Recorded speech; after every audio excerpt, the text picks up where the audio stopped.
Hey, story seekers. Welcome to Revenger What If.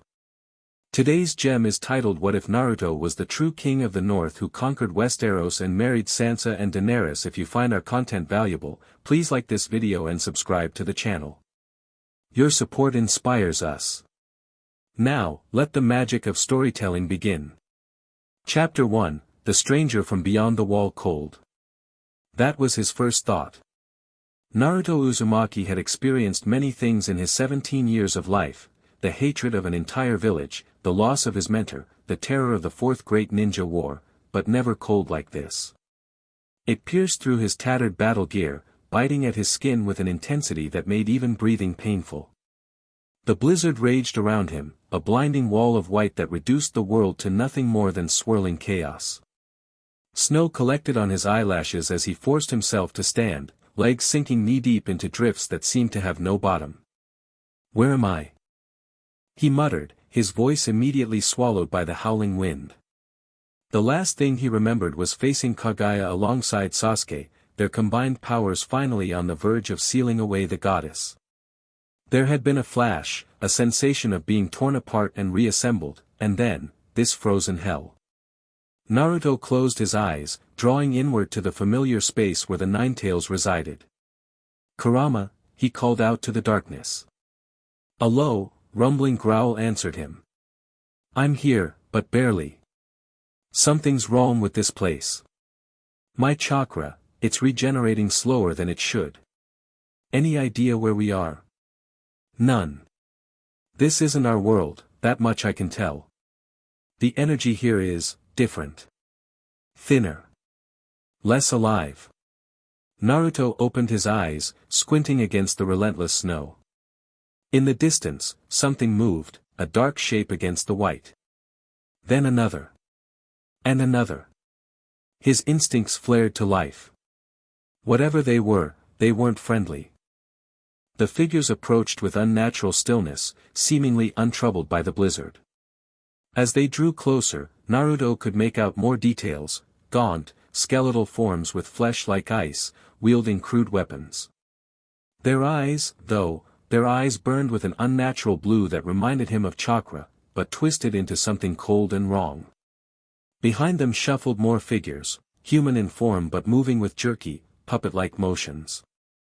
Their flesh was rotting, eyes glazed over with death, yet they continued forward. "What the hell?" Naruto whispered. "Be careful," Kurama warned. "I sense no life in the shambling ones. And the others, they're not alive in any way we understand." Naruto reached for a kunai only to find his weapons pouch missing. He'd have to rely on taijutsu and what chakra he could muster. The lead creature raised what appeared to be a sword made of ice. It approached with terrible purpose, its gaze fixed on Naruto with ancient malice.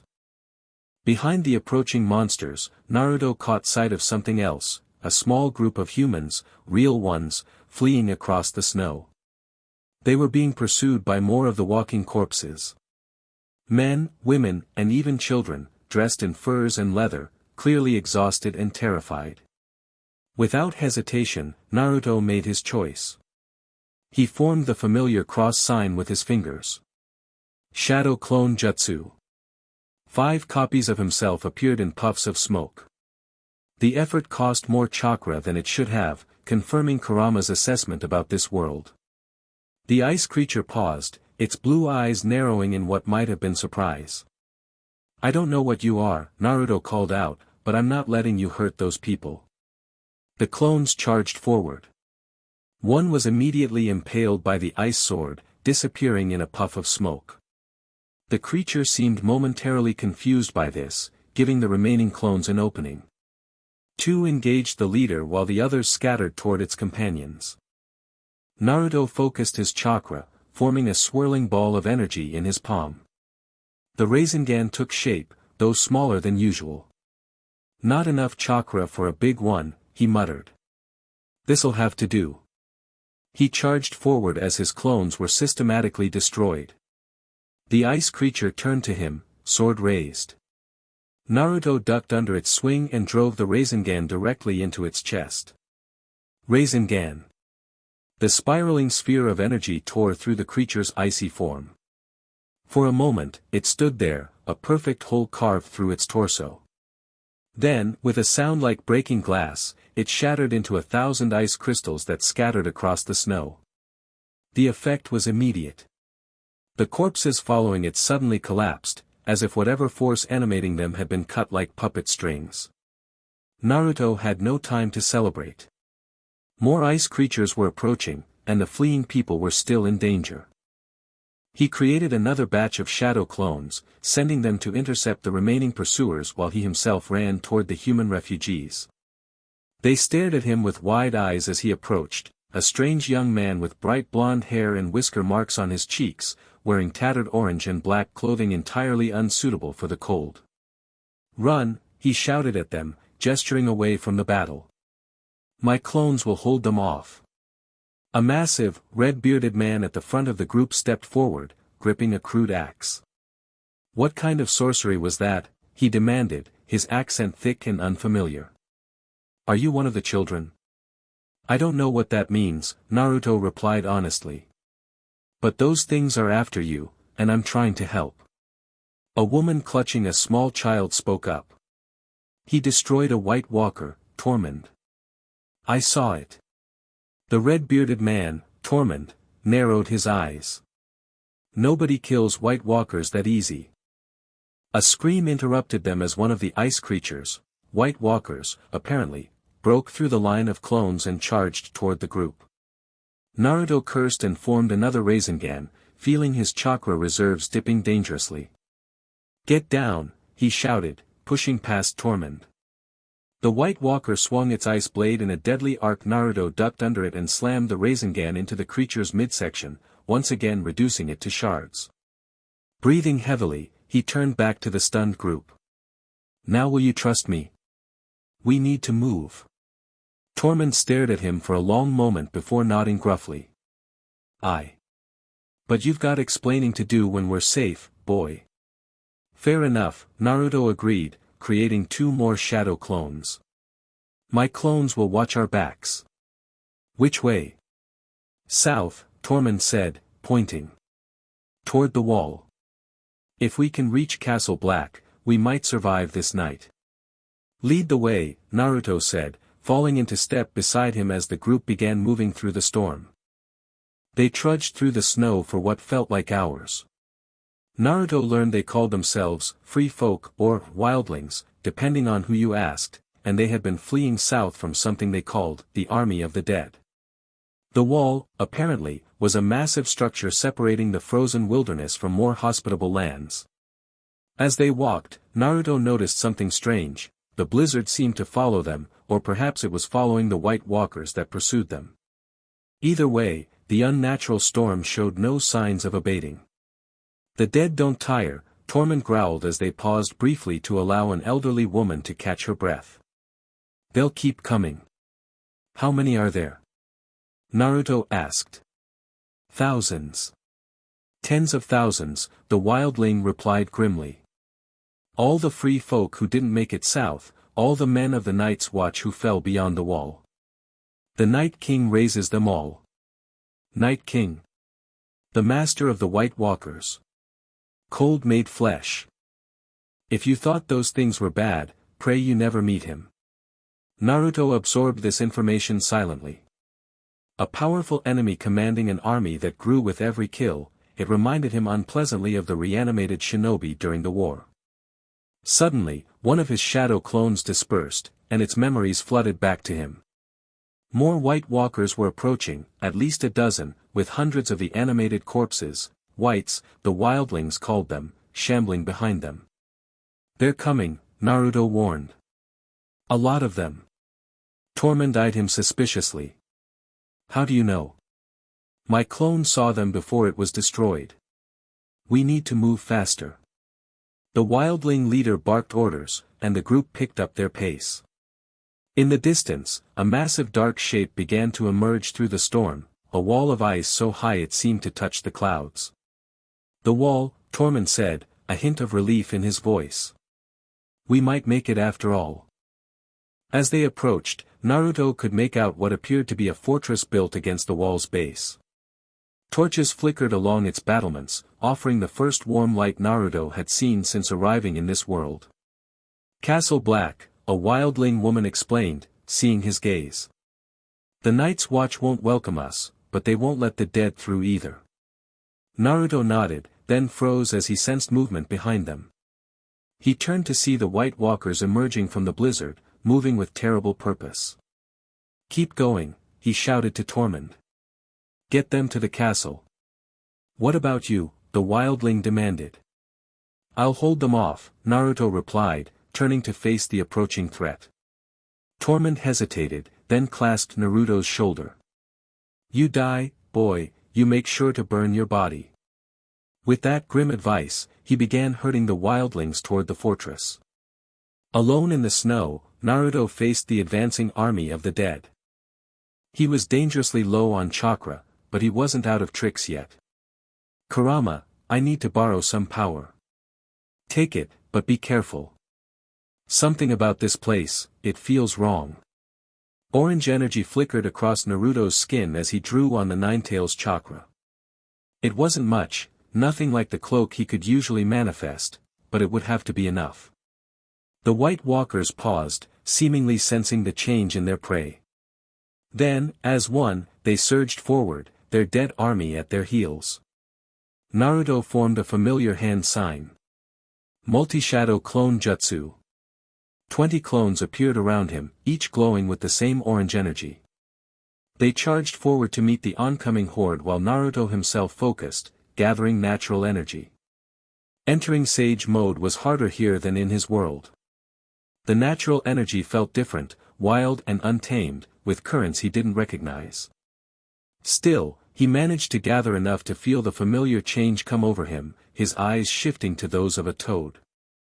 One by one, his clones were destroyed, but each took down whites and forced the White Walkers to expend effort. Meanwhile, Naruto prepared his attack, forming a massive Raisin Shuriken that howled with the combined might of his own chakra, Kurama's, and the natural energy he'd gathered. When the last clone fell, he was ready. Wind style, Raisin Shuriken. He hurled the massive shuriken of chakra directly at the center of the White Walker formation. It expanded on impact, creating a dome of slicing wind that tore through the creatures of ice and their undead servants alike. When the light faded, nothing remained of the White Walkers but scattered crystals of ice. The whites had been torn to pieces, their remains motionless on the bloody snow. Naruto fell to one knee, exhausted. The combination of the unfamiliar world, the chakra-draining cold, and the massive jutsu had left him nearly depleted. Shouts drew his attention toward the wall. Men in black were pouring from the gates of Castle Black, swords drawn. Behind them came Tormund and some of the other wildlings, pointing in Naruto's direction. Too tired to run or fight, Naruto could only wait as they approached. The men in black surrounded him, weapons ready. "That's him," Tormund was saying to a grim-faced man with a beard. "He destroyed the White Walkers with some kind of magic." "I saw it from the wall," the bearded man replied, studying Naruto intently. "Light like I've never seen before." He stepped forward, sword still raised cautiously. "Who are you, boy? What was that power?" Naruto tried to stand but stumbled. One of the men in black caught him before he could fall. "My name is Naruto Uzumaki," he managed. "And I think I'm a long way from home." The room they gave him at Castle Black was small, cold, and spare, but after explaining that he'd spent his first hours in this world fighting White Walkers, Naruto wasn't complaining. The men of the Night's Watch, as they called themselves, were suspicious but not hostile. They'd given him food, dry clothes, and a place to rest while they decided what to do with him. The clothes were all black, like theirs, and too big for him, but they were warm. The food was simple but filling, a stew of some kind with hard bread. Naruto ate ravenously, having burned through most of his energy reserves. As he ate, he took stock of his situation. According to Kurama, they were indeed in another world, one where chakra existed but flowed differently. The fox was recovering slowly, and advised Naruto to do the same. A knock at the door interrupted his thoughts. "Come in," he called. The bearded man from before entered. Ed, they called him. Acting Lord Commander of the Night's Watch, whatever that meant. "Feeling better?" Ed asked, taking a seat on the room's only stool. Naruto nodded. "The food helped. Thanks. Tormund and the other wildlings have been telling stories about you," Ed said. "Say you appeared out of nowhere and destroyed White Walkers with your bare hands." "Not exactly with my bare hands," Naruto corrected, "but yeah, I fought them." "How?" Ed's question was blunt. Naruto considered how to explain. "Where I come from, we use an energy called chakra to perform jutsu, techniques that might look like magic to you." "And where exactly do you come from?" "A place called the Hidden Leaf Village, in the Land of Fire." "But I don't think it's anywhere in your world." Ed's eyebrows rose. "Our world? You claiming to be from beyond the stars or something?" Naruto shrugged. "I don't know how I got here. I was in a battle, there was a flash of light, and suddenly I was in that blizzard. But this isn't my world. Everything feels different." The Night's Watch commander studied him silently for a moment. "Normally, I'd say you were mad," he finally said. "But I saw what you did to those White Walkers.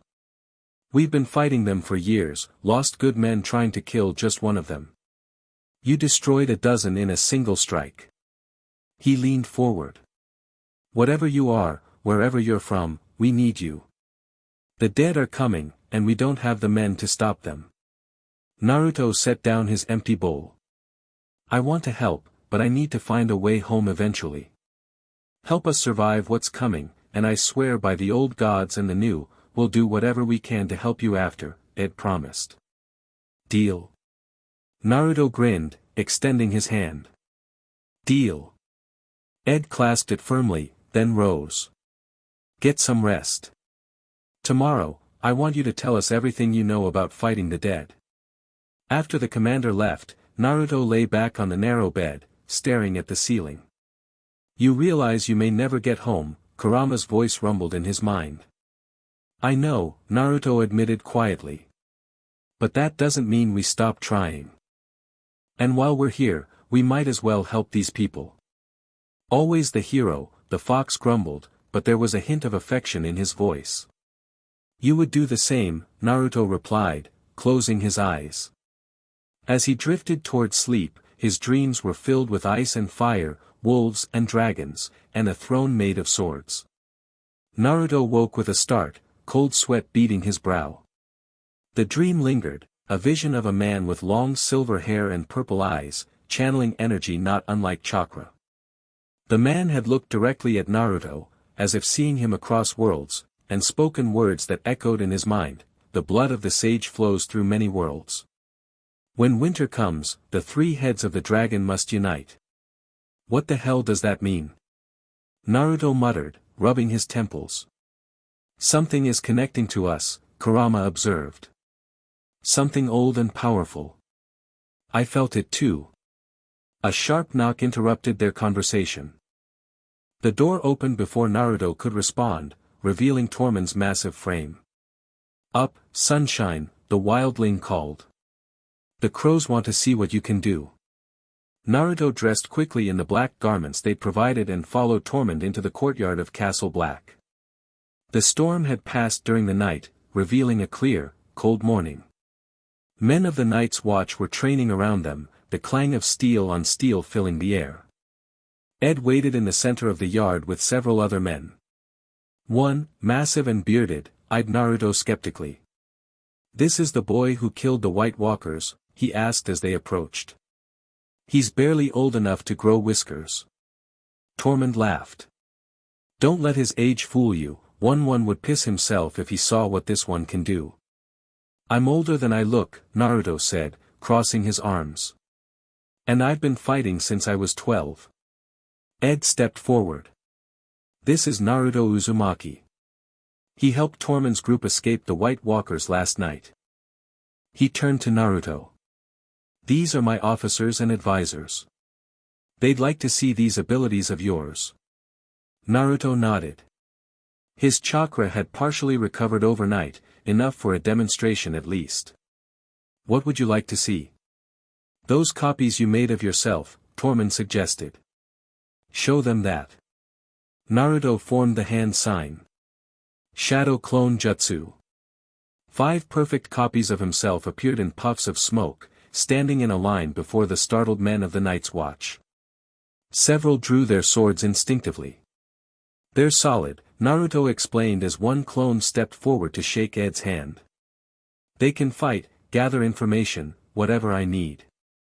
When they disperse, their experiences return to me. To demonstrate, he had one clone walk to the far side of the courtyard, pick up a small stone, and return to whisper something to Ed. Then Naruto dispelled it. Your clone told you that you keep a carved wooden stag in your quarters, Naruto said to the commander. A gift from your father. Ed's eyes widened. 7 hells. What else can you do? Asked one of the other men, a young steward by the looks of him. Naruto dispelled his remaining clones and held out his hand, focusing chakra into a swirling sphere. This is the Rasengan, he explained as the ball of energy formed in his palm. It's what I used against the White Walkers. He turned and slammed the Rasengan into a training dummy. The wooden figure exploded into splinters, leaving nothing but a crater in the ground where it had stood. The courtyard fell silent as the men stared at the destruction. With more chakra, more energy, I can make it bigger, or add wind nature to create the Rasen Shuriken. That's what I used last night. And these abilities, Ed said carefully, they work on White Walkers. Naruto nodded. The Rasengan tore right through them. What about whites? Those dead things? Yeah, it works on them too, but there are too many for me to fight alone. And my chakra regenerates slower here than in my world. Ed exchanged looks with his officers. If what you're saying is true, you could be the key to defeating the Night King. Maybe, Naruto said, but I'd need to know more about him. In my world, we fought someone who could reanimate the dead too. We'll tell you everything we know, Ed promised. But first, we need to discuss the North. He led Naruto and his officers to a room housing a large wooden table with a map spread across it. The map showed a continent shaped vaguely like a person standing on one leg, with a massive wall drawn across its northern portion. This is West Aeros, Ed explained, pointing to the map. We're here at Castle Black, on the wall. His finger traced down to a castle marked in the center of the northern region. This is Winterfell, ancestral seat of House Stark, the Wardens of the North. It's currently held by the Boltons, who betrayed and murdered the previous Stark Lord. What does this have to do with the White Walkers? Naruto asked. The North needs to be united against the threat, Tormund said. My people, the free folk, have come south of the wall, but the Northern Lords won't fight alongside us without a Stark leading them. And the only Starks left are either missing, believed dead, or... Ed trailed off. Or what? Or in the hands of enemies, the commander finished. But there are rumors that Sansa Stark, the eldest daughter, has escaped the Boltons. If we could find her, rally the North around her. Naruto studied the map thoughtfully. So you need to find this Sansa, help her take back her home, and then convince everyone to fight together against the Night King? That's about the size of it, Ed agreed. And we need to do it before the army of the dead breaches the wall. How would they do that? That thing looks huge. The men exchanged uncomfortable glances. The wall isn't just ice and stone, one of the officers explained. It was built with ancient magics that prevent the dead from passing. But the Night King, he's looking for a way through. And if he finds it? The implications hung heavy in the cold air. Naruto thought of the dream, the silver-haired man's cryptic message. When winter comes, the 3 heads of the dragon must unite. Was this what it meant? I'll help you, he decided. Find this Stark girl, unite the North, fight the dead. Whatever it takes. Relief showed on Ed's face. Thank you. We'll start by sending rangers to follow the rumors of Lady Sansa's whereabouts. I can do better than that, Naruto said. He bit his thumb, drawing blood, and made a series of hand signs before placing his palm on the ground. Summoning Jutsu. In a puff of smoke, a small toad appeared, blinking confusedly at the strange surroundings. Naruto, the toad croaked. Where are we? This doesn't feel like the Leaf Village. The men of the Night's Watch staggered back in shock at the talking animal. It's a long story, Gamakichi, Naruto told the toad. But I need your help. Can you and your brothers scout this region for me? He pointed to the area surrounding Winterfell on the map.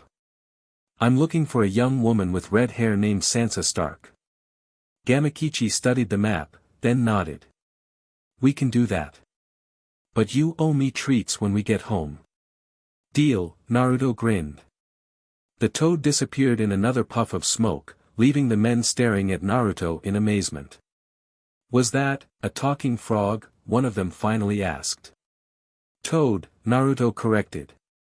They're allies from my world. They can cover more ground than your rangers, and they won't be noticed as easily. Tormund let out a booming laugh. First magic light weapons, now talking frogs. What else can you do, boy? Naruto smiled enigmatically. You'd be surprised. Over the next few days, Naruto acclimated to life at Castle Black while waiting for word from Gamakichi. He trained with the men of the Night's Watch, learning to use a sword, though he preferred his own fighting style, and teaching a few of the younger recruits basic taijutsu techniques. He also learned more about this world, its history, and the threat they faced. The White Walkers had appeared once before, thousands of years ago during a period known as the Long Night. They had been defeated and driven back into the far north, and the wall had been built to keep them there. Now they had returned, led by the Night King, whose mere presence could raise the dead to serve him. Only weapons made of a substance called dragonglass or Valyrian steel could kill them, and Naruto's chakra, apparently. On the fourth day, Gamakichi returned with news. Found her, the toad reported, appearing in Naruto's quarters. Red-haired woman matching the description, traveling with a large woman in armor. They're hiding in a village about 2 days' ride from here. Naruto immediately sought out Ed and Tormund to share the news. We should send men to bring her here, Ed suggested. Tormund shook his head. She won't trust crows. And my people are still seen as enemies by most northerners. I'll go, Naruto volunteered. I'm not affiliated with either group, and I can move faster alone. You don't know the north, Ed argued. And there are Bolton men searching everywhere for her. I don't need to know the land when I have Gamakichi to guide me, Naruto countered. And I can handle any Bolton soldiers. After some debate, they agreed. Ed provided Naruto with a map, warmer clothing, and supplies, while Tormund offered advice on navigating northern customs. These Kneelers are strange folk, the wildling warned. All obsessed with houses and names and who owes what to whom. The Starks are respected, even loved, but their enemies are everywhere now. Naruto nodded, tucking the information away. I'll be careful. And I'll bring her back safely. The next morning, he set out from Castle Black, following Gamakichi's directions.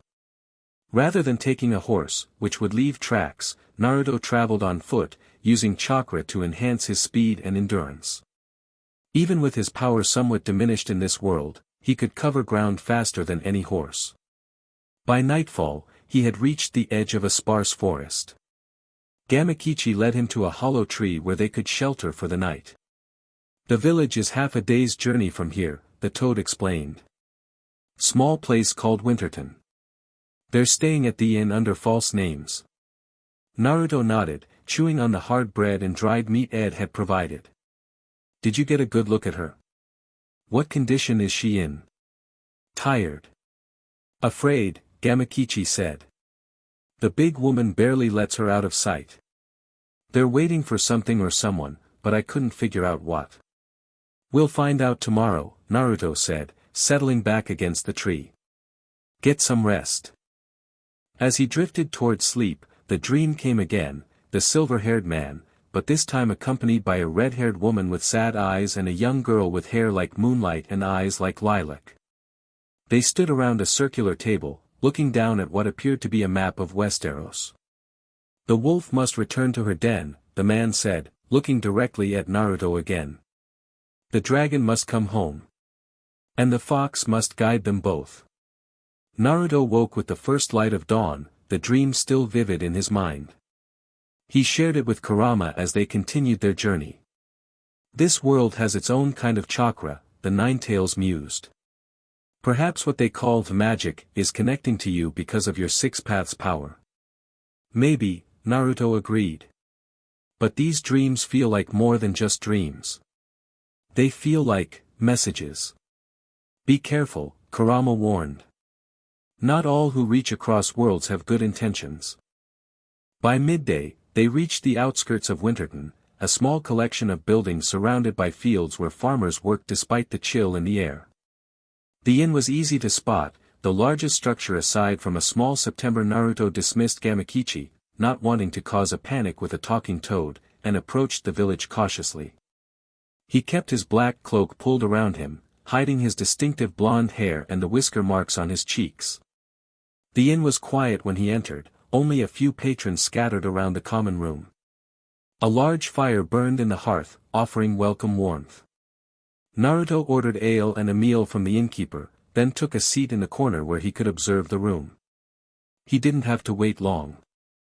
After about an hour, two figures came down the stairs, a tall, broad-shouldered woman with short blonde hair and a younger woman whose red hair was partially concealed by a hood. Even in her disguise, there was something regal about her bearing. Naruto watched as they took a table far from the door, the blonde woman positioning herself to see all entrances. A warrior's instinct. The red-haired woman, Sansa Stark, presumably, kept her face down, speaking little. As he considered how to approach them without causing alarm, the inn's door burst open. 6 men entered, hands on sword hilts, wearing the flayed man sigil Naruto recognized from Ed's description of House Bolton. "We're looking for travelers," the leader announced, his gaze sweeping the room. "A highborn girl and a large woman. Anyone seen such a pair?"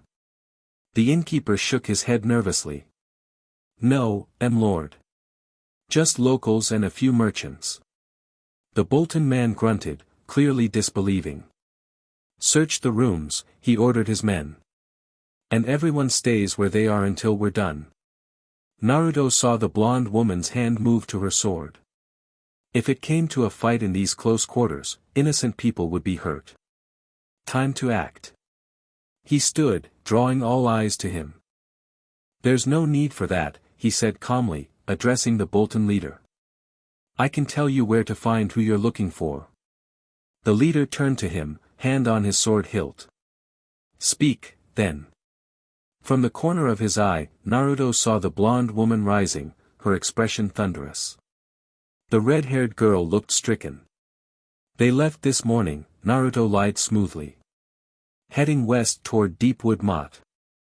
Said something about finding passage on a ship." The Bolton man narrowed his eyes suspiciously.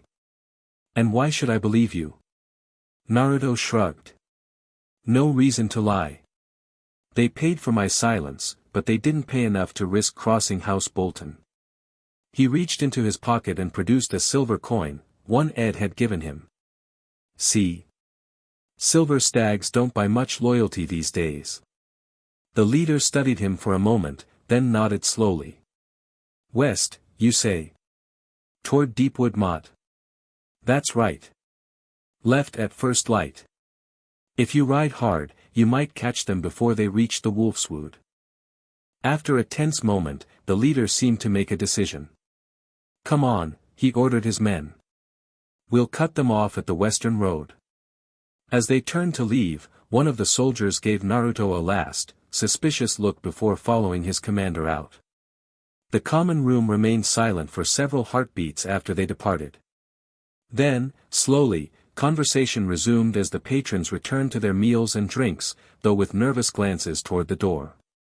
Naruto calmly retook his seat, sipping his ale as if nothing had happened. He didn't look at the two women, but he could feel their gaze on him. After a few minutes, a shadow fell across his table. The blonde woman stood there, hand still resting on her sword hilt. "Why did you lie to them?" she asked bluntly. Naruto looked up, meeting her gaze steadily. "Because I came here to find you, not hand you over to them." Her grip tightened on the sword. "And who are you?" "My name is Naruto Uzumaki. I was sent from Castle Black to bring Lady Sansa to safety." The woman's eyes widened slightly. "Castle Black? The Night's Watch sent you?" "Acting Lord Commander Edison Tollett, yes. And Tormund Giant's bane of the free folk." At the mention of Tormund, the woman's stance relaxed slightly. "You know Tormund? I helped him and some other wildlings escape White Walkers beyond the wall," Naruto explained. "They were heading to Castle Black when I found them." She studied him intently, then turned to the red-haired woman who had approached silently behind her. "My lady?" Sansa Stark stepped forward, lowering her hood to reveal striking features and brilliant blue eyes filled with caution. "If the Night's Watch sent you, where is your black cloak?" she asked. "And why would they send a single man instead of a proper escort?" "Smart," Naruto thought approvingly. "I'm not a sworn brother," he admitted. "I'm helping them, for now. And I travel faster alone." He paused, then added, "Also, your half-brother Jon Snow was Lord Commander before Ed. I was told you might trust a message from Castle Black because of him." Pain flashed across Sansa's face at the mention of Jon Snow. What happened to Jon? Naruto hesitated, realizing he'd stumbled into sensitive territory. "I think that's something we should discuss privately, my lady." The blonde woman placed a protective hand on Sansa's arm. "We're not going anywhere with you until you explain yourself more fully." "Fair enough," Naruto conceded. "But not here. Those Bolton men might return. Is there somewhere we can speak safely?" The women exchanged a look, communicating silently. "Our room," Sansa finally decided. "Brienne, make sure no one follows." The blonde woman, Brienne, nodded, her hand never leaving her sword hilt as she escorted them upstairs. The room was small but clean, with two narrow beds and a single window overlooking the village square. Brienne positioned herself by the door while Sansa sat on one of the beds, gesturing for Naruto to take the room's only chair. "Now," she said, her voice steady despite the fear he could sense beneath, "tell me everything. What happened to Jon? And why does Castle Black want to find me?" Naruto took a deep breath and began to explain. "Dead?" Sansa's voice was hollow as Naruto finished relating what he knew of Jon Snow's fate. "Murdered by his own men?" "That's what I was told," Naruto confirmed gently. "I'm sorry." She turned away, her shoulders stiff with grief. Brienne moved to her side, a silent, supportive presence. "Everyone I love dies," Sansa whispered, so quietly Naruto almost missed it. Then, visibly composing herself, she faced him again. "Why should I go to Castle Black now? What protection can they offer if they couldn't even protect their own Lord Commander?" "The brothers who betrayed Jon have been imprisoned," Naruto explained. "And you have allies there, wildlings who Jon saved, loyal watch members who followed him. They want to help you reclaim Winterfell." "Reclaim Winterfell?" Sansa's eyes widened. "With what army? The Boltons have the support of the crown and most northern houses are either destroyed or too afraid to oppose them." Naruto leaned forward, his expression earnest. "When I arrived in this world, I made a promise to help defeat the White Walkers. But to do that, the North needs to be united. And from what everyone tells me, that means a Stark must hold Winterfell." "This world?" Brienne interrupted, her hand moving back to her sword. "What nonsense is this?" Sansa raised a hand to quiet her protector. You speak strangely, she observed, studying Naruto. Your clothes, your accent, even your hair and those marks on your face, you're not from anywhere in the Seven Kingdoms, are you? No, Naruto admitted. I'm from much further away than that. A place called the Hidden Leaf Village. Essos? The Summer Isles? Brienne pressed. Further than that. Another world entirely. Seeing their skeptical expressions, Naruto sighed. I know how it sounds. But I can prove I'm different. Without waiting for permission, he formed a hand sign and created a single shadow clone beside him. Both women jumped back, Brienne drawing her sword in a flash of steel. What sorcery is this? She demanded, placing herself between Sansa and the two identical Narutos. It's called the Shadow Clone Jutsu, Naruto explained calmly. Where I come from, we use chakra, a kind of energy, to perform techniques like this. The clone waved. I'm just a copy, but I'm solid and can think and act independently.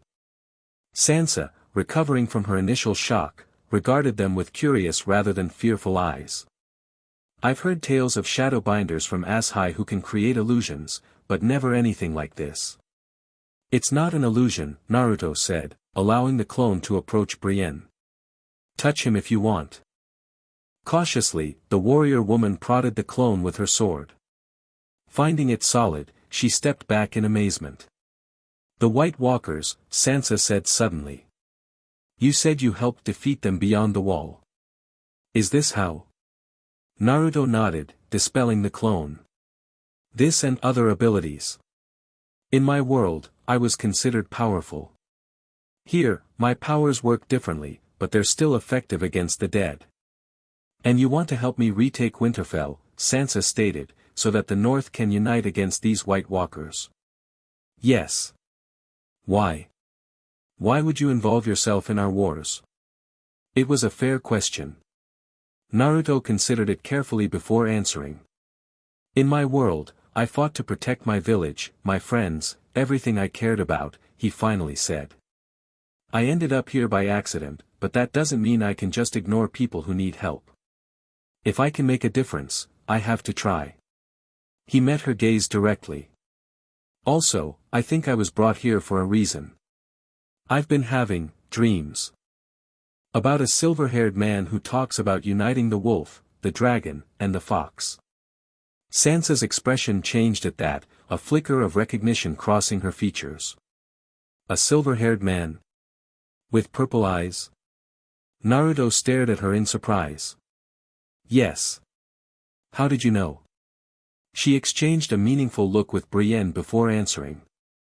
The description matches the Targaryen dynasty. They were known for their silver hair and purple eyes. They ruled the Seven Kingdoms for centuries before Robert's rebellion. The dragon, Naruto murmured, remembering the dream. The wolf must return to her den. The dragon must come home. And the fox must guide them both. The wolf could refer to House Stark, Sansa said thoughtfully. Our sigil is a dire wolf. And you're the wolf who must return to her den, Winterfell, Naruto concluded. Brienne cleared her throat. My lady, even if we believe his unusual abilities, returning to Winterfell is still extremely dangerous. The Boltons have an army, the support of the crown, and spies everywhere. I know, Sansa said quietly. She stood and walked to the window, looking out at the village below. For a long moment, she was silent, her thoughts unreadable. When she turned back, her eyes had hardened with resolve. My father used to say that in winter, we must protect ourselves, look after one another. The lone wolf dies, but the pack survives. She squared her shoulders. If Jon is gone, then I am the Stark in Winterfell now. And winter is coming. She faced Naruto directly. I will go to Castle Black. But not to hide. To gather allies. To take back what belongs to my family. Will you help me? Naruto stood, meeting her determined gaze with one of his own. I will. I promise, on my ninja way, that I'll help you reclaim your home and defend it against what's coming. Ninja way? Brienne asked, confused. Naruto smiled. It means I never go back on my word. And I've just given it to Lady Stark. Sansa nodded, the ghost of a smile touching her lips. Then we leave tomorrow at first light. The Boltons will have men watching the roads, so we'll need to be careful. Leave that to me, Naruto said confidently. I have ways of traveling undetected. That night, as they made preparations for the journey, Naruto stood watch at the window while Sansa and Brienne slept. The village was quiet, no sign of the Bolton men returning, but he remained vigilant. In the still hours before dawn, the dream came again, more vivid than before. The silver-haired man, the red-haired woman, and the girl with moonlight hair stood around their map, but this time they looked directly at him, as if he were physically present. You found the wolf, the man said approvingly. Now you must help her reclaim her territory. The pack must grow stronger before winter truly arrives. The dragon stirs in the east, the woman added, her sad eyes fixed on Naruto. Fire and blood will return to West Aeros. 3 heads has the dragon, the girl whispered, her lilac eyes unervingly direct. Ice and fire must unite when the dead march south. Naruto tried to speak, to ask who they were, but found he had no voice in this strange dream space. The silver-haired man seemed to understand his frustration. He smiled, a melancholy expression that reminded Naruto painfully of his own father. We cannot say more, he said. The connection is tenuous, maintained only by the blood of the sage that flows in your veins. But know this, you were not brought here by chance, Naruto Uzumaki. The Song of Ice and Fire requires a new verse, and you are its singer. The dream faded, leaving Naruto with more questions than answers. But as the first light of dawn broke over the horizon, one thing was certain, his path forward lay with Sansa Stark and the reclaiming of Winterfell. Whatever forces had brought him to this world, whatever destiny awaited him here, he would face it as he had faced every challenge before, with determination, courage, and an unwavering belief in the power of bonds forged through shared struggle. The wolf was returning to her den. And the fox would guide her there. Chapter 2, The Fox and the Wolf. Dawn broke over the northern landscape as Naruto, Sansa, and Brienne prepared to depart Winterton. The morning air carried the sharp bite of coming winter, frost clinging to every surface. Bolton men will be watching the King's Road, Brienne warned as they gathered their meager belongings. We'll need to keep to the woods, travel by night when possible.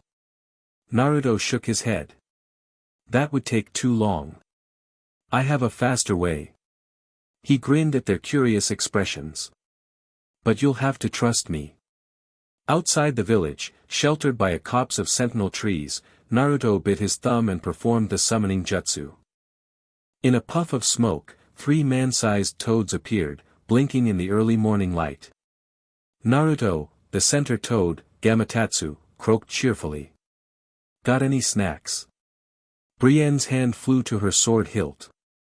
Sansa merely stared, her composure remarkable in the face of such strangeness. They talk, she said after a moment. And they're enormous. This is Gamatsu, Gamakichi, and Gamariki, Naruto introduced. They're my friends from Mount Mayaboku, and they're going to help us reach Castle Black without being spotted by Bolton patrols. Brienne eyed the colorful amphibian skeptically. How exactly? They'll carry us, Naruto explained. They can cover more ground in a day than horses could in 3, and they can travel through terrain where horses couldn't go. I will not be carried by a giant frog, Brienne stated flatly. Toads, all 3 amphibians corrected in unison. Sansa surprised them by stepping forward, her expression resolute. If it gets us to Castle Black safely, I'll travel however we must. She looked at the toads with regal dignity. It would be an honor to accept your assistance. Gamakichi gave what might have been a toad's version of a bow. The honor is ours, Lady Stark. Naruto couldn't help but admire Sansa's adaptability. Where most would balk at such strange allies, she accepted them with grace born of necessity. She was a survivor, he realized, someone who had learned to bend rather than break. With minimal fuss, they arranged themselves on the toads' backs, Sansa with Naruto on Gamakichi, Brienne somewhat reluctantly on Gamatatsu, with their supplies on Gamariki. At Naruto's signal, the toads leaped into the air, clearing the treetops in a single bound. Sansa gasped, her hands instinctively clutching Naruto's cloak as they soared through the morning sky.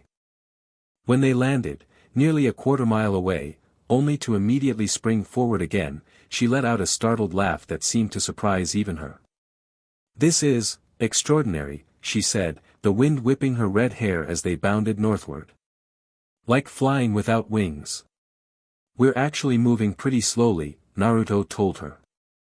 "Gamakichi's being careful with you on board. Back home, they can cross entire countries in just a few jumps." Her eyes widened. "Your world must be very different from ours." "In some ways," he agreed.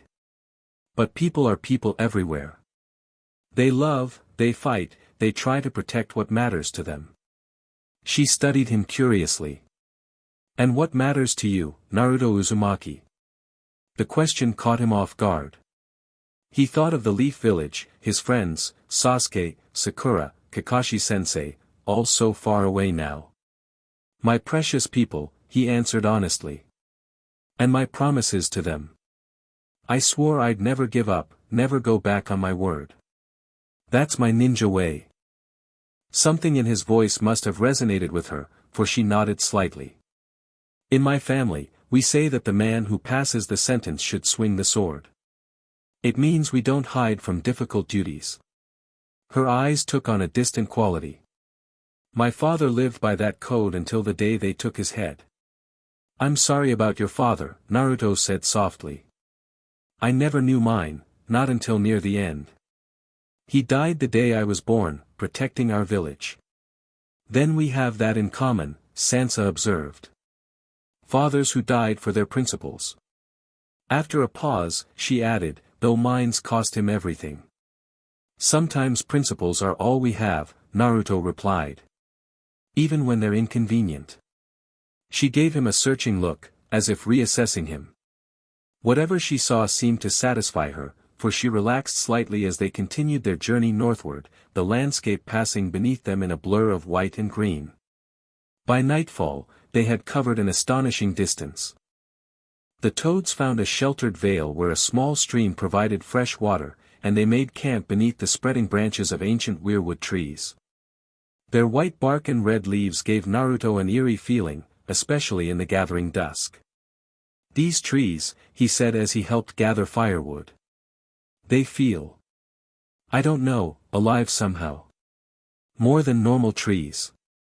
Sansa looked up at the carved face on the nearest weirwood, its features frozen in an expression of solemn watchfulness. "They're heart trees. The old gods watch through their eyes, or so the Northmen believe." The old gods.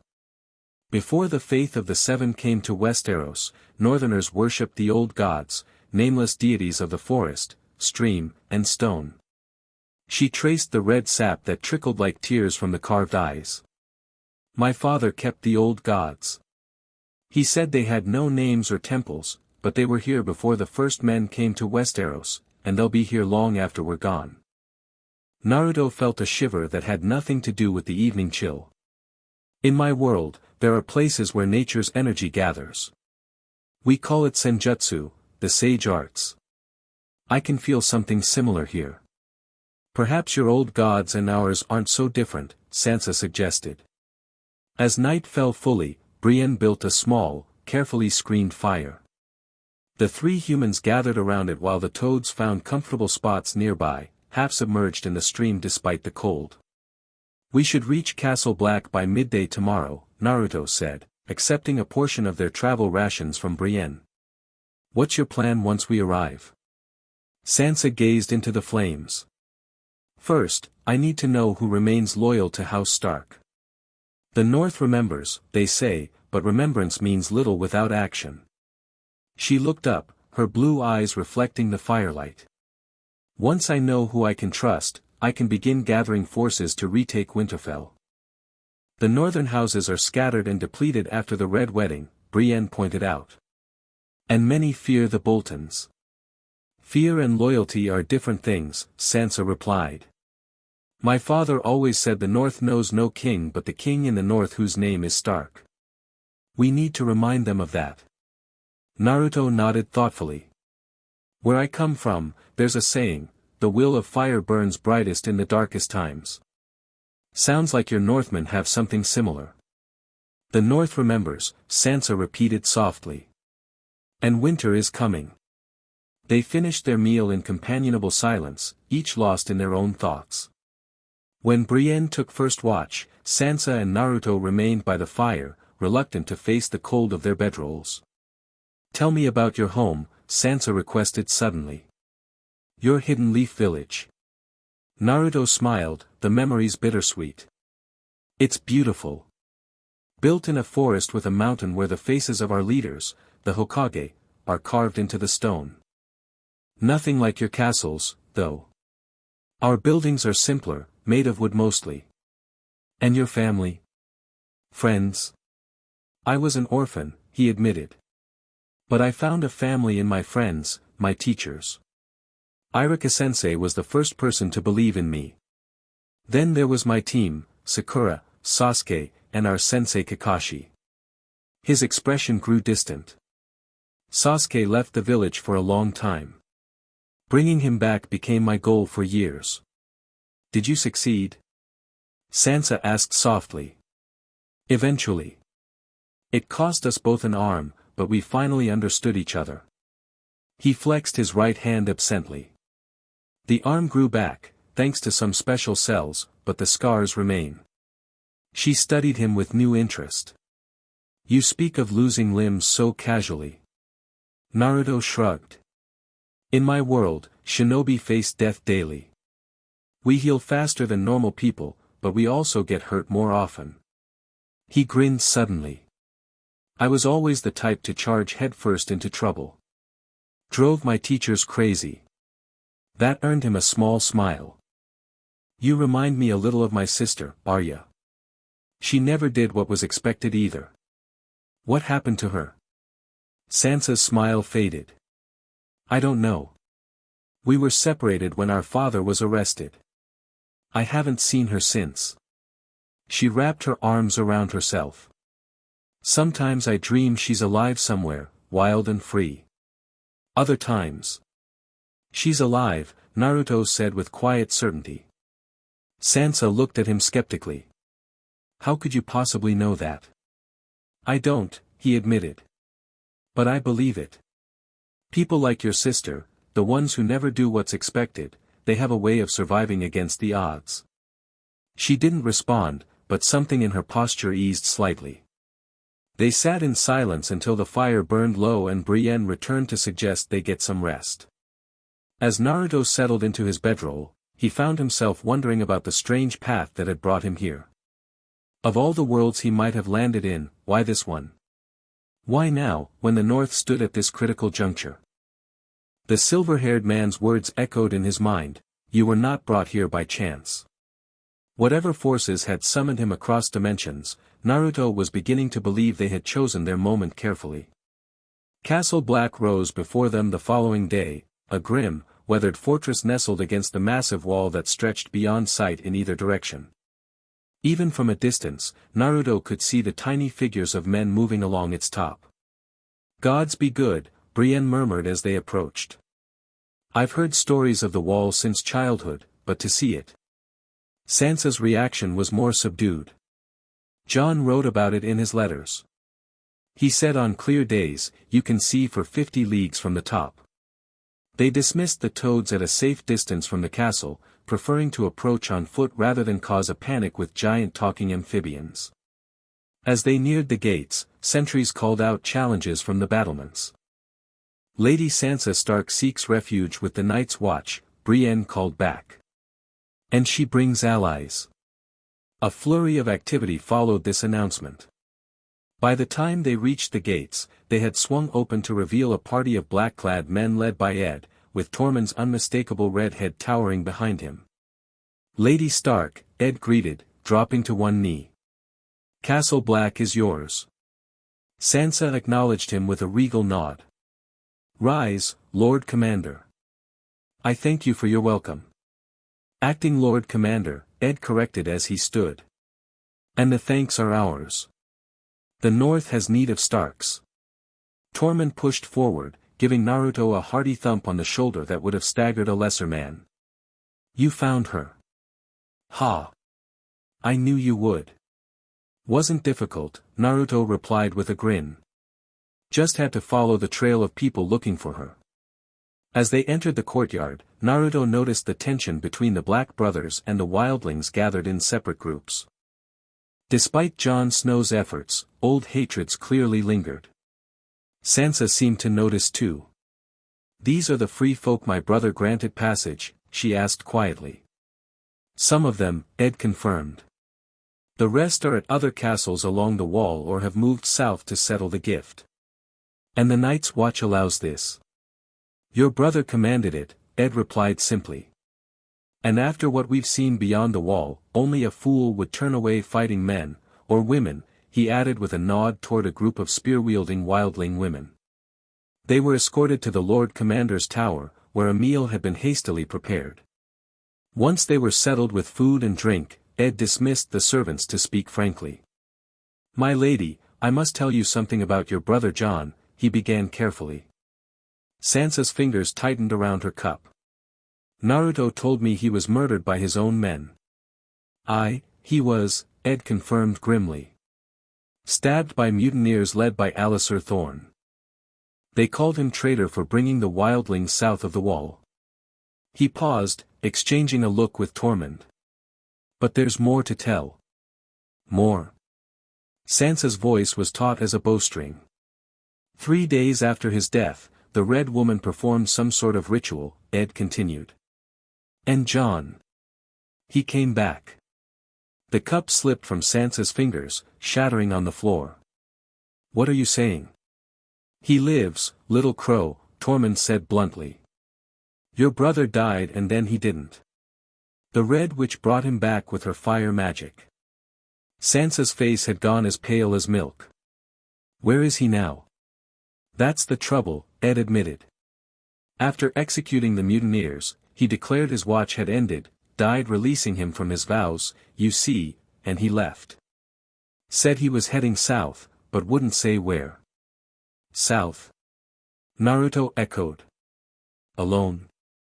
With a few loyal wildlings, Tormund clarified. He was different. Quieter. Said he was tired of fighting.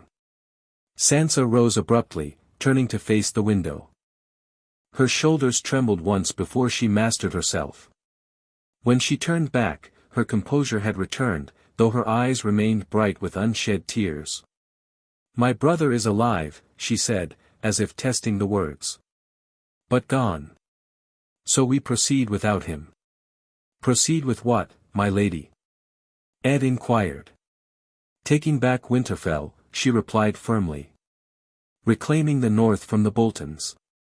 Ed exchanged concerned glances with his officers. The Night's Watch takes no part in the wars of the Seven Kingdoms. I'm not asking the Watch to fight for me, Sansa clarified. But I need a base from which to rally the northern houses. And information about which might still support House Stark. The wildlings will fight for you, Tormund declared unexpectedly. Your brother saved our people. We don't kneel, but we pay our debts. Sansa regarded him with surprise. You would fight for House Stark. We'll fight for Snow's sister, Tormund corrected. And against the Boltons who rule your lands now. We've heard stories about the Leech Lord's son. He spat on the floor. Even wildlings don't flay their enemies. Naruto watched as Sansa processed this unexpected support. Despite her cool exterior, he could sense the calculations running behind those blue eyes. How many fighting men can you provide? She asked Tormund. 2,000. Maybe more if we call in those who've settled in the gift. 2,000 wildlings, she repeated. She turned to Ed. Lord Commander, you know the northern houses. Who might still answer a Stark summons. Ed considered the question. The mountain clans might. Tough old warriors, loyal to your father's memory. House Mormont of Bear Island too, though they have few men to spare. House Hornwood has suffered under Bolton rule, they'd likely support you. House Manderley has the numbers, but Lord Wyman is cautious. And the Umbers? The Karstarks? Sansa pressed. Ed's expression darkened. The Karstarks abandoned your brother Robb after he executed their lord. As for the Umbers. He hesitated. What about them? Brienne prompted. There are rumors, Ed said reluctantly, that they've allied with the Boltons. Lord Greatjon died some months back, and his son doesn't share his father's Stark loyalty. Sansa absorbed this blow stoically. Then we start with those who might still be loyal. I'll send ravens tomorrow. Ravens can be shot down, their messages intercepted, Naruto pointed out. I have a better idea. All eyes turned to him. My toads can deliver messages faster and more securely than any raven, he explained. And they can bring back replies immediately. Toads? Ed repeated dubiously. Trust me, Naruto grinned, they're very reliable messengers. The discussion continued into the night, laying plans for the campaign ahead. By the time they retired, the first steps had been decided, messages would go out to potential allies, while Tormund gathered his fighting forces. As Naruto was shown to his quarters, he couldn't help but feel that events were accelerating around them. The dream's warning echoed in his mind, the wolf must return to her den. With every passing day, that imperative grew more urgent. The next week passed in a flurry of activity. Naruto's toads carried Sansa's carefully worded appeals to the mountain clans, Bear Island, and other potential supporters. Some responded quickly, pledging their support. Others were more cautious, requesting meetings before committing forces. Sansa proved a natural at diplomacy, crafting messages that appealed to northern pride, house loyalties, and hatred of the Boltons in equal measure. Her time in the south had taught her political maneuvering, though she wielded it with northern directness.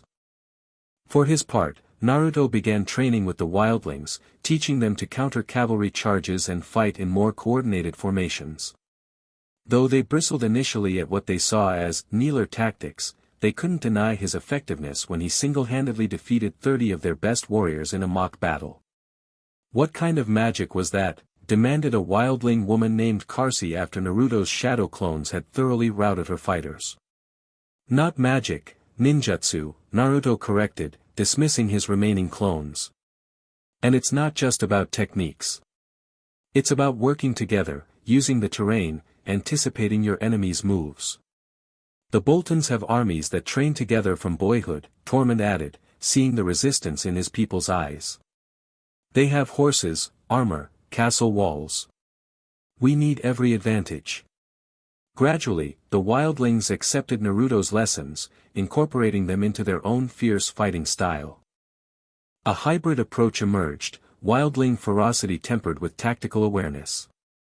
One evening, returning to the king's tower where Sansa had established her headquarters, Naruto found her poring over maps and messages, dark circles under her eyes. You should rest, he suggested, setting down a tray with hot food. You've been at this since dawn. She rubbed her temples. House Glover refuses us outright. Lord Manderley sends polite words but no commitment of forces. The mountain clans offer 300 men, and Lady Mormont.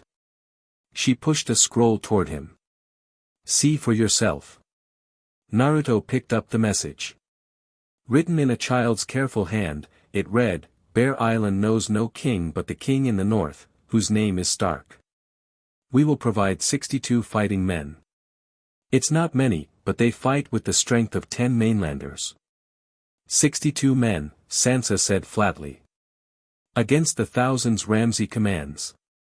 Every person counts, Naruto insisted. And quality matters more than quantity sometimes. Not in this war. She stood, pacing restlessly. The northern houses are broken or afraid or have simply forgotten their loyalties. Without Jon, without a male Stark. She trailed off. Naruto understood her frustration.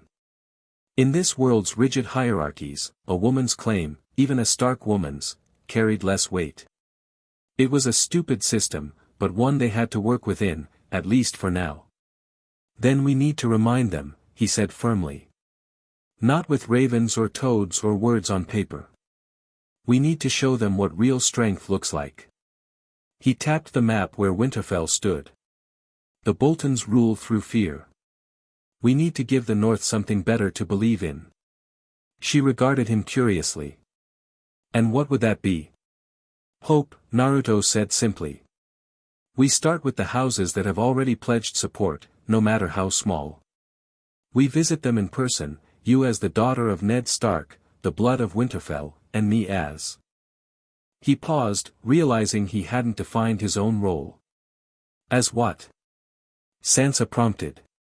As your shield, he decided. Your protector and advisor. Let them see us together, the wolf and the fox.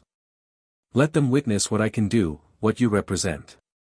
Words won't win their loyalty, but actions might.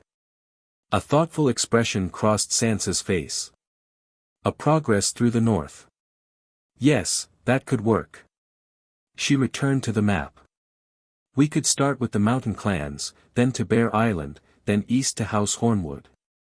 And each house that joins makes the next more likely to follow, Naruto concluded. For the first time that day, Sansa smiled, a small thing, but genuine. Very well, Fox. We'll try your approach. She nodded at the food he'd brought. But first, I should eat. As she did, Naruto noticed how the moonlight streaming through the window turned her hair to living fire. Despite everything she'd endured, there was a resilience to Sansa Stark that he couldn't help but admire. She bent but didn't break, like a kunai that flexed under pressure rather than shattering. The thought brought an unexpected warmth to his chest.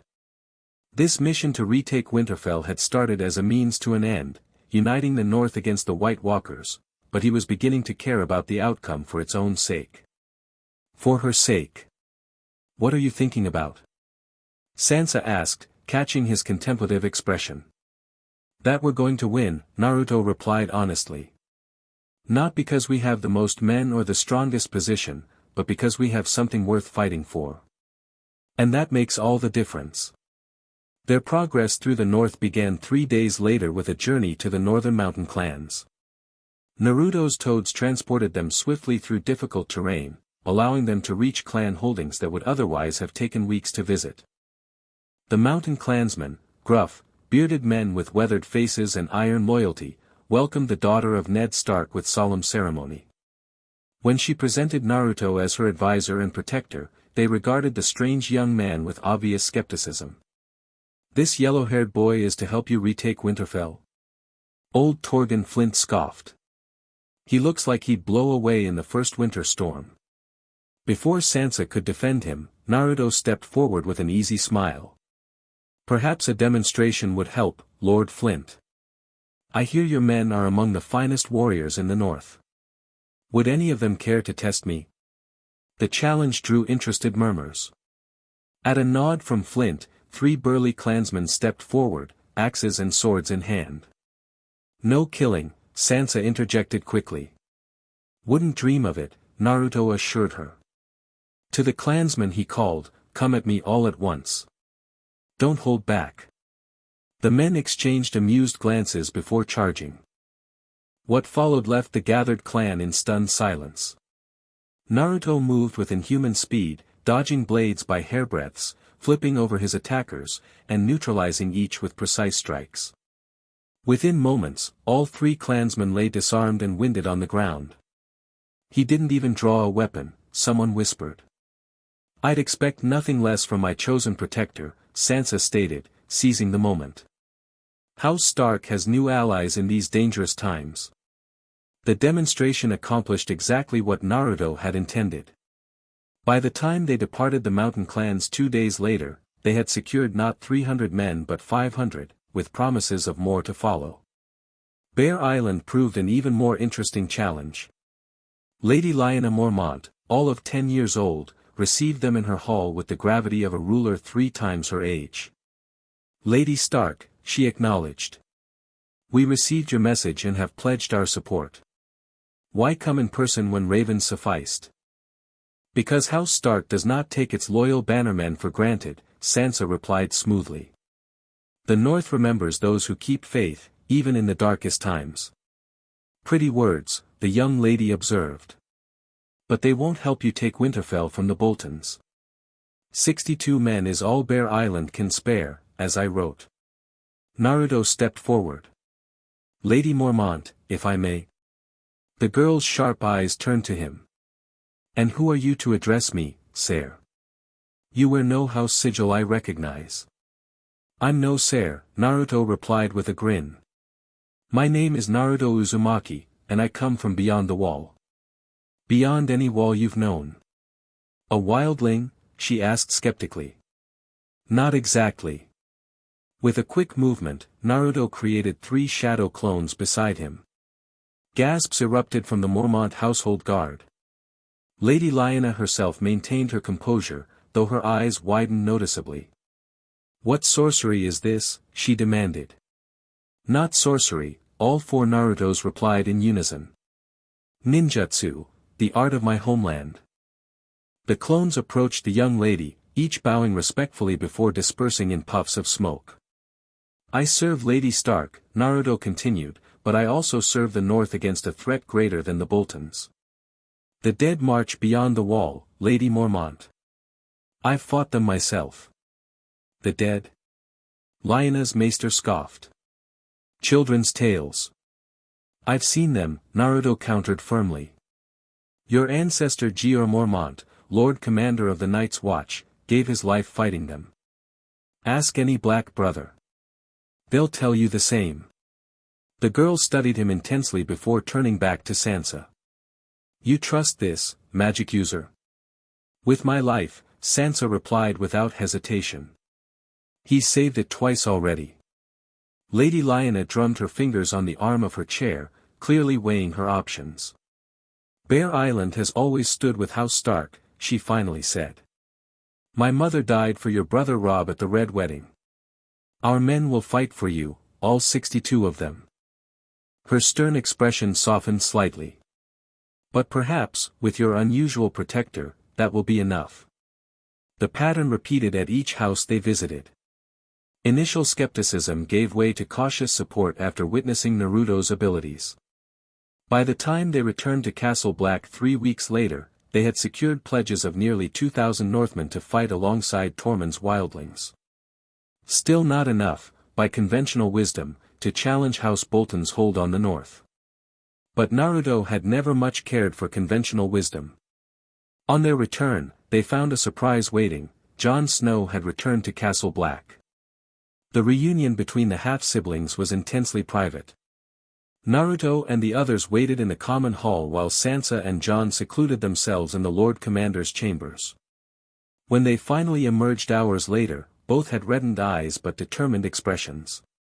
"My brother will lead our northern forces," Sansa announced to the gathered leaders. "He is the son of Ned Stark, and the North will rally to him." Jon Snow looked different than Naruto had expected, younger, somehow more burdened. His dark eyes held shadows that spoke of experiences beyond his years.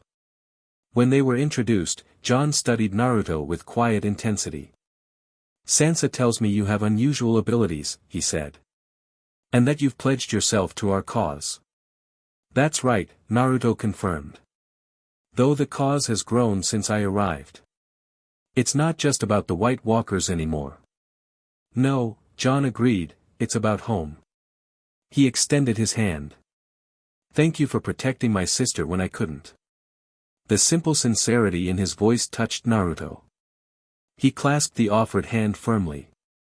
"That's what friends do." With Jon's return, the campaign gained new momentum. Northern houses that had hesitated now pledged their support to Ned Stark's son. Still, their combined forces remained smaller than the Bolton army, especially with the Umbers and Karstark supporting Ramsay.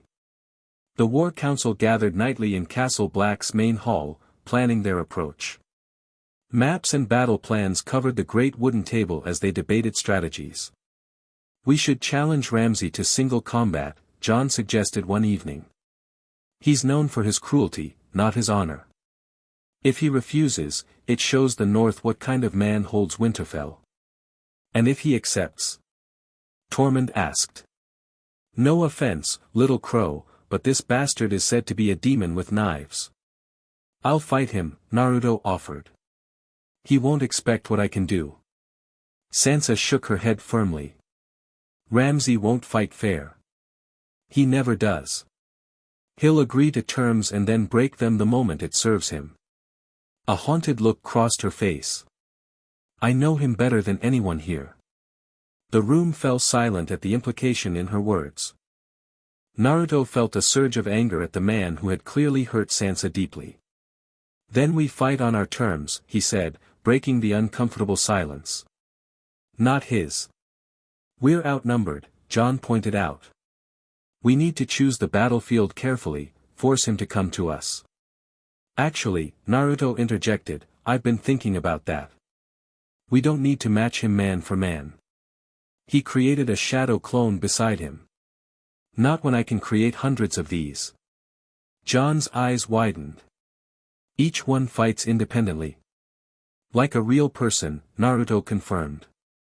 They're not as durable as the original, a solid hit will disperse them, but they're perfect for creating confusion, dividing enemy forces. And your chakra? Jon tested the unfamiliar word. You have enough for hundreds of these clones? I've created thousands before, Naruto admitted. Though not in this world. Here, my chakra regenerates more slowly, but I can still manage several hundred in battle. The tactical implications weren't lost on Jon, whose eyes lit with new possibilities. We could appear to have a much larger force than we actually do. Exactly, Naruto agreed. And there's more. My toads, the ones you've seen carrying messages, they can fight too. Some are bigger than houses. The Northmen exchanged skeptical glances, but Tormund pounded the table. I've seen these toads. Giant things that jump like they're flying. If they can fight, I say bring them. Plans evolved rapidly after that. Instead of a conventional battle, they would employ deception, misdirection, and Naruto's unique abilities to offset the Bolton advantage in numbers. As the council dispersed that night, Sansa pulled Naruto aside. Walk with me, she requested. They strolled along the top of the wall, the vast expanse of the haunted forest stretching beyond them to the north, the lights of their camp visible to the south. The height was dizzying, but the view stole Naruto's breath. I never thanked you properly, Sansa said after they'd walked in silence for a time. For finding me, for helping gather these allies. You don't need to thank me, Naruto replied. I made a promise. Yes, your ninja way. Her lips curved slightly. Still, I'm grateful. Not just for what you've done, but for how you've done it. What do you mean? You've never treated me as less than Jon, despite his being male and a warrior. You listen when I speak about Ramsay, about politics. Many men wouldn't. Naruto shrugged. Where I come from, some of the strongest shinobi are women. My friend Sakura could shatter mountains with her fists. And the fifth Hokage, our leader, was a woman who could heal the most grievous injuries and inflict even worse ones. I wish I had such powers, Sansa said softly, looking out over the darkened lands. You have your own strength, Naruto told her. You survived things that would have broken others. You kept your compassion, your sense of justice. That's rarer than any jutsu I could teach. She turned to face him fully, the moonlight silvering her features. When we retake Winterfell, and we will, what then? Will you stay, or seek a way back to your world? The question caught Naruto off guard. He hadn't allowed himself to think too far beyond the immediate goal of defeating the Boltons. I don't know if there is a way back, he admitted. And even if there were, there's still the Night King to deal with. I can't leave before that threat is ended. So you'll stay, she concluded, something indefinable flickering in her eyes. For now, Naruto nodded. Is that all right? More than all right, Sansa said quietly. Winterfell will need protectors in the wars to come. And I. She hesitated. I've grown accustomed to having you nearby. The admission, simple as it was, warmed Naruto more than he expected. Before he could respond, a horn blast from below interrupted the moment. Riders approaching, came a shout from the watchtower. They hurried back to the winch elevator, descending to find the courtyard in an uproar. A party of horsemen had arrived, not enemies, but messengers bearing the flayed man's sigil of House Bolton. Jon, Tormund, and the others were already gathered to meet them. At their center stood a smirking young man with cold eyes that immediately set Naruto on edge. Ah, there she is, the man said as Sansa appeared. My beloved wife, come to negotiate her return to Winterfell. Ramsay, Sansa's voice was ice. Naruto stepped protectively to her side, immediately noting how Jon positioned himself similarly on her other flank. And who are these? Ramsay's eyes flickered between them. New protectors. How sweet.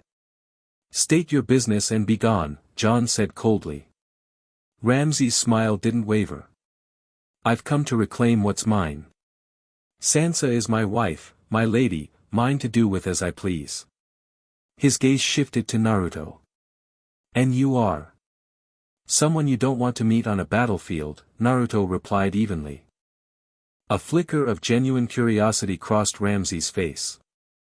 Interesting accent. Foreign sellsword, is he asked Sansa. You must be desperate indeed. Lord Bolton, Jon cut in before Sansa could respond, if you've come to negotiate, make your offer. Ramsay's expression hardened. Simple. Return my wife and kneel before me as Warden of the North. Do so, and I'll pardon this treason. Refuse, and I'll slaughter every wildling man, woman, and child under your protection. Then I'll hang you for a traitor and return my beloved Sansa to her rightful place in my bed. The threat hung in the air like poison. Naruto felt chakra surging through him unbidden, responding to his anger. The air around him shimmered slightly with the energy. You talk too much, he said, stepping forward. Where I come from, we have a name for men who hide behind threats and torture. We call them cowards. Ramsay's eyes narrowed. And where exactly do you come from, with your strange hair and stranger manner? Somewhere beyond your reach, Naruto replied. Beyond your understanding. Is that so? Ramsay laughed, a sound devoid of humor. Well, let me offer you some understanding, foreigner. I have 6,000 men at Winterfell. The Umbers and Karstarks have joined me with 2,000 more. What do you have? A few hundred wildlings. Some mountain savages. He shook his head in mock pity. You can't win. We'll see, Jon replied steadily. Meet us on the field before Winterfell. Let the gods decide. The gods? Ramsay scoffed. There are no gods in the north now. Only me. He turned his horse. Dawn, 2 days hence. Bring your wildlings, your mountain men, and your foreign friend. I'll feed all of you to my hounds. With that, he and his men rode out, leaving a tense silence in their wake. Charming fellow, Naruto observed dryly. He means to provoke us into making a mistake, Sansa warned. That's always his strategy. Jon nodded grimly. Then we'll give him exactly what he doesn't expect. Gather the commanders. We ride for Winterfell at first light. As the others dispersed to prepare, Naruto lingered with Sansa in the courtyard. Her composure had cracked slightly, a tremor visible in her hands. Are you all right? He asked quietly. No, she admitted, her honesty surprising him. But I will be. When he's dead and Winterfell is ours again. He won't touch you, Naruto promised. Not while I live. She met his eyes, searching for something. Whatever she found seemed to reassure her. Good, she said simply. Because I intend to watch him die. The coldness in her voice might have disturbed Naruto once. Now, understanding what this man had done to her, he merely nodded. Some people forfeited mercy by their actions. Ramsay Bolton was clearly one of them. They made camp in a wooded area within sight of Winterfell, their fires deliberately fewer than their numbers would suggest, part of the deception they planned. Scouts reported Bolton forces assembling on the fields before the castle, preparing for the battle to come. In his tent, Naruto sat cross-legged, gathering natural energy to enter Sage mode. The task remained more difficult in this world, but he had adapted, finding the unique flow of energy that suffused the northern landscape. A rustle at the tent flap announced Jon's arrival. The young commander looked worn but determined. "May I?" he asked, gesturing to the space opposite Naruto. "Of course." Jon settled cross-legged before him. "Sansa says you come from another world. That you have powers beyond anything in West Aeros." "That's mostly true," Naruto confirmed. "And yet you fight for us." "For Winterfell." "Why?" It was a fair question, one Naruto had asked himself repeatedly over the past weeks. "When I first arrived, I thought it was just circumstance, wrong place, wrong time," he admitted. "Then I believed I was brought here to fight the White Walkers. Now." He met Jon's steady gaze. "Now I think it's about more than that. Your sister, your home, what they represent, it matters. And I protect what matters." Jon studied him silently before nodding. "My sister trusts you completely. That's unusual for her, especially after what she's endured." "She's stronger than most people realize," Naruto observed. "Yes," Jon agreed. "She is." He hesitated, then added, "If something happens to me tomorrow." "It won't," Naruto interrupted firmly. "If it does," Jon persisted, "promise me you'll see her safely established at Winterfell. The North needs a Stark." "I promise," Naruto said solemnly. "But you're not dying tomorrow, Jon Snow." "None of us are." He grinned suddenly. "Except Ramsay Bolton." A ghost of a smile crossed Jon's solemn features. "I hope you're right." He rose to leave, then paused. "Sansa told me about your way, never going back on your word." "My ninja way," Naruto confirmed. "We have something similar in the Night's Watch," Jon said. "An oath." "I am the sword in the darkness. I am the watcher on the walls. I am the shield that guards the realms of men." His dark eyes held Naruto's. "It seems you and I aren't so different, Naruto Uzumaki, despite coming from different worlds." After Jon departed, Naruto resumed his meditation, but found his thoughts returning to the conversation. Jon was right, despite the vast differences in their backgrounds, they shared a core principle. Protect those who need protection. Stand against the darkness. It was a comforting thought as he prepared for the battle to come. Dawn broke clear and cold over the fields before Winterfell. The Bolton army had formed up in neat ranks, their flayed man banners snapping in the morning breeze. Across from them, the significantly smaller Stark force arranged itself with deliberate disorder, wildlings mingling with Northmen, no clear formation evident.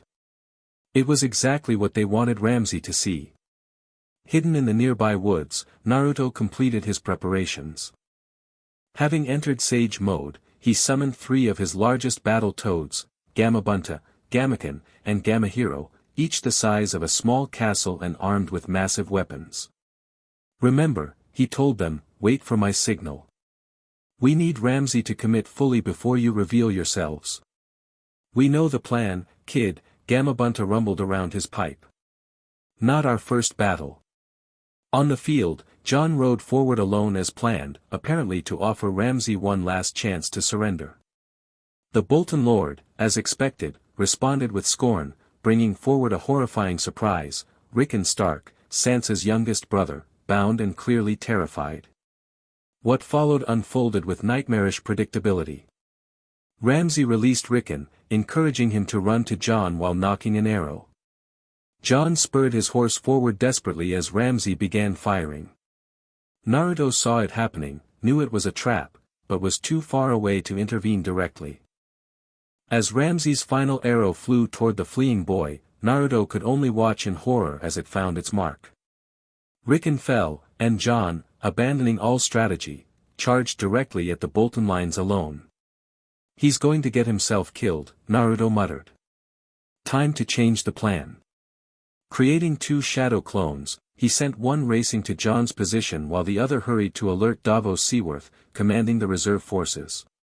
The original Naruto gave Gamabunta the signal.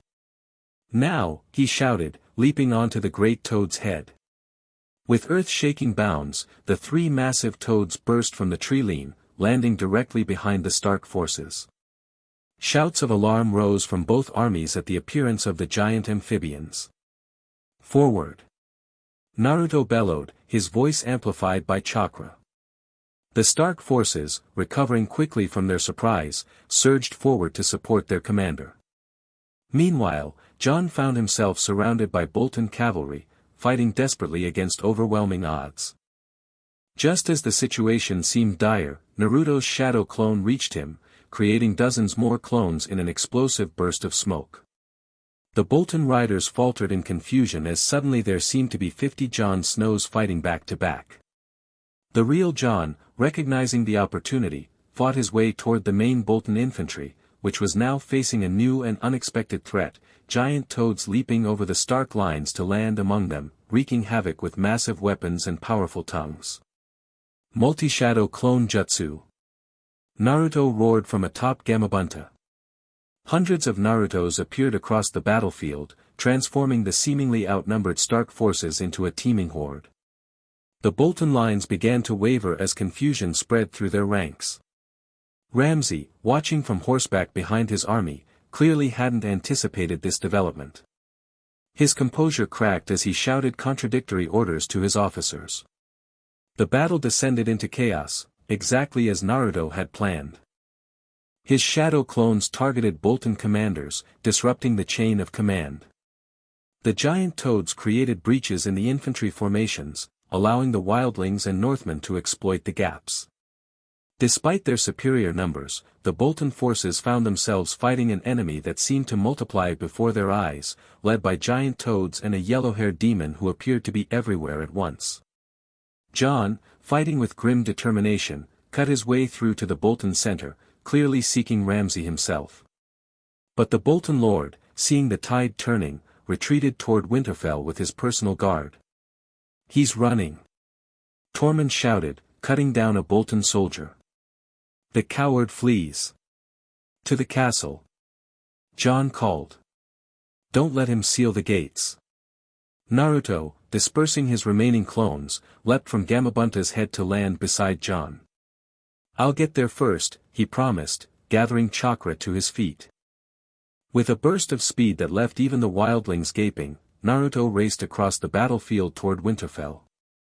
He caught up with Ramsay's party just as they reached the gates, landing in their path like an orange and black thunderbolt. "Going somewhere?" he asked, casually forming a Rasengan in his palm.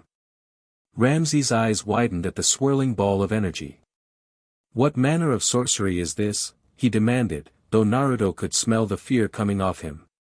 "The kind that's going to tear through you if you don't surrender," Naruto replied evenly. The Bolton guards moved to protect their lord, but Ramsay himself drew a bow with surprising speed, loosing an arrow directly at Naruto's face. The ninja simply tilted his head, allowing the arrow to pass harmlessly by. "Is that all you have?" Naruto asked, genuinely curious. For the first time, naked fear showed on Ramsay's face. He turned to flee into the castle, shouting for the gates to be closed. Naruto slammed his Rasengan into the ground before the gates, creating an explosion that threw horses and men alike into the air. When the dust settled, the path into Winterfell stood open, its defenders scattered or unconscious. By then, Jon and the vanguard of the Stark forces had arrived.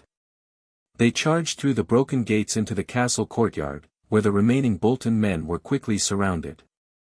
Ramsay, cornered and desperate, cast aside his bow and drew a sword. "Come then, bastard," he snarled at Jon. "Let's end this like men." Jon stepped forward, his own sword ready, but Naruto placed a restraining hand on his arm. "Wait," he said quietly. "This should be Sansa's decision." As if summoned by his words, Sansa appeared in the courtyard, having followed the army at a distance. Her gaze locked with Ramsay's, and something passed between them, a silent recognition of what was to come. "Surrender, Lord Bolton," Jon called formally. "Lay down your weapons, and you'll be granted a clean death." Ramsay's lips curled in a desperate smile. "I think not." With shocking quickness, he drew a hidden knife and lunged, not at Jon, but at Sansa. He never reached her. Naruto moved faster than the eye could follow, intercepting Ramsay mid-lunge and slamming him to the cobblestones with bone-crushing force.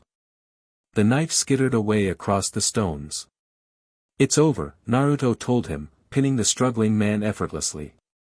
Ramsay, even defeated, managed a bloody smile. "Nothing's ever over. She's mine. She'll always be mine. In here." He tapped his temple. "In her nightmares." Naruto leaned closer, his voice for Ramsay alone. "No. Today she takes back her nightmares too." He looked up at Sansa, who had approached with regal calm. "My lady. Your decision." "Take him to the kennels," she ordered, her voice steady. "Chain him securely. I'll deal with him there." As Ramsay was dragged away, still hurling threats and obscenities, Sansa turned to survey her ancestral home. Winterfell, battered and altered by Bolton occupation, but Winterfell nonetheless. "We did it," Jon said quietly, coming to stand beside her. "We came home." Sansa nodded, tears glistening in her eyes. "Not all of us." She looked to where Rickon's body had been brought into the courtyard, now covered with a Stark cloak. "We'll bury him in the crypts," Jon promised. "With father and Robb and all the Starks before them." Naruto stood apart, giving the siblings their moment. The battle's aftermath swirled around him, the wounded being tended, prisoners secured, wildlings and Northmen beginning the process of clearing Bolton symbols from the castle walls. He felt drained but satisfied. The wolf had returned to her den, just as the dream had foretold. One piece of the prophecy fulfilled. Later, after Sansa had exacted her justice on Ramsay in a manner Naruto chose not to witness, the surviving lords of the North gathered in Winterfell's great hall. Houses that had declined to fight now sent representatives, eager to pledge loyalty to the victorious Starks. Naruto stood to one side as Jon and Sansa took their places at the high table. The room buzzed with conversation until Lord Wyman Manderley, corpulent and imposing, rose to speak. "The Boltons are defeated," he announced. "The Freys and Lannisters are far away. Who rules the North now?" He looked pointedly at Jon. "I say Ned Stark's blood runs through his veins. He's my king, from this day until his last day." He drew his sword and knelt. "The king in the North." Lord Glover, who had refused their call before the battle, stood next. "I did not fight beside you on the field, and I will regret that until my dying day. House Glover will stand behind House Stark as we have for 1,000 years." He too drew his sword and knelt. "The king in the North." One by one, the lords of the North and the Vale rose to proclaim Jon as their king, swords drawn, voices rising in a chant that filled the hall, "The king in the North. The king in the North." Jon, clearly overwhelmed, rose slowly to acknowledge them. Beside him, Sansa smiled, though Naruto caught the brief flash of something else in her eyes, not quite resentment, but perhaps regret that her own claim had been so quickly overlooked. Then, surprising everyone, Jon raised his hand for silence. "My lords," he began, "I am honored by your faith in me. But I cannot accept this title alone." He turned to Sansa. "My sister Sansa is the true-born daughter of Ned and Catelyn Stark. Without her, we would not be standing in Winterfell today. Without her, I would have rushed headlong to my death on that battlefield. Murmurs rippled through the hall as Jon continued. And without another, he added, gesturing toward Naruto, none of us would have prevailed against the Bolton forces. You all saw what he did on the field. His power turned the tide when we were outnumbered and surrounded. The northern lords exchanged uncertain glances. Lady Mormont, diminutive but commanding, spoke up. We saw sorcery on that battlefield. Giant frogs and men multiplying like locusts. Powerful allies, certainly, but... Not just allies, Jon interrupted firmly. Naruto Uzumaki pledged himself to House Stark's cause when no one else would. He protected my sister when I could not. He fought for the North when he has no ties to our lands or our quarrels. Naruto stepped forward, uncomfortable with the sudden attention. I only did what was right, he said simply. And therein lies true nobility, Jon declared. My lords, Lady Mormont, I propose a shared rule for the North. Myself as king, my sister Sansa as Lady of Winterfell and my chief counselor, and Naruto Uzumaki as Lord Protector of the North. Stunned silence followed this unprecedented proposal. Shared rule was foreign to West Aeros, particularly with an outsider included. Sansa, reading the room expertly, rose to support her brother. The old ways served the North well for thousands of years, she acknowledged. But winter is coming. The dead march on the wall. These are not times for old ways alone. She gestured toward Naruto. You've all seen what he can do. Imagine that power directed against the White Walkers. Imagine that power protecting the North. Tormund stood from the wildling section. The free folk follow Snow because he died for us and came back. We follow this yellow-haired demon because he saved us beyond the wall when he didn't have to. He pounded his chest. The free folk accept this council of three. Slowly, tentatively, the northern lords began to nod.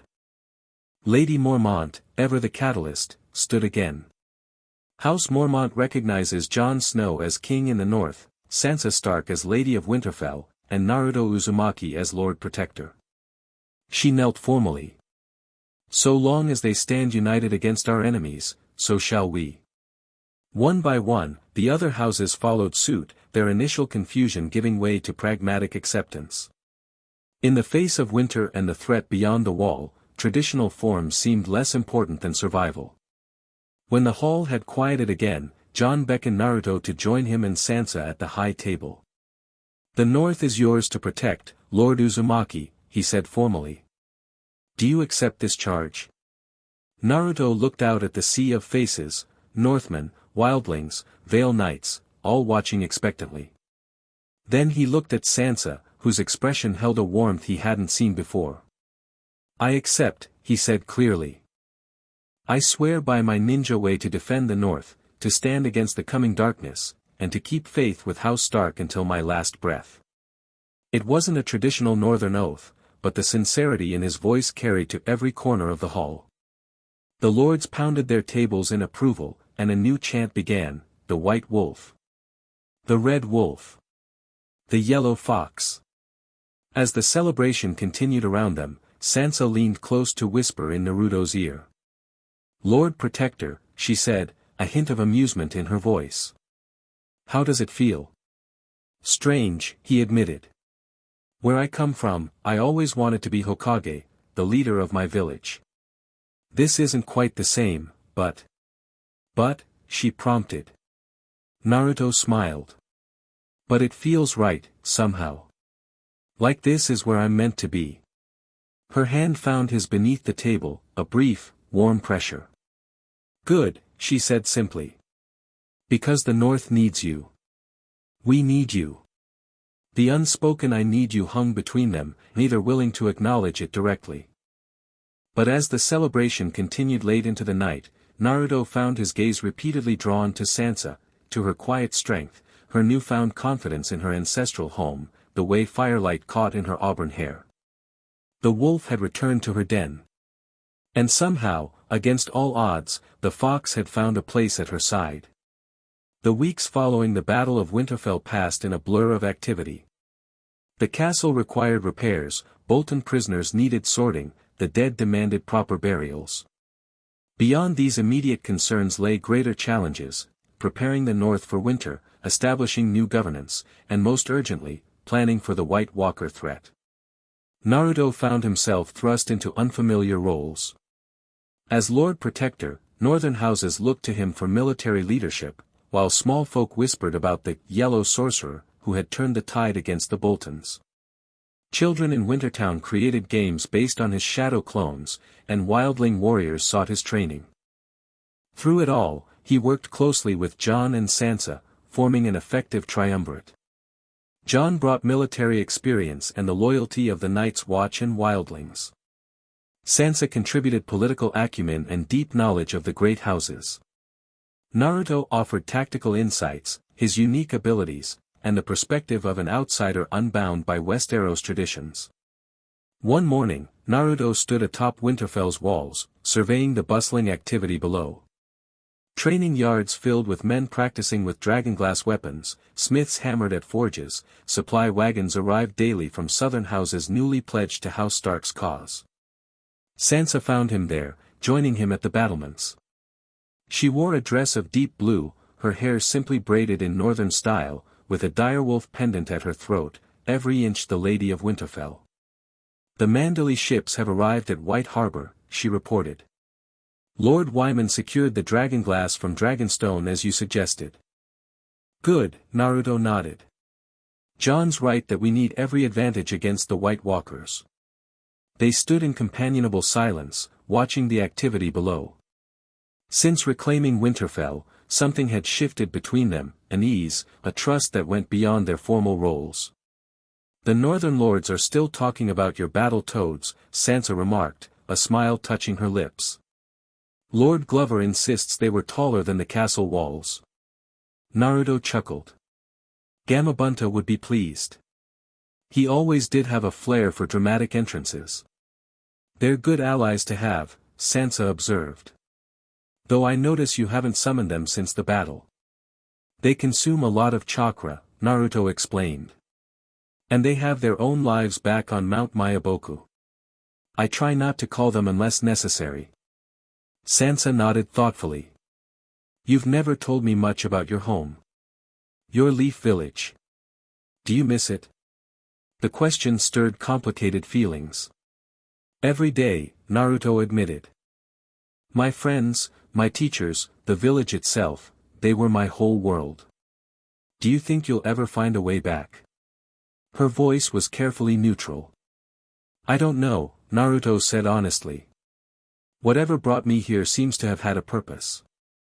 Maybe when that purpose is fulfilled." He trailed off, uncertain how to finish the thought. Sansa turned to face him directly, her blue eyes searching his. "And if that purpose is defeating the Night King? What then?" The implied question hung between them. If his task was completed, would he leave? Before Naruto could respond, a guard approached, bowing hastily. "My lady, your grace requests your presence in the Great Hall.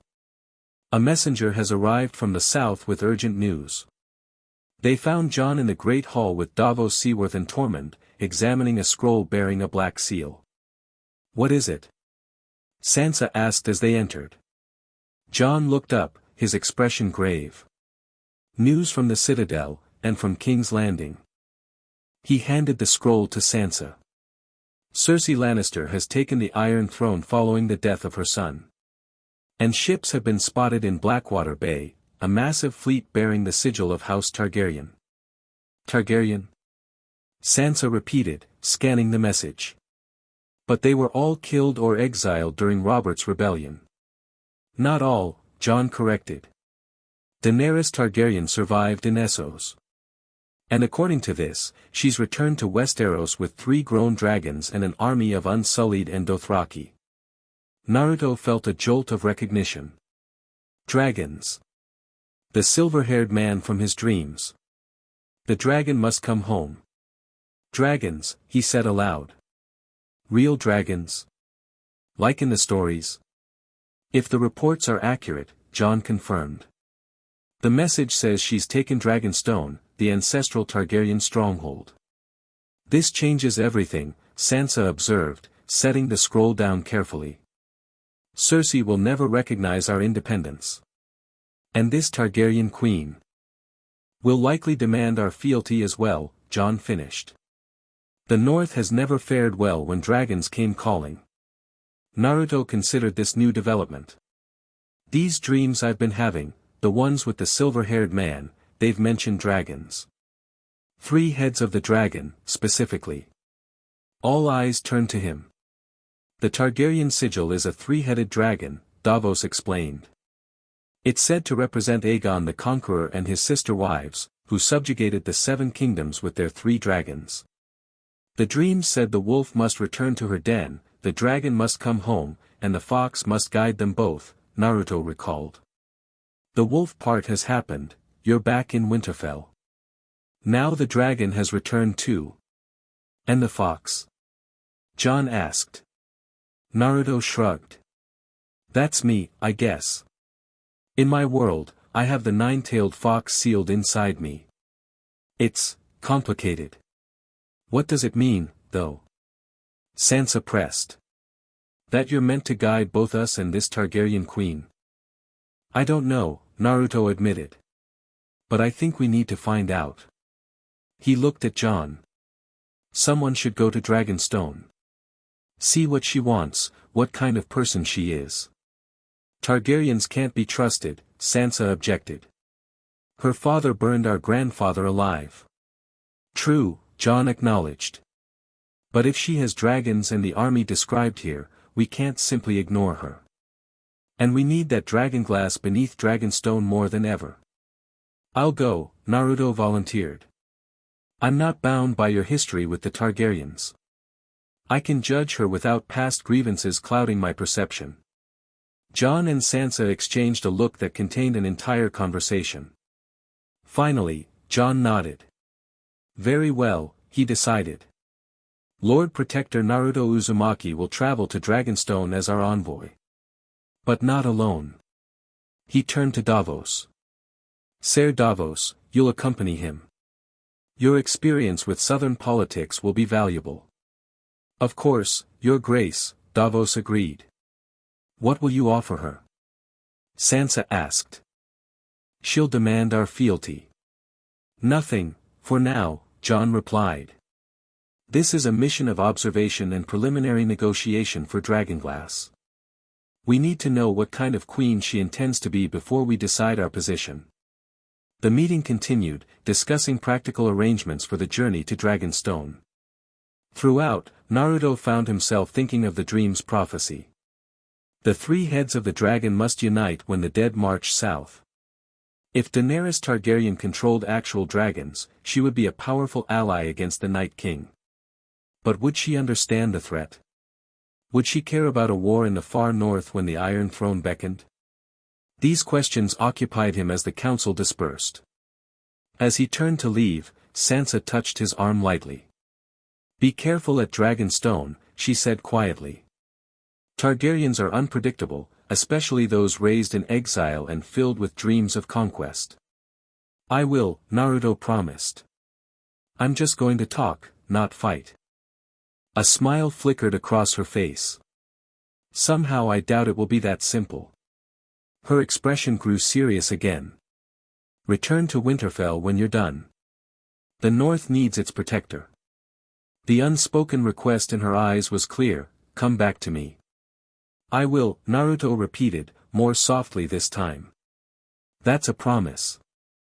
As preparations for the journey to Dragonstone began, Naruto found himself standing once more atop Winterfell's walls, gazing southward. The dragon had returned to West Aeros. Soon he would meet this Daenerys Targaryen, fulfilling another piece of the prophecy. What that meeting would bring, he couldn't guess. But one thing was certain, the great game had changed. New pieces had entered the board, and winter was coming for them all. Chapter 3, Fire Meets Wind. The ship pitched violently as another wave crashed against its hull. Naruto gripped the railing, his knuckles white, swallowing hard against the nausea that had plagued him since they'd left White Harbor 3 days earlier. Never been at sea before. Ser Davos asked, approaching with the steady gait of a lifelong sailor. Is it that obvious?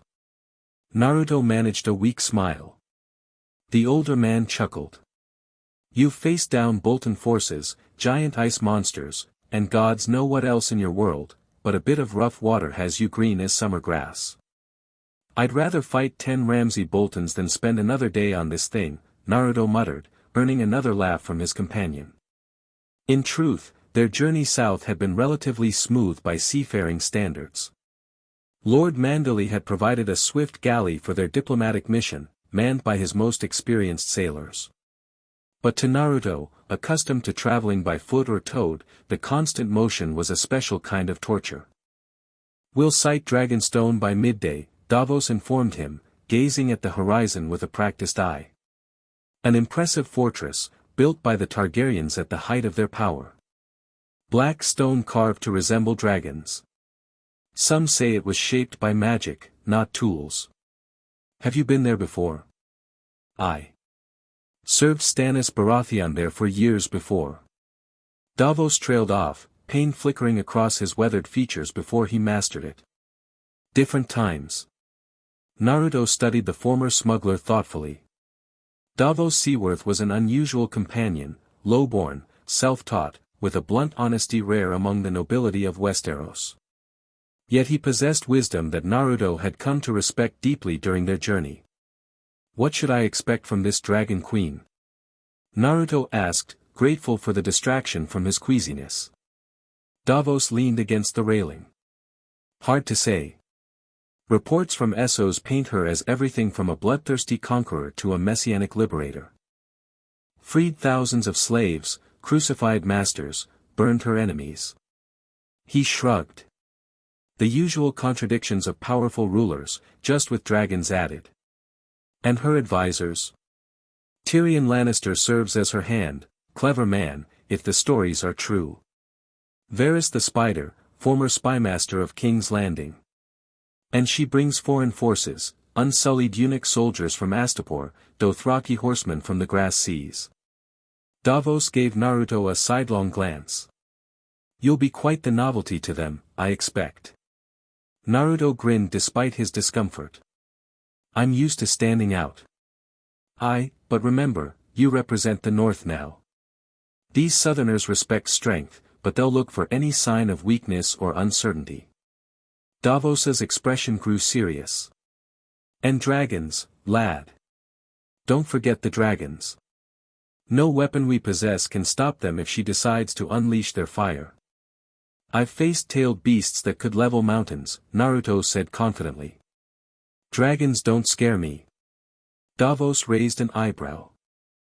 Perhaps they should. A healthy respect for dragons has kept many men alive throughout history. Before Naruto could respond, a shout came from the crow's nest above, land ho. Dragonstone ahead. Grateful for solid ground within reach, Naruto turned toward the bow. Through the morning mist, a dark shape emerged, an island dominated by a fortress of black stone that seemed to grow organically from the rocky cliffs. Even from a distance, the dragon-like features of the architecture were apparent, giving the entire structure an alien, somewhat menacing appearance. Impressive, Naruto admitted. Davos agreed. And there's something else you should see. He pointed skyward, where 3 winged shapes circled above the castle, distant but unmistakable. The dragons, Naruto breathed, watching the creatures soar with graceful power. The dragons, Davos confirmed grimly. Let's hope they're as reasonable as their mother is said to be. Their reception at Dragonstone was formal but cold. Armed unsullied soldiers lined the winding stairway from the beach to the castle gates. Their discipline was impressive, not a single soldier shifted position or changed expression as Naruto and Davos ascended the hundreds of steps. They're like statues, Naruto observed quietly. Trained from childhood, Davos replied. Castrated, broken, rebuilt as perfect soldiers. They say an unsullied fears nothing, feels nothing. Naruto studied the nearest soldier's eyes as they passed. Despite the man's impassive face, he sensed something there, not emptiness, but a carefully controlled focus. These were not mindless tools but disciplined warriors who had survived unimaginable hardships. At the castle gates, they were met by a small delegation led by a diminutive man with mismatched eyes and distinctive scarring across his face. Ser Davos Seaworth, the man greeted with a slight bow. The Onion Knight. Last I heard, you served Stannis Baratheon. Lord Tyrion, Davos returned the greeting. Aye, but now I serve Jon Snow, King in the North. Tyrion's eyebrows rose. King. Last I heard, the Boltons held the North. Much has changed, Davos replied evenly. The Boltons are defeated. The North has rallied behind Jon Snow and Sansa Stark. Sansa. Something flickered in Tyrion's eyes, concern, perhaps even affection. She is well. She is Lady of Winterfell, Davos confirmed. And thriving. Tyrion seemed relieved before his attention shifted to Naruto. And this must be the mysterious Lord Protector we've heard so much about. The one they call the Yellow Fox. Naruto Uzumaki, he introduced himself with a slight bow. I represent the North alongside Ser Davos. Tyrion studied him with undisguised curiosity. Strange tales have reached us even here. Giant speaking toads, men who multiply themselves, whirlwinds of light that shatter the dead. His head tilted. Normally I'd dismiss such stories as northern exaggeration, but looking at you, he gestured to Naruto's distinctive appearance, I find myself more inclined to believe them. We have much to discuss, Davos interjected. Including matters that concern all of West Aeros. Indeed, Tyrion agreed. Her Grace awaits in the throne room. I should warn you, she expects your fealty. The North is part of the Seven Kingdoms, and she is the rightful heir to the Iron Throne. We'll hear her claims, Davos replied diplomatically.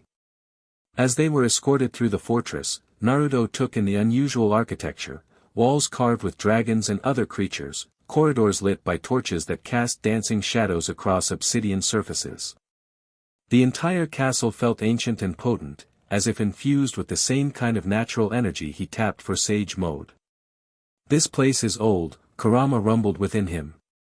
Older than these dragon people realize. I sense power in the stones themselves. You've been quiet lately, Naruto thought back. Observing. This world grows more interesting. These dragons, particularly, they're not unlike the tailed beasts in some ways. Before Naruto could press for more, they arrived at massive doors carved with the three-headed dragon sigil of House Targaryen. Unsullied guards pushed them open to reveal a cavernous throne room built of the same black stone. Light streamed through high windows, illuminating a simple but imposing throne at the far end. Upon it sat Daenerys Targaryen. Naruto's first impression was of someone smaller than expected yet somehow filling the space with her presence. Her silver-blonde hair, so like the man from his dreams, was elaborately braided, her violet eyes sharp and assessing. She wore a dress of deep red accented with black, cut in a foreign style that emphasized her exotic beauty while projecting authority. Flanking the throne stood her advisors, a stern-faced bald eunuch, a striking woman with dark skin and curly hair who could only be Missandei, her trusted translator, and several Dothraki bloodriders whose fierce expressions contrasted with the disciplined Unsullied. Tyrion ascended the dais to stand beside the throne. Your Grace, may I present Ser Davos Seaworth and Lord Naruto Uzumaki, representatives of Jon Snow of Winterfell. Welcome to Dragonstone, Daenerys greeted, her voice clear and commanding. I was beginning to wonder if the North had received my invitation. Invitation? Davos inquired politely. I summoned all lords of West Aeros to bend the knee and swear fealty to their rightful queen, Daenerys clarified. Yet the North sends envoys rather than pledges of loyalty. Curious. The North has only recently freed itself from Bolton tyranny, Davos explained. Jon Snow and Sansa Stark have united the northern houses and reclaimed Winterfell. They've been somewhat preoccupied. So I've heard, Daenerys replied. Along with tales of unusual allies. Her gaze shifted to Naruto, studying him with undisguised interest. They say you command forces unlike any seen in West Aeros before. That you turned the tide against superior numbers at the Battle of Winterfell. Naruto met her gaze steadily. I helped. The Northerners fought bravely for their freedom. Freedom, she repeated, a slight edge entering her voice. An interesting choice of words. The North is part of the Seven Kingdoms. My family united those kingdoms centuries ago. And lost them, Davos pointed out quietly. Tension crackled through the room. Daenerys's expression hardened slightly, but before she could respond, Tyrion stepped forward. Perhaps we might discuss why you've come, he suggested smoothly. Surely it wasn't merely to inform us that the North refuses to recognize her Grace's claim. Davos nodded gratefully at the diplomatic intervention. We come seeking an alliance against a threat that endangers all of West Aeros, indeed, all of the living. Cersei Lannister? Daenerys asked. A greater threat, Naruto said, speaking up. I've fought them myself beyond the wall. The White Walkers and their army of the dead march south. If they breach the wall, they'll destroy everything in their path, north and south alike. Several of Daenerys's advisors exchanged skeptical glances. She herself maintained a neutral expression. White Walkers, she repeated. The legendary ice demons from children's stories. Not stories, Davos insisted. The Night's Watch has been fighting them for years. Jon Snow has seen them, fought them. Their numbers grow with every village that falls. And you claim to have fought them as well. Daenerys addressed Naruto directly. I have, he confirmed. My abilities are effective against them, but there are too many. We need dragonglass to forge weapons. Dragonstone sits on the largest deposit in West Aeros. Tyrion stepped forward. Dragonglass? You came all this way for mining rights? We came to warn you of the true enemy, Naruto corrected. And to propose an alliance that benefits us all. Daenerys leaned forward slightly. What alliance could you possibly offer? I have 3 dragons, the Unsullied, the Dothraki, and soon, the support of Dorne and the Reach. What does the North bring to this partnership? Naruto exchanged a glance with Davos, who nodded slightly. Perhaps a demonstration would clarify, Naruto suggested. With your permission. Daenerys's curiosity was evident. She nodded her assent. Naruto stepped forward into the open space before the throne. With a single hand sign, he created a dozen shadow clones that appeared in puffs of smoke around him. Gasps and exclamations filled the throne room. Dothraki reached for weapons, while the Unsullied shifted into defensive positions. Only Daenerys remained outwardly calm, though her violet eyes widened noticeably. Remarkable illusion, she commented, recovering quickly. Not an illusion, Naruto replied. To prove it, his clones moved independently through the room, approaching different advisors, even touching the stone walls to demonstrate their solidity. One clone approached Daenerys herself, stopping a respectful distance from the throne when the Unsullied raised their spears. I can create hundreds of these in battle, the clone explained. Each one acts independently, with its own consciousness. Blood magic? Tyrion asked, clearly disturbed yet fascinated.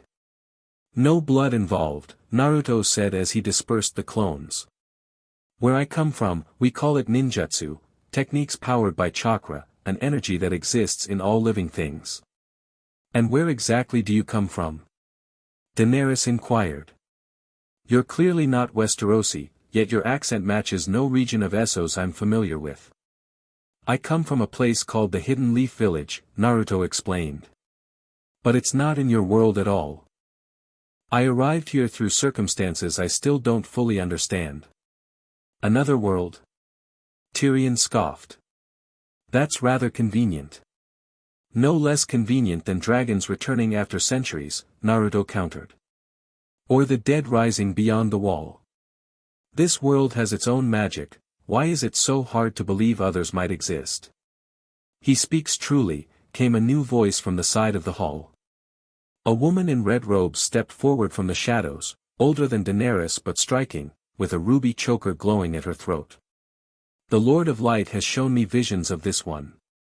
He crosses between worlds as I have glimpsed in the flames. Melisandre, Davos growled, hand moving to his sword hilt. What is this witch doing here?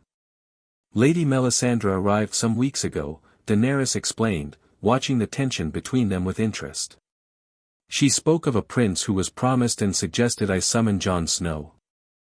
And now his emissary arrives with the Fox of Prophecy at his side, Melisandre continued, approaching Naruto with undisguised fascination. Just as the flames foretold. Fox of Prophecy. Daenerys repeated. The three heads of the dragon shall unite, Melisandre intoned. Ice and fire joined by the wind that bridges worlds. I have seen it. Naruto felt a chill despite the warm room. These words echoed his own dreams too closely for comfort. Forgive me, Tyrion interrupted, but we seem to have strayed rather far from the original purpose of this audience. You claim an army of the dead marches on the wall, yet ask only for mining rights to Dragonglass. What exactly are you proposing? Davos, recognizing the opportunity to return to practical matters, stepped forward. Allow us to mine the Dragonglass. It costs you nothing but would give the North weapons against the dead. In return, once the greater threat is defeated, the North will consider your claim to the Iron Throne more thoroughly. Consider. Daenerys's voice cooled. The North belongs to the Seven Kingdoms. The Seven Kingdoms belong to me. With respect, Your Grace, Naruto interjected, kingdoms are more than just lands and castles. They're people. The Northerners have chosen Jon Snow as their king because he fights for them, protects them. If you want their loyalty, you'll need to earn it, just as he did. Silence fell across the throne room. Several advisors appeared shocked at Naruto's directness. Daenerys herself fixed him with an unreadable expression.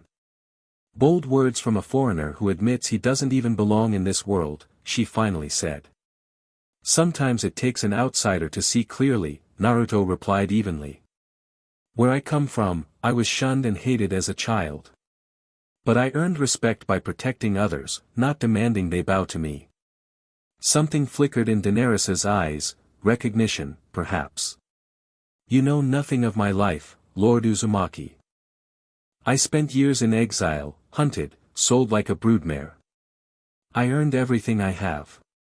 Then you understand better than most, Naruto pressed gently. People follow strength, yes, but also compassion. The North has suffered under southern rulers. Show them you're different. Before Daenerys could respond, a disturbance echoed from outside, shrieks that could only belong to dragons. They grew louder, more insistent, until Daenerys rose with a concerned expression. What troubles them? She murmured. The massive windows of the throne room darkened suddenly as an enormous scaled head pressed against the glass, a dragon, copper-gold in color, its eye peering curiously into the chamber. Viserion, Daenerys identified, clearly puzzled by her dragon's unusual behavior. He never approaches the castle this way. Another shriek sounded as a second dragon, this one green and bronze, appeared at another window. Within Naruto, Kurama stirred with sudden interest. They sense me, the fox realized. Or rather, they sense our combined chakra. You're dragons, Naruto said, understanding dawning. They're reacting to me. To the energy I carry. Impossible, Tyrion objected. Dragons respond to Targaryen blood, not, chakra isn't so different from what you call magic, Naruto explained, taking a careful step toward one of the windows. And I carry a special kind within me. Let me speak through you, Kurama requested unexpectedly. I want to communicate with these, cousins. Naruto hesitated, then acquiesced, allowing the Ninetales' consciousness to rise closer to the surface. His eyes shifted, taking on the distinctive vertical pupils of the fox. Daenerys gasped, her hand flying to her throat. Your eyes. Greetings, fire children, Naruto spoke, though the voice was deeper, more resonant, Kurama speaking through him. Your kind and mine share distant origins, though separated by the void between worlds. The dragons responded with keening cries that seemed almost conversational. Viserion pressed closer to the window, exhaling a puff of steam that fogged the glass. What is happening? Daenerys demanded, descending from the dais to approach Naruto. What are you doing to my dragons? Naruto reasserted control, his eyes returning to normal. I'm not doing anything to them. They sense Kurama, the nine-tailed fox sealed within me. He's a being of pure chakra, somewhat like your dragons are creatures of fire made flesh. Sealed within you? Tyrion repeated, fascination overcoming his skepticism. You carry some kind of spirit inside your body. It's complicated, Naruto said, but yes. Where I come from, tailed beasts like Kurama are immensely powerful. In my world, he could destroy mountains with a single swing of his tails. And this beast speaks to my dragons? Daenerys asked, her initial alarm giving way to cautious curiosity. They recognize something familiar in his energy, Naruto explained. Just as he senses something familiar in them. Outside, the dragons continued their keening calls.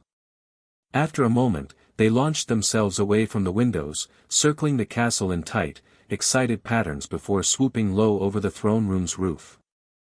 I've never seen them behave this way with a stranger, Daenerys admitted, studying Naruto with new interest.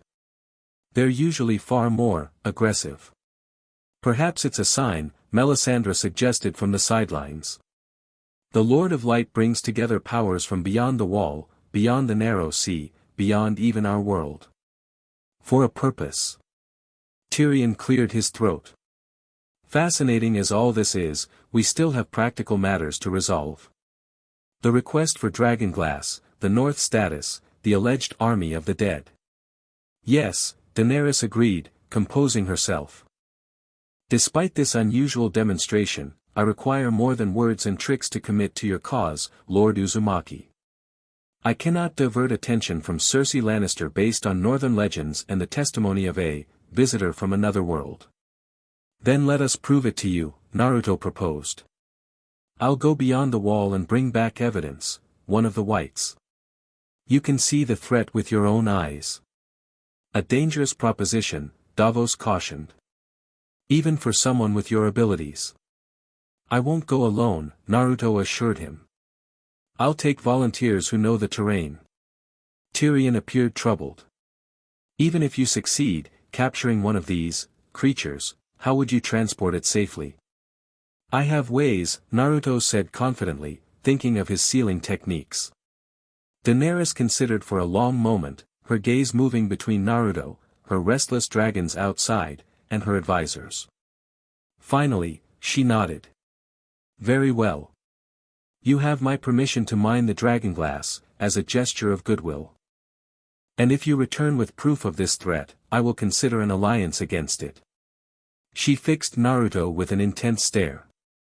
But understand this, I came to West Aeros to reclaim my family's throne. The North must eventually acknowledge my rule, or there can be no lasting peace between us.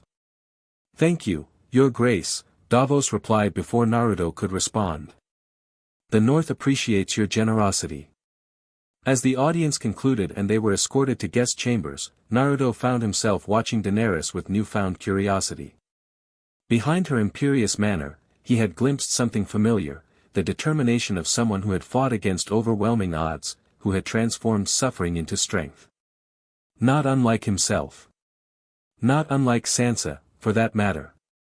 The prophecy's words echoed in his mind, the three heads of the dragon must unite. Perhaps this meeting was the first step toward that unity, however uneasy it might be. Naruto spent the following days exploring Dragonstone while Davos oversaw the beginning of Dragonglass mining operations. The island fortress fascinated him, its otherworldly architecture, the palpable sense of ancient power, the breathtaking views of the surrounding seas. He often found himself drawn to the cliffs where Daenerys's dragons made their lairs.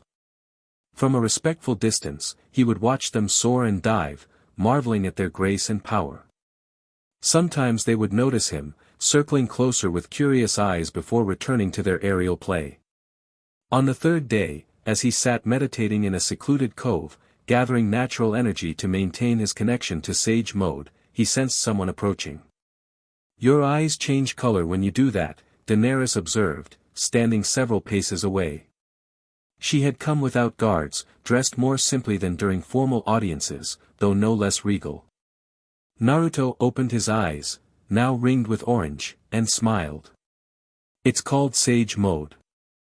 I'm gathering natural energy from my surroundings, balancing it with my own chakra. Another of your abilities from this other world." She approached carefully, settling on a rock nearby. "Your companion Ser Davos tells me you've been quite impressive in helping establish the mining operation. The miners say you created 50 copies of yourself to help clear the initial tunnels. Shadow clones make quick work of manual labor," Naruto shrugged. "Though they're more useful in combat." "So I've heard." Daenerys studied him openly. "Stories have reached even Dragonstone about the Battle of Winterfell. They say you commanded giant toads and created an army from nothing." "The Northerners exaggerate," Naruto laughed. "But yes, I helped turn the tide against the Boltons." "Why?" she asked bluntly. "Why fight for the Starks? For the North? You owe them nothing." The question was probing, personal, yet Naruto sensed genuine curiosity rather than suspicion. "When I arrived in this world, I was confused, disoriented," he explained. "The first people I encountered were in danger, wildlings being hunted by White Walkers. I couldn't just walk away." He shrugged. One thing led to another. Simple compassion, then. There was something wistful in her voice. "That, and..." Naruto hesitated, unsure how much to reveal. "I've been having dreams. Visions of a silver-haired man with purple eyes, speaking of a prophecy about wolves and dragons." Daenerys's expression sharpened. "What man? What does he say?" "He talks about the 3 heads of the dragon uniting. About the wolf returning to her den, the dragon coming home, and the fox guiding them both." Naruto watched her carefully. "He looks like you. Same coloring, same features. He stands with a red-haired woman and a young girl with eyes like yours." Daenerys had gone very still. "My brother Rhaegar," she whispered. "With his wife Elia and daughter Rhaenys. But they died during Robert's rebellion, before I was even born." "I don't understand it either," Naruto admitted. "But the dreams feel important, like messages." She was silent for a long moment, processing this information. When she spoke again, her voice was carefully controlled. "You claim to come from another world, yet somehow dream of my dead family members you could know nothing about. You carry a beast inside you that communicates with my dragons. And you fight for House Stark, which rebelled against my family." Her eyes met his. "You can understand why I might be suspicious." "Completely," Naruto agreed. "I'd be suspicious too. That's why I proposed bringing you proof of the White Walkers. So you can see at least one truth for yourself." "A dangerous mission," she noted. "I've faced worse odds." "Have you?" There was genuine curiosity in her question. "In my world, I fought in a war against an enemy who could reduce mountains to dust with a gesture," Naruto told her. "I faced a goddess who created and destroyed dimensions. Walking dead men are, well, not routine, but manageable." A smile flickered across Daenerys's face. "You speak of these incredible things so casually. As if fighting goddesses is an ordinary occurrence." "What about you?" Naruto countered. "They say you walked into a funeral pyre and emerged with 3 dragons. That you freed thousands of slaves and conquered cities. Those aren't ordinary achievements either." "No," she acknowledged. "They're not." They fell into a surprisingly comfortable silence, watching the dragons wheel above the churning sea. After a while, Daenerys spoke again, her voice softer. "What was your world like? Your home?" The question stirred bittersweet memories. "Beautiful," Naruto said after a moment. Different from here.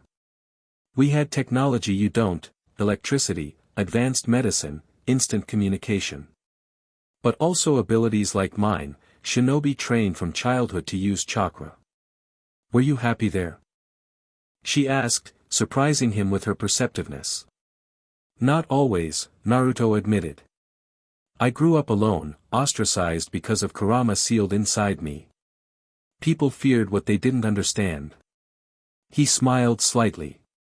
But I found precious people, friends who became family. I earned respect by protecting others. We have that in common, then, Daenerys said quietly. Being alone. Finding strength in it. You built something amazing, Naruto observed.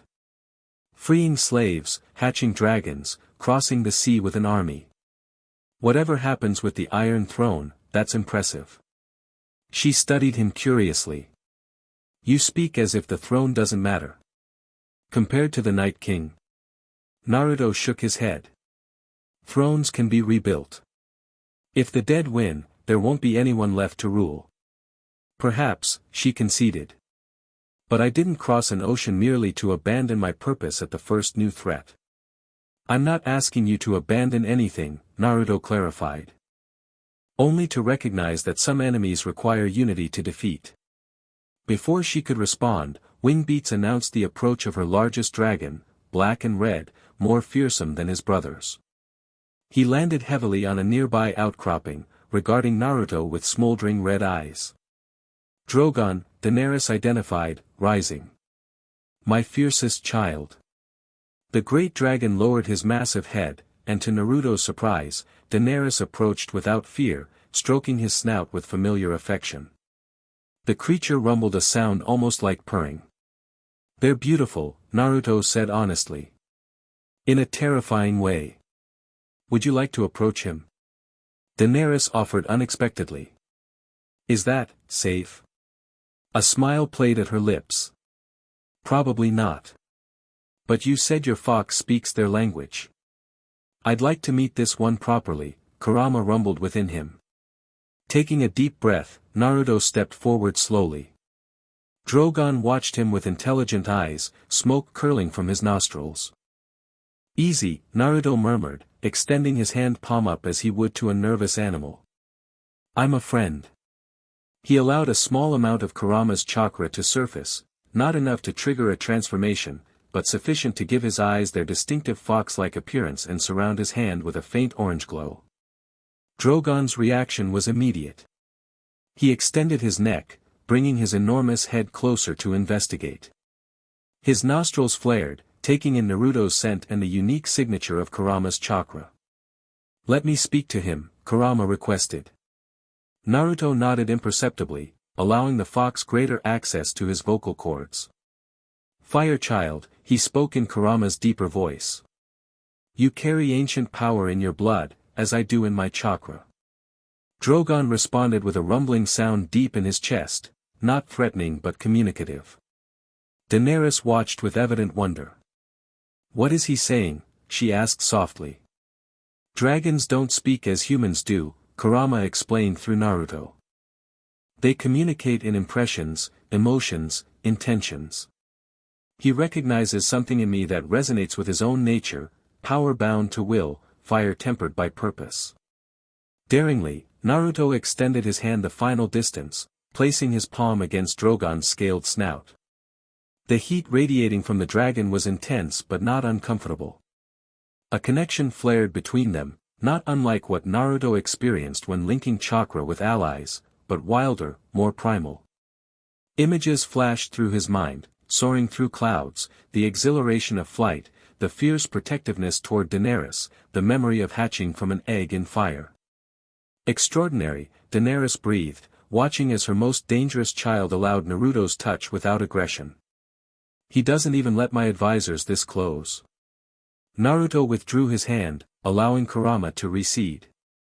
He trusts you completely, he told Daenerys. And he's curious about me, about Kurama. He's never encountered anything like us before. Nor have I, she admitted, a new warmth in her voice. She placed her own hand on Drogon's scales. If even my dragons find something familiar in you, perhaps there's more to these prophecies than I first believed. The moment created a shift between them, subtle but significant. As they walked back toward the castle together, their conversation flowed more easily, touching on their respective journeys, the challenges of leadership, even shared jokes about Tyrion's constant wine consumption. By the time they reached the castle gates, Naruto sensed the foundation of something that might, with time, grow into genuine alliance, perhaps even friendship. When do you plan to undertake this expedition beyond the wall? Daenerys asked as they prepared to part ways. As soon as possible, Naruto replied. I've sent word to Castle Black requesting experienced rangers to meet me at Eastwatch by the Sea. She nodded thoughtfully. Be careful, Lord Uzumaki. While I remain skeptical about these White Walkers, the lands beyond the wall are dangerous by all accounts. I'll return with proof, he promised. Then we can discuss a true alliance against the Night King. I look forward to it, she said, and Naruto was surprised to realize she meant it. A fortnight later, Naruto stood atop the wall at Eastwatch by the Sea, gazing out over the vast wilderness beyond. Beside him stood Jon Snow, who had unexpectedly arrived at Dragonstone during Naruto's absence negotiating with the wildling settlements. I thought you'd remain at Winterfell, Naruto remarked. When I received word of your plan to capture a white, I knew I had to come, Jon replied, his breath misting in the cold air. I've fought them before. I know their weaknesses, their patterns. Sansa must have been thrilled about that decision, Naruto observed dryly. Jon's grimace confirmed his suspicion. She understands the necessity, even if she doesn't like it. With you here and her at Winterfell, the North's leadership remains intact. They were joined by an unusual company assembled for the expedition, Tormund Giantsbane and several wildling scouts, Ser Jorah Mormont, recently returned to Daenerys' service, Gendry, a blacksmith with unexpected royal blood, Thuras of Myr and Beric Dondarrion of the Brotherhood without banners, and most surprisingly, the Hound, Sandor Clegane, whose scarred face and bitter temperament matched his fearsome reputation.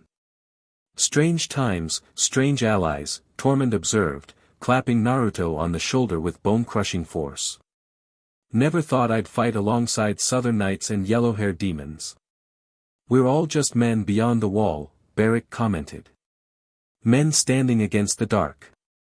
Some of us have done it more than once, Thuras added with gallows humor, taking a swig from his ever-present flask. Their plan was straightforward but dangerous: venture beyond the wall, locate a small group of whites, capture one, and return to Eastwatch before larger forces could overwhelm them. With Naruto's abilities and Jon's experience, they hoped to minimize the risks. Remember, Jon addressed the group as they prepared to descend, we're not here to fight the army of the dead. We need one white, captured intact enough to prove what we're facing. And if we encounter White Walkers? Jorah asked. I'll handle them, Naruto assured him. My techniques are effective against them.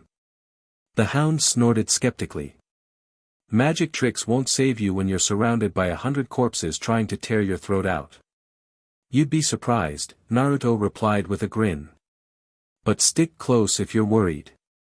As they descended the wall's northern face via the winch elevator, Naruto created several shadow clones to scout ahead. The expedition would travel light and fast, carrying minimal supplies to increase mobility. The wildness beyond the wall stretched before them, a harsh, beautiful landscape of snow-covered forests, frozen lakes, and rugged mountains.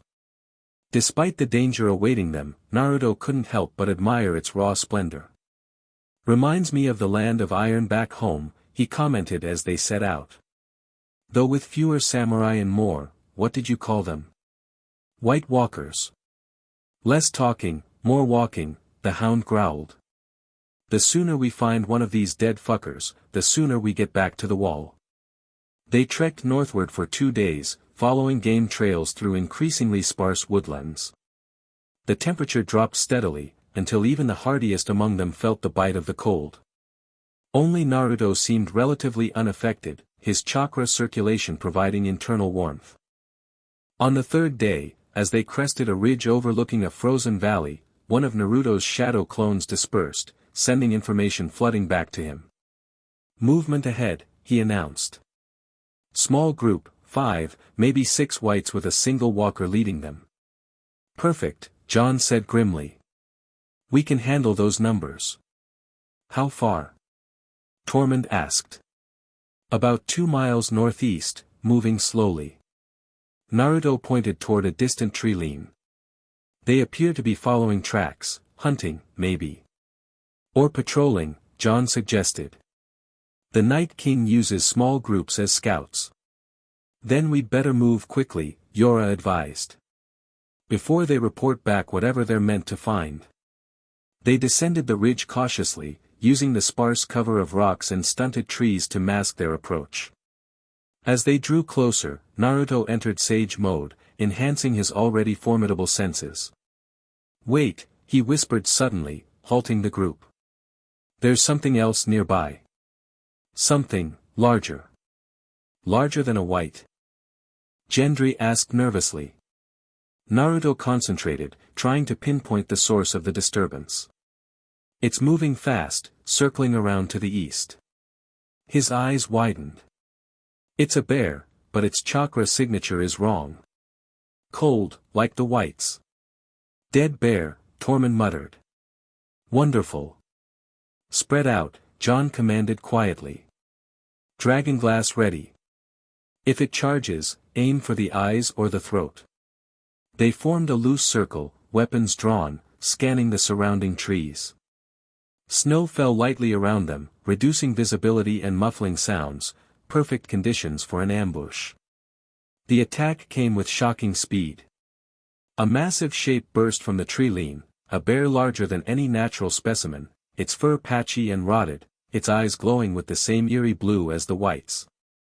It charged directly at Thuras, who barely managed to raise his flaming sword in defense. The creature bowled him over, jaws snapping at his face as they tumbled across the snow. The others converged, stabbing at the undead bear with dragonglass weapons, but its frenzied movements made precision difficult. Get clear! Naruto shouted, forming a Rasengan in his palm. The others pulled back, dragging the injured Thuras with them. With the target isolated, Naruto charged forward, driving the spiraling sphere of chakra directly into the bear's side. Rasengan. The impact tore through rotted flesh and bone, spinning the massive creature away from its prey. It crashed into a tree, splintering the trunk, but incredibly, began to rise again despite the gaping wound in its flank. The head. Jon shouted. Destroy the brain or it won't stop. Naruto nodded, forming a wind-enhanced shuriken in his hand. Everyone down. When his companions had taken cover, he hurled the spinning disk of chakra. Wind style, Rasen Shuriken. The jutsu hit the bear squarely in the head, expanding into a sphere of slicing wind that reduced its upper body to shreds. When the technique dissipated, only the creature's lower half remained, finally motionless. 7 hells, Gendry breathed, staring at the destruction. What kind of power is that? The useful kind, the hound remarked, looking at Naruto with newfound respect. Thuras lay gasping in the snow, blood seeping from deep claw marks across his chest. Beric knelt beside him, applying pressure to the wounds. He needs a healer, Beric announced grimly. No healers for 100 miles, Tormund pointed out. Naruto approached, kneeling beside the injured man. I might be able to help, he offered. I know some medical ninjutsu, not as good as my friend Sakura, but enough for field treatment. Without waiting for permission, he placed his hands over Thuras's chest, channeling healing chakra into the wounds. Green energy illuminated the torn flesh as Naruto concentrated, accelerating the natural healing process. That should stabilize him, he said after a few minutes. But he shouldn't fight anymore. Someone needs to help him back to the wall. I'll take him, Gendry volunteered. No, Thuras croaked, struggling to sit up. I can continue. The Lord of Light isn't finished with me yet. You've lost too much blood, Yora objected. Then I'll walk slower, Thuras insisted stubbornly. But I'm seeing this through. Before the argument could continue, Naruto's head snapped up. The whites we were tracking, they're changing direction. Coming this way. They must have heard the fight. Good, John said grimly. Let them come. We'll set a trap. They quickly positioned themselves among the trees, with Thuras hidden safely away from the impending confrontation. Naruto created shadow clones to surround the area, ready to intercept any whites that might escape. They didn't wait long. Within minutes, the small patrol emerged from the trees, 5 skeletal whites led by a white walker mounted on a dead horse. The undead creatures moved with eerie purpose, following the scent of blood from their earlier fight. Remember, John whispered, we need one intact. When the patrol reached the center of their improvised ambush, John gave the signal. The group burst from cover simultaneously, attacking with practiced coordination. The White Walker reacted with inhuman speed, drawing an ice sword and dismounting in one fluid motion. The whites charged mindlessly toward the closest attackers, their rotted limbs moving with unnatural strength. I'll take the walker. John called, engaging the ice creature with his Valyrian steel sword Longclaw.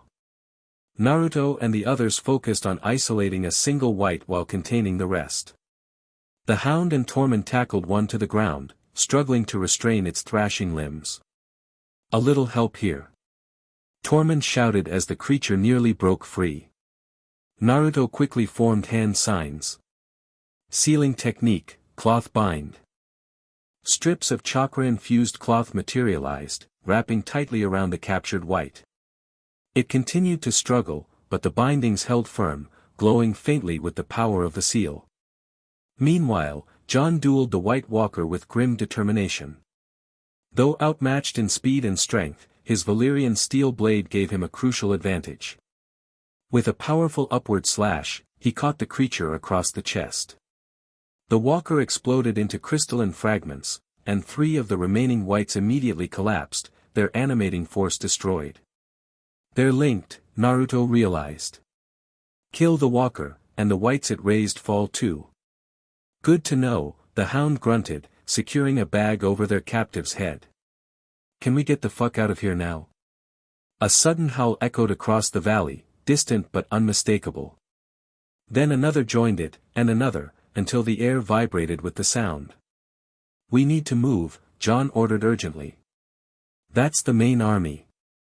They retreated rapidly, Yora and Beric supporting the weakened Thuras while the Hound and Tormund carried their bound captive. Naruto created additional shadow clones to cover their flanks, alert for pursuit. They had covered perhaps a mile when Naruto's enhanced senses detected movement behind them, fast and numerous. They're coming, he warned. Hundreds of them. There's a lake ahead, John recalled. Frozen solid this time of year. We can cross it, put water between us and them. They pushed forward with renewed urgency, emerging from the tree-line onto a vast frozen lake. The ice creaked ominously beneath their feet but held as they moved toward a small rocky island at its center. We're not going to outrun them, Beric observed grimly as the first whites appeared at the lake's edge. Not with the wounded and our prisoner. Naruto assessed their situation quickly. Get to the island. I'll slow them down. Before anyone could object, he created dozens of shadow clones that spread out in a defensive perimeter. Then, drawing deeply on his chakra reserves, he began forming a massive raisin shuriken. What are you doing? John demanded. Buying time, Naruto replied, the jutsu growing between his hands. Get to safety.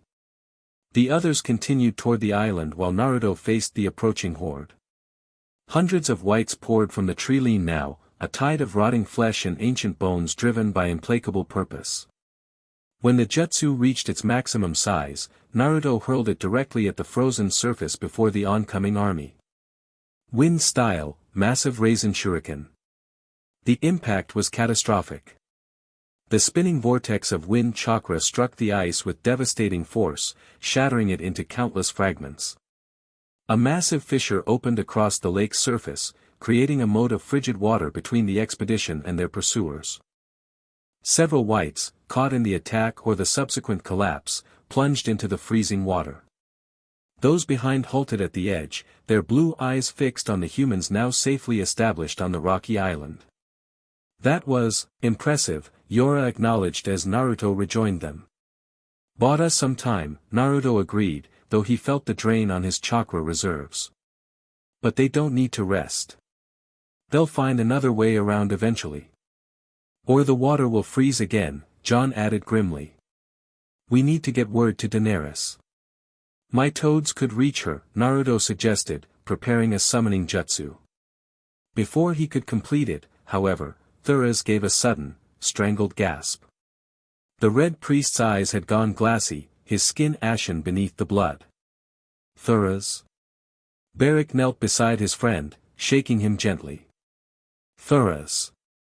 But the priest had already slipped away, the extreme cold and blood loss finally overcoming even Naruto's emergency treatment. "We need to burn the body," Tormund said quietly. "Before he comes back." They did so solemnly, using Beric's flaming sword to light the pyre.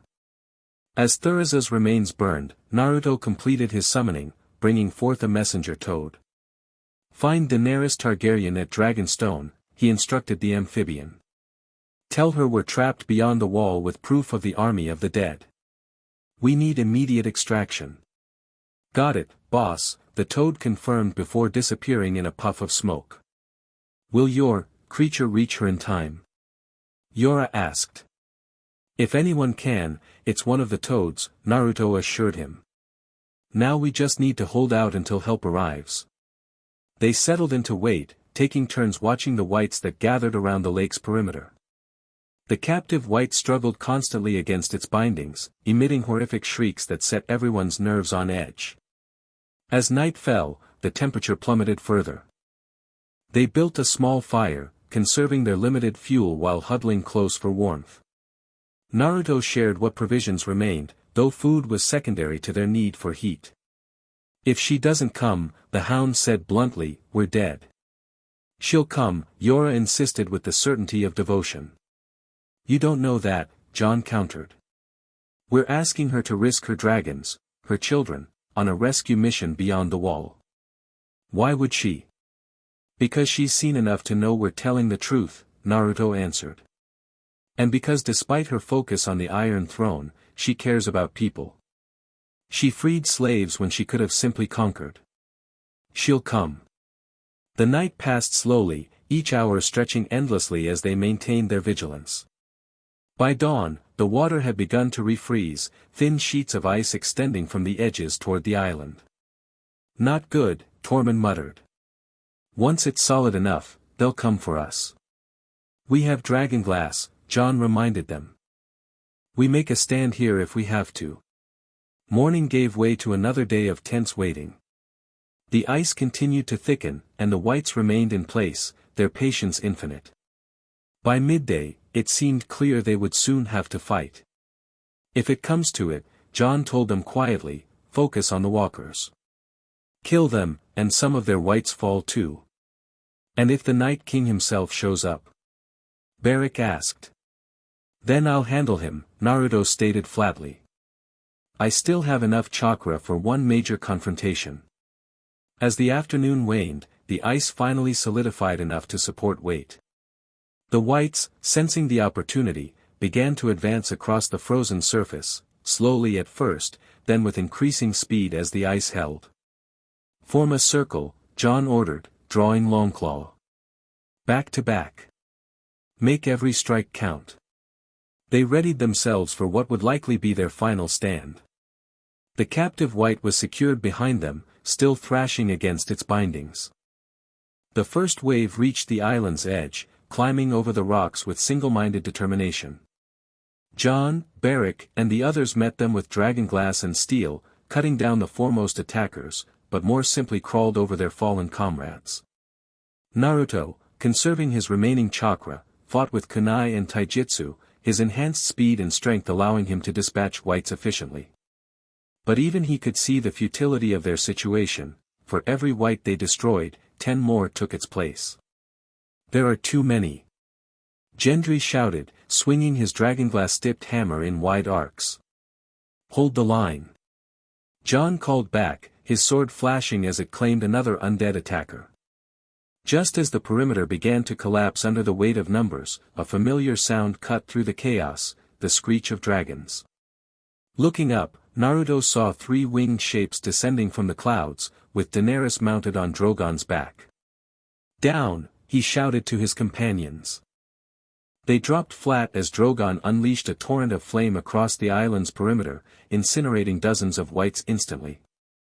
Viserion and Rhaegal followed, their combined dragonfire creating a wall of destruction that pushed back the undead army. "She came," Jon breathed, watching with awe as the dragons circled for another pass. "Told you," Naruto replied with a grin, relief flooding through him.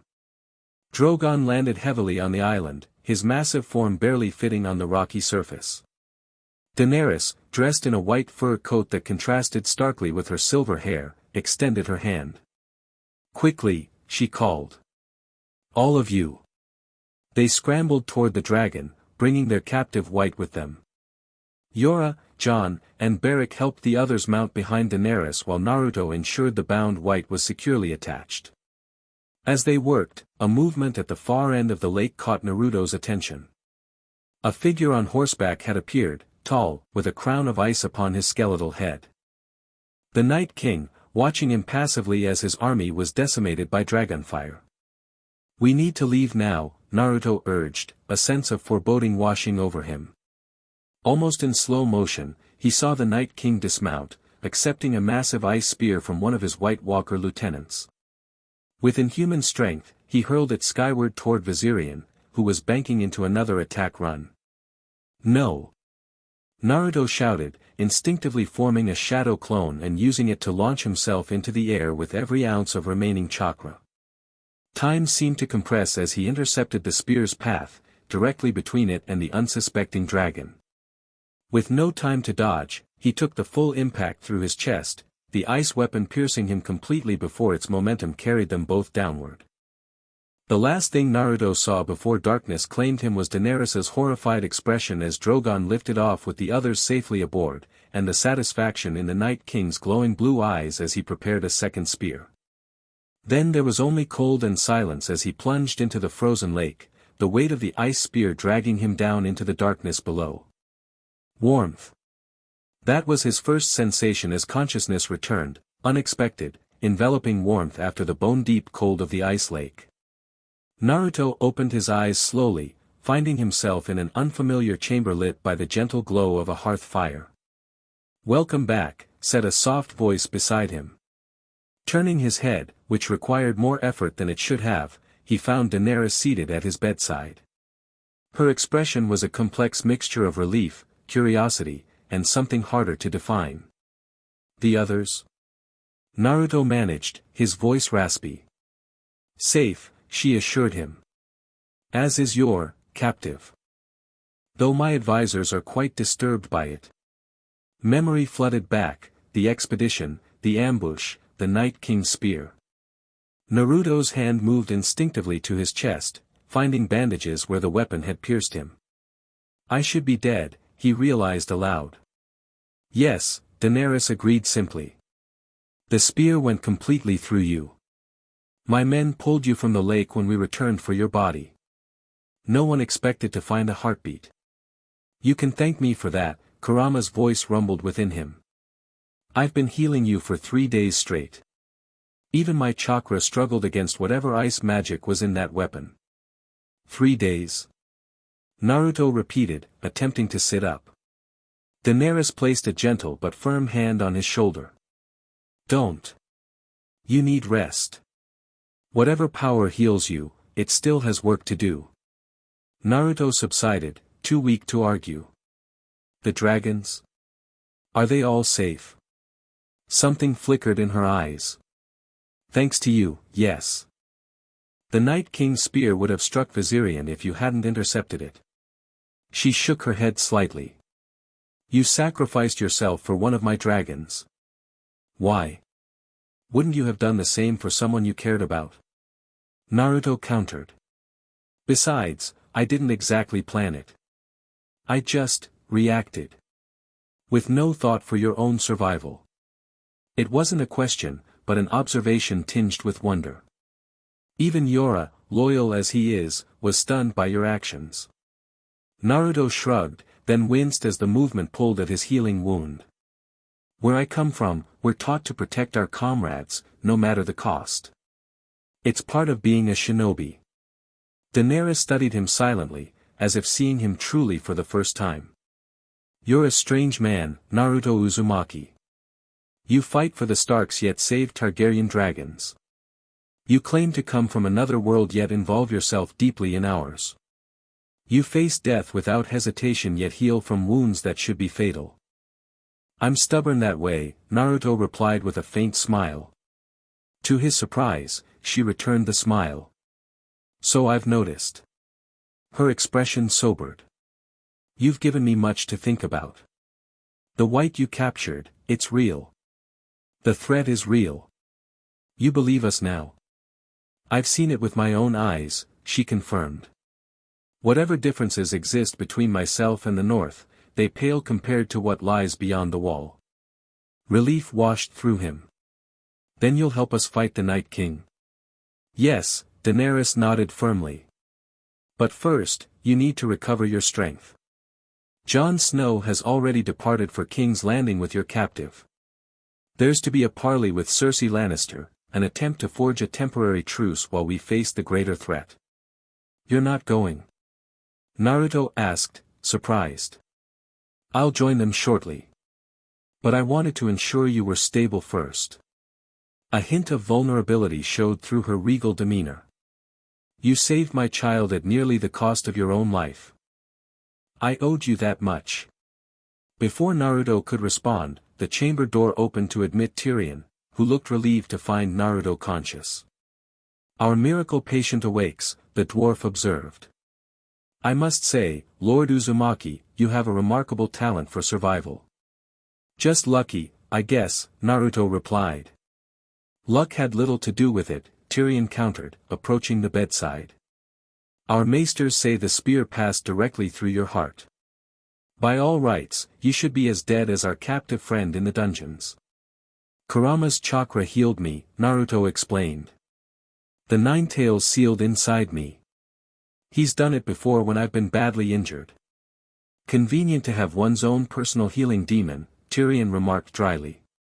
Less convenient is our current political situation, which your near martyrdom has rather complicated. How so? Naruto asked. By proving the army of the dead exists, you've forced every ruler in West Aeros to acknowledge a threat greater than their petty power struggles, Tyrion explained. This makes some people very uncomfortable, particularly my sweet sister, who thrives on chaos and division. The parley in King's Landing is crucial, Daenerys added. If we can secure even a temporary truce with Cersei, we can focus our full attention northward. And if she refuses? Naruto asked. Then we face enemies on two fronts, Tyrion said grimly. The dead to the north, my sister to the south. Naruto considered this. I should go with you to King's Landing. Absolutely not, Daenerys replied immediately. You can barely sit up, let alone travel. I heal quickly, Naruto insisted. Give me another day, and I'll be well enough for the journey. Your determination is admirable but misplaced, Tyrion observed. Her Grace leaves tomorrow morning. Even your remarkable recovery won't be complete by then. Recognizing the futility of argument, Naruto changed tactics. Then at least let me send a shadow clone with you. It can act independently, and if anything happens, I'll know immediately when it disperses. Daenerys and Tyrion exchanged thoughtful glances. An intriguing possibility, Tyrion acknowledged. Having your abilities present without risking your actual person. It would also demonstrate to Cersei that we have resources beyond dragons, Daenerys noted. After a brief discussion, they agreed to Naruto's proposal. Though still weakened, he managed to create a shadow clone with sufficient chakra to last several days, enough for the journey to King's Landing and the parley itself. Remember, Naruto instructed his clone, you're representing both the North and Queen Daenerys now. Be diplomatic. Unless diplomacy fails, the clone replied with his own grin. Then be intimidating. Precisely, Tyrion approved. A touch of the mysterious and powerful might help convince my sister that cooperation is in her best interest. As they finalized preparations for departure, Naruto found himself observing the easy rapport that had developed between Daenerys and Tyrion, a relationship built on mutual respect and complementary strengths. Despite her sometimes imperious manner, she clearly valued his counsel, even when it contradicted her instincts. It reminded him, unexpectedly, of his own relationship with Sansa. Though very different personalities, both women possessed a core of resilience forged through hardship, tempered by an underlying compassion they sometimes concealed behind regal facades. The thought of Sansa sent a pang through him. He hadn't expected to miss Winterfell so acutely, but in the weeks since departing, he'd found himself thinking often of the castle's stone halls, its gods' wood, and most particularly, its red-haired lady. Your thoughts drift northward, Daenerys observed perceptively after Tyrion had departed. To Winterfell? Is it that obvious? Naruto asked. You have an expressive face, she replied with a slight smile. And I recognize the look of someone thinking of home. It's strange, Naruto admitted. Winterfell isn't really my home. I've only been there a short time. But somehow, it's claimed a piece of your heart, Daenerys finished for him. I understand. I spent my life believing Dragonstone and King's Landing were my true homes, yet I'd never set foot in either until recently. Her expression grew distant. Home isn't always where we begin, but where we find belonging. The observation struck Naruto deeply. His entire life had been defined by his search for belonging, for acknowledgement, for connections that anchored him. In Winterfell, alongside Jon and Sansa, he'd found something he hadn't expected, a place where his strength and his strangeness were valued rather than feared. When you're recovered, Daenerys continued, you'll return there. I should, Naruto nodded. They'll need to prepare for what's coming. And with Jon in the south. Sansa Stark rules alone, Daenerys finished. Something knowing flickered in her eyes. She's fortunate to have such a dedicated protector. Before Naruto could formulate a response to the subtle implication in her tone, a guard appeared at the door, informing Daenerys that her advisors awaited her for final preparations. Rest, she instructed Naruto as she rose to leave. Your clone will represent us both in King's Landing. The real battle still lies ahead. After she had gone, Naruto sank back against the pillows, assessing his condition objectively. The wound was healing rapidly, but Kurama's chakra remained depleted from the continuous effort. Full recovery would take at least another day, possibly two. That was foolish, the fox grumbled within him. Heroic, but foolish. That weapon was designed to kill dragons. It nearly killed us both. But it didn't, Naruto pointed out. And now Daenerys truly believes in the threat. At what cost? We're vulnerable. If the Night King attacked now. He won't, Naruto assured him. Not yet. He's gathering his forces, waiting for the right moment. And what moment is that? Naruto wished he knew. The Night King's patience was perhaps the most terrifying aspect of the threat he posed, an enemy willing to wait centuries for his opportunity, planning with inhuman precision. As he drifted toward sleep, Naruto's thoughts returned to the prophecy that had guided him since his arrival in this world. The three heads of the dragon must unite when the dead march south.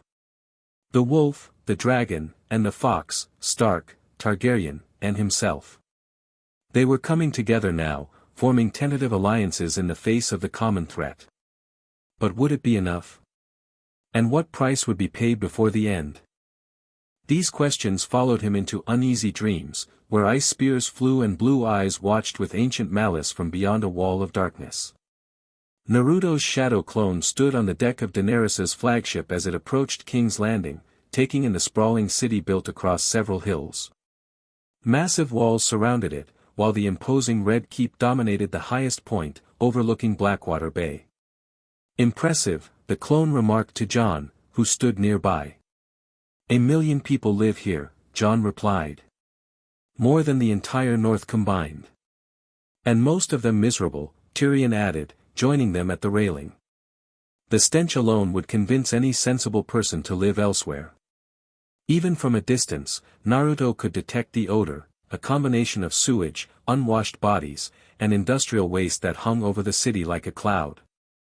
How different from the crisp, clean air of Winterfell or even the salty breeze of Dragonstone. Their ship docked at a specially designated pier, where a Lannister escort awaited to guide them to the Dragon Pit, an ancient ruin on a hill outside the city where dragons had once been housed by the Targaryens. Cersei chose the location deliberately, Tyrion explained as they disembarked. The Dragon Pit symbolizes the decline of Targaryen power, where once mighty dragons grew small and weak before eventually dying out. A message to Her Grace, Naruto's clone understood. My sister excels at symbolic gestures, Tyrion agreed. Though she may find today's gathering holds more surprises than she anticipated. The Lannister soldiers eyed Naruto's clone with poorly disguised curiosity as they formed up around the delegation. His distinctive appearance always attracted attention, but the stories of his exploits had clearly preceded him even here. The Yellow Sorcerer, one soldier muttered to another. They say he commands an army of demons. They say he can't be killed, another replied. Took a blade through the heart and lived. Naruto's clone pretended not to hear, though he noted with interest how quickly tales had spread. Reputation was a weapon in itself, one that might prove useful in the negotiations ahead.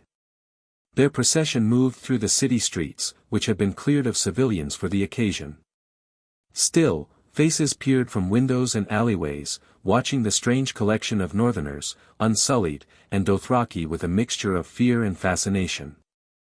Jon walked beside Naruto's clone, his expression grim. Have you recovered any memories from beyond the wall? After you fell? No, the clone admitted. The original Naruto was unconscious when this clone was created.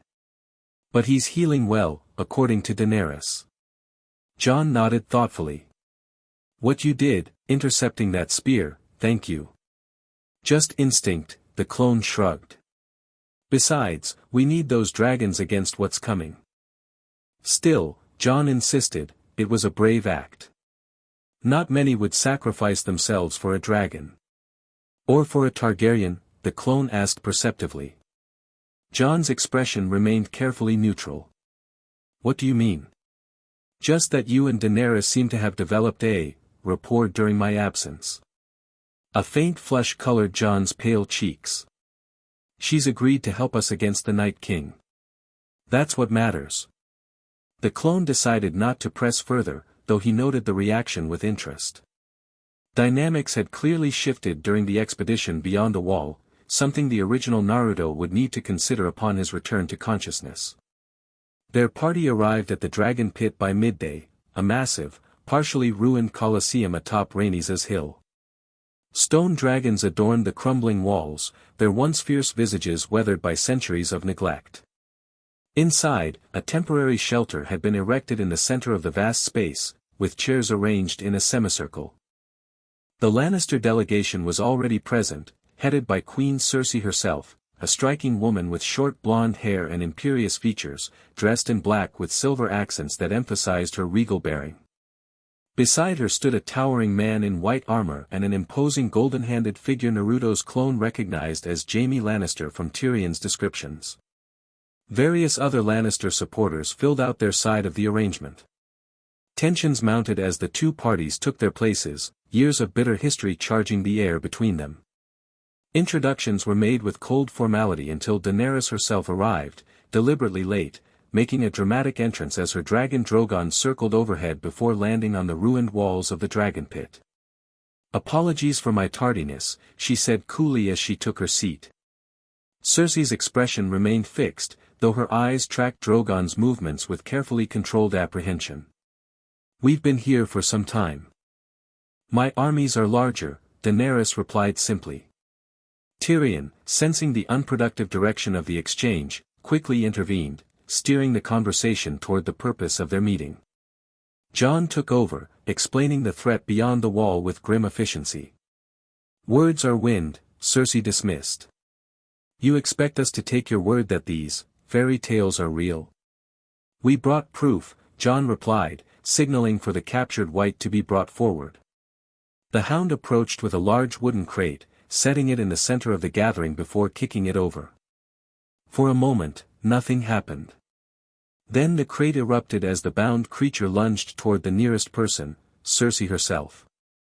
Screams and gasps filled the air as the white was yanked back by its chain, mere feet from the Lannister queen. Her composure cracked momentarily, genuine fear flashing across her face before she mastered it. Jon demonstrated how the creatures could be destroyed, by fire and by dragonglass, explaining the Night King's ability to raise the dead and the vast size of his army. How do we know this isn't some northern trick? Cersei's hand, Qyburn, interjected. Some clever contraption or trained animal. Because no one would go to such lengths for a lie, Naruto's clone stated, stepping forward. And because I've fought them beyond the wall. I nearly died bringing this one back. And you are? Cersei inquired, her tone dismissive despite the obvious curiosity in her gaze. Naruto Uzumaki, Lord Protector of the North, the clone introduced himself with a formal bow. Ah yes, the mysterious foreigner who helped the Starks retake Winterfell, Cersei observed. Stories of your abilities have reached even King's Landing. Though I find most of them difficult to believe. The clone smiled slightly. Would a demonstration help? Before Cersei could respond, Naruto's clone formed a hand sign, creating a dozen exact copies of himself that surrounded the gathering. The Lannister guards reached for weapons, while Qyburn nearly fell from his seat in shock. Blood magic, he exclaimed, both horrified and fascinated. Not magic, all the clones replied in unison. Just one of many abilities I command. As the clones dispersed, leaving only the original, Naruto continued. The army of the dead is real, Queen Cersei. I've fought them. I've seen what they can do. And I've seen what their master can do. He touched his chest, where the real Naruto still bore the healing wound. No trick or contraption could replicate that threat. Cersei studied him with new intensity, reassessing the situation. After a tense moment, she addressed Daenerys directly. I appreciate your bringing this to my attention. Truly, I do. Her tone softened slightly. The crown accepts your truce. Until the dead are defeated, the Lannister forces will stand down. The relief that swept through the gathered representatives was palpable, until Cersei continued. In return, I ask only one thing, she said, looking directly at Jon.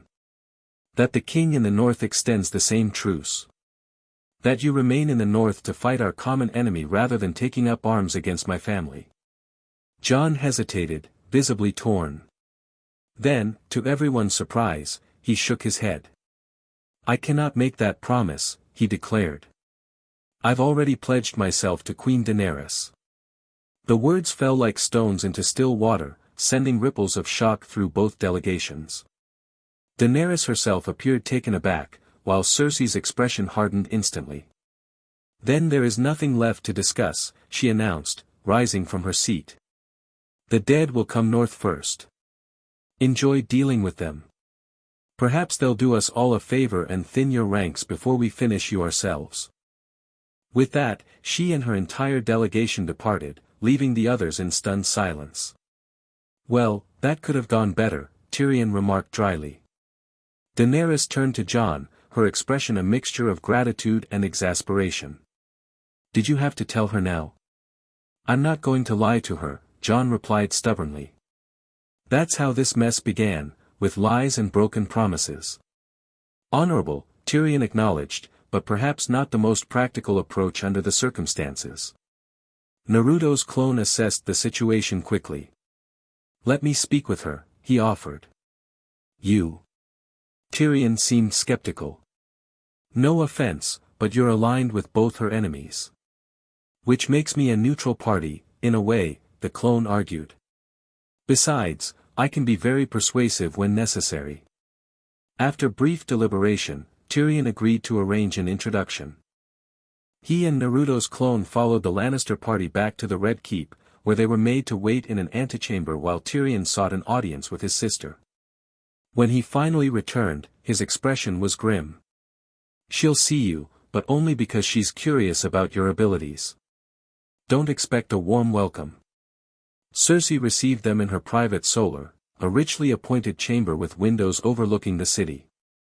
She sat behind an ornate desk, a glass of wine in hand, while her massive Kingsguard, Ser Gregor Clegane, stood silently behind her. "The mysterious Lord Protector," she greeted coolly. "Come to offer more conjuring tricks?" "I came to speak plainly," Naruto's clone replied. "About survival." "Survival?" She sipped her wine. "An interesting choice of subject from someone serving two monarchs intent on my destruction." "I serve the living," the clone corrected. "Against the dead. That's my only allegiance in this matter." "How convenient for you," Cersei observed. "Tell me, what exactly are you?" "My brother claims you come from another world entirely. A rather fantastic notion." "It's true," Naruto's clone confirmed. "I arrived here by accident during a battle in my own world. But where I'm from doesn't matter as much as what I've seen here." "And what have you seen that should persuade me to commit my forces northward?" Cersei inquired, her tone making it clear she expected no convincing answer. "I've seen an army that doesn't tire, doesn't fear, doesn't negotiate," the clone replied evenly. "I've seen their leader impale a dragon with a spear thrown from horseback. I took that same spear through my chest saving the beast." This captured Cersei's attention. "Yet here you stand." "This is just a shadow clone, a temporary copy," Naruto explained. "The real me is still recovering at Dragonstone. But yes, I survived, barely. Most wouldn't." "And if these dead men do conquer the north?" Cersei asked. "What then? Why shouldn't I simply let my enemies weaken each other before dealing with whoever remains?" "Because each northerner who falls joins the Night King's army," Naruto's clone explained patiently. "Every defeat makes him stronger. By the time he marches south, his forces would be unstoppable, even for your armies, even for Daenerys's dragons." "So you claim," Cersei replied, though her expression had grown thoughtful. "But I've learned not to trust the word of my enemies, or their representatives." The clone considered his next words carefully. "In my world, Queen Cersei, I've seen leaders sacrifice everything, their pride, their vendettas, even their lives, to protect their people. The truly great ones understand that sitting on a throne means nothing if there's no one left to rule." Something flickered in Cersei's eyes, perhaps recognition of the implicit challenge in his words, or perhaps consideration of a perspective she hadn't entertained. "Your world sounds full of noble fools," she observed, though without her earlier derision. "Some were fools," Naruto's clone acknowledged with a slight smile. "Others were the wisest people I've known. The difference was in whether they could see beyond their own ambitions to the greater good." After a long moment, Cersei set down her wine glass and leaned forward. "Tell your Dragon Queen and your Wolf King that the Lannister armies will march north when the time comes. Not for them, but for the realm." Relief washed through Naruto's clone, though he maintained his composure. "A wise decision, Your Grace." "Whether wisdom or folly remains to be seen," Cersei replied. "Now leave me. I have preparations to make if I'm to send my men to freeze in the north." The clone bowed respectfully before departing with Tyrion, who had remained silent throughout the exchange. "I'm impressed," the dwarf admitted as they walked through the corridors of the Red Keep. "Few people can change my sister's mind once it's set." "I didn't change it," Naruto's clone replied. "I just helped her see the bigger picture." "Whatever you did, it worked," Tyrion said. "Though I wonder what she's not telling us.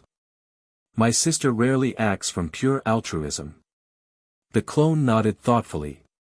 "We should remain cautious. But for now, we have what we came for, a truce and the promise of additional forces against the Night King." They rejoined the others, sharing the news of Cersei's apparent change of heart. While Daenerys and her advisors received the information with measured relief, Jon remained skeptical. Cersei Lannister has broken every oath she's ever sworn, he pointed out. Why should we believe her now? We don't have to trust her, Daenerys decided. We just need to use whatever time she gives us to prepare for the Night King. As they prepared to depart King's Landing, Naruto's clone felt the familiar sensation of approaching chakra exhaustion. The journey and the negotiations had depleted his reserves faster than anticipated. Soon he would disperse, sending his accumulated experiences back to the original Naruto. I won't make it back to Dragonstone, he informed Jon and Daenerys as they boarded the ship. This form is almost out of chakra. What happens then? Jon asked. I'll disappear, and the real Naruto will receive my memories, the clone explained. He'll know everything that happened here. Daenerys regarded him curiously. It must be strange, existing as a copy, knowing you'll soon end. Not really, the clone shrugged. All shadow clones are temporary. We serve our purpose, then return our experiences to the original. It's how we were created. Still, Jon said, we appreciate your service. Without you, this mission might have failed entirely. The clone smiled. Just doing my part. He could feel the last of his chakra fading. Tell the original I said not to stay in bed too long. There's work to do. With those words, Naruto's clone dispersed in a puff of smoke, his consciousness flowing across the miles to where the real Naruto lay recovering at Dragonstone. All that had transpired in King's Landing, the negotiations, Cersei's initial refusal and subsequent reversal, Jon's declaration of allegiance to Daenerys, became part of the original's knowledge in an instant. On Dragonstone, Naruto's eyes snapped open as his clone's memories integrated with his own. He sat up abruptly, ignoring the twinge from his healing wound. Jon pledged himself to Daenerys, he murmured, processing the implications. And Cersei agreed to a truce, after initially refusing. Too easily, Kurama rumbled. The woman reeks of deception, even through a clone's senses. I know, Naruto agreed. But it buys us time to prepare. He swung his legs over the side of the bed, testing his strength. The wound had closed completely, though a faint scar remained where the ice spear had pierced him. His chakra reserves had replenished significantly during his recovery, though not yet to their full capacity. Still, he was well enough to travel. Well enough to return to Winterfell, where his presence would soon be needed more than ever. Rising carefully, he dressed in fresh clothing that had been provided, a curious blend of Northern and Targaryen styles, black with subtle orange accents that complemented his coloring. As he finished, a knock sounded at his chamber door. Enter, he called. Daenerys stepped inside, dressed for travel in the same white fur coat she had worn beyond the wall. Her expression showed surprise at finding him up and moving. You've recovered, she observed. Your clone's memories returned to you? Yes, Naruto confirmed. All of it. Jon's pledge, Cersei's promise. He hesitated. And my suspicions about her sincerity. Tyrion believes she was genuine, Daenerys noted. Though few others share his optimism. What do you believe? Naruto asked. She considered the question seriously. I believe Cersei Lannister will do whatever benefits Cersei Lannister. If fighting the dead serves her interests, she'll honor her word. If not. She shrugged elegantly. Then we prepare as if she won't, Naruto concluded. Precisely. Daenerys gestured toward the window, where ships could be seen readying in the harbor below. We sail for White Harbor within the hour. From there, we'll ride to Winterfell with our combined forces. You're going north? Naruto asked, surprised by the immediacy. The dead won't wait while we debate strategy from afar, she replied practically. And I've never seen Winterfell. It seems I should know the castle if I'm to help defend it. Naruto nodded, understanding the unspoken political dimension. Daenerys would want to establish her presence in the north, to be seen fighting alongside those she hoped would eventually accept her as queen. "I'll be ready," he assured her. "Though I'd like to arrive ahead of the main party, if possible." "Missing Lady Stark?" Daenerys inquired, a knowing glint in her eye. Naruto felt heat rise unexpectedly to his cheeks. "The North has been without both its king and its protector for too long," he replied diplomatically. "With the army of the dead approaching, they should be warned of what's coming." Of course, Daenerys agreed, though her expression suggested she understood more than he'd explicitly stated. "I've instructed Drogon to accept you as a rider in my absence. He can take you to Winterfell while we travel by ship and horse." The offer stunned Naruto. "You trust me with your dragon?" "You took a spear meant for his brother," Daenerys reminded him. "Dragons remember such things. And besides," she added with a slight smile, "he seems to like you. Or rather, he likes what you carry inside you." "A dragon ride," Kurama remarked within him, unmistakable interest in his voice. "That could be entertaining." "I'm honored," Naruto said sincerely. "Thank you. Consider it repayment for your sacrifice," Daenerys replied. "Though I hope in time, we might call it friendship instead." The sentiment touched Naruto deeply. Despite her sometimes imperious manner, Daenerys Targaryen possessed a capacity for genuine connection that reminded him of his precious people back home. "I'd like that," he said simply. They parted ways shortly after, Daenerys to oversee the final preparations for departure, Naruto to gather what few possessions he had acquired during his stay. As he packed, he found himself reflecting on the strange path that had brought him to this moment. In just months, he had gone from disoriented stranger to Lord Protector of the North, from suspicious foreigner to dragon rider trusted by the last Targaryen. The prophecy that had seemed so cryptic initially was unfolding with increasing clarity. The wolf must return to her den. Sansa was secure in Winterfell. The dragon must come home. Daenerys had reclaimed her ancestral seat and would soon journey to the north. And the fox must guide them both. His role as bridge between these powerful women, between their causes and kingdoms, grew clearer by the day. But the final warning remained the most ominous, when the dead marched south. That march had begun, and the living remained dangerously divided despite their tentative alliances. As Naruto stepped out onto the cliffs of Dragonstone where Drogon awaited him, massive and imposing against the grey sky, he felt the weight of what lay ahead. The true war approached, not for crowns or castles, but for survival itself.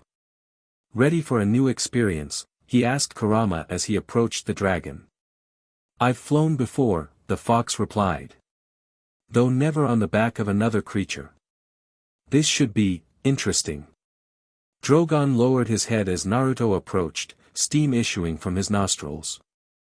With surprising gentleness for so massive a beast, he allowed Naruto to climb onto his back, settling between two of the spinal ridges.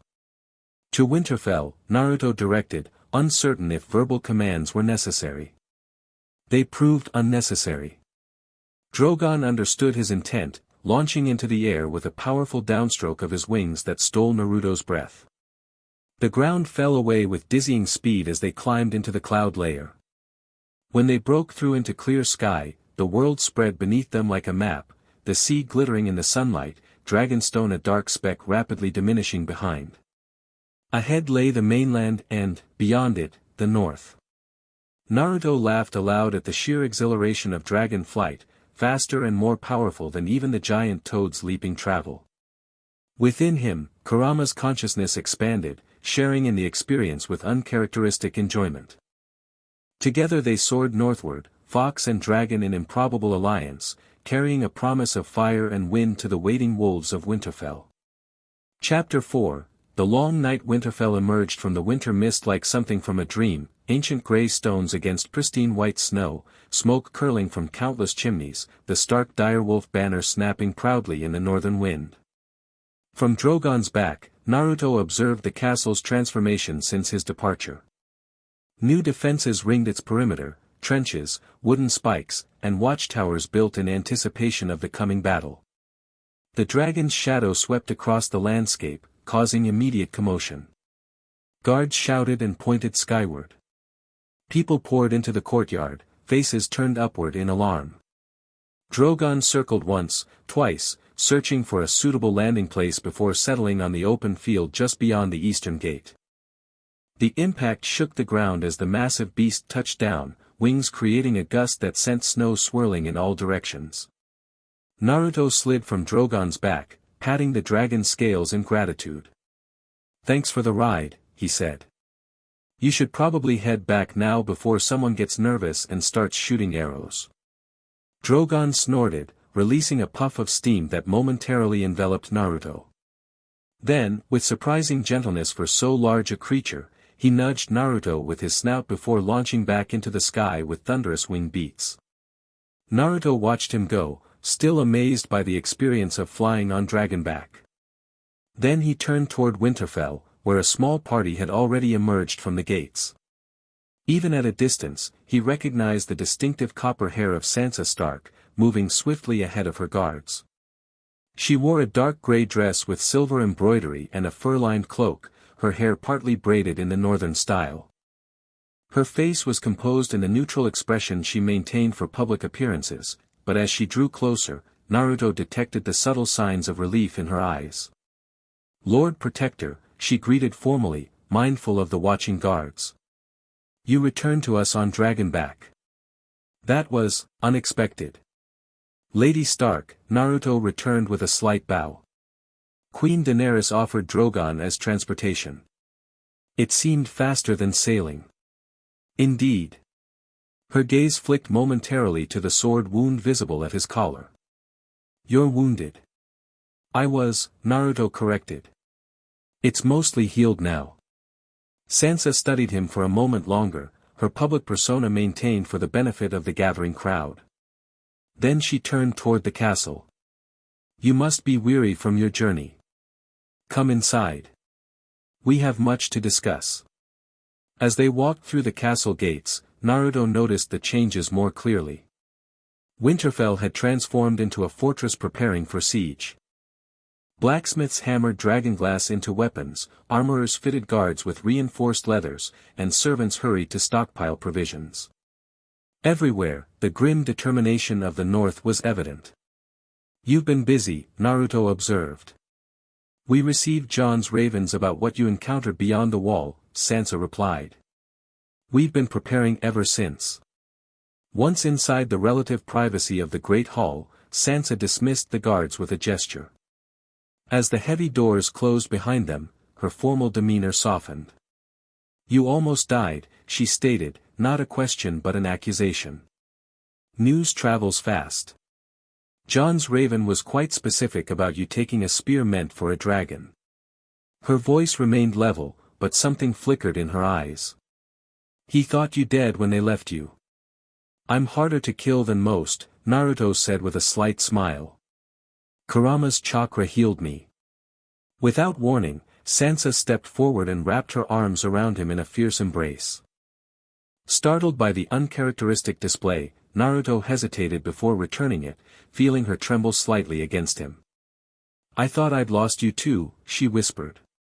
The vulnerability in her voice struck him deeply. Sansa Stark, who maintained such careful control over her emotions, who had endured so much loss and betrayal, was allowing herself this moment of honesty. "I promised I'd come back," Naruto reminded her gently.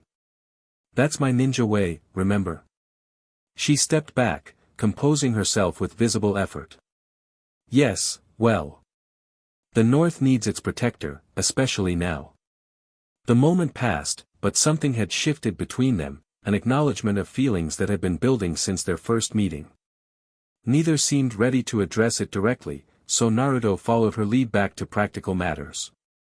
"John has pledged the North to Daenerys," he informed her, watching carefully for her reaction. Sansa's expression tightened. "Without consulting anyone here?" "Without consulting me. It happened during negotiations with Cersei Lannister. He felt he had no choice." "There's always a choice," Sansa replied, her voice cooling. "Our father taught us that." "John believes in her," Naruto said carefully. "And after what I've seen, I understand why. Sansa's eyes narrowed slightly. You've grown fond of the Dragon Queen. I respect her, Naruto clarified. She could have left us to die beyond the wall, but she came herself, risked her dragons, her children, to save us. And she's committed to fighting the Night King. At what cost to the north? Sansa challenged. We didn't fight off one southern ruler just to kneel to another. Naruto considered his response carefully. The north needs allies, Sansa. More than that, it needs dragons. I've faced the White Walkers, seen what the Night King can do.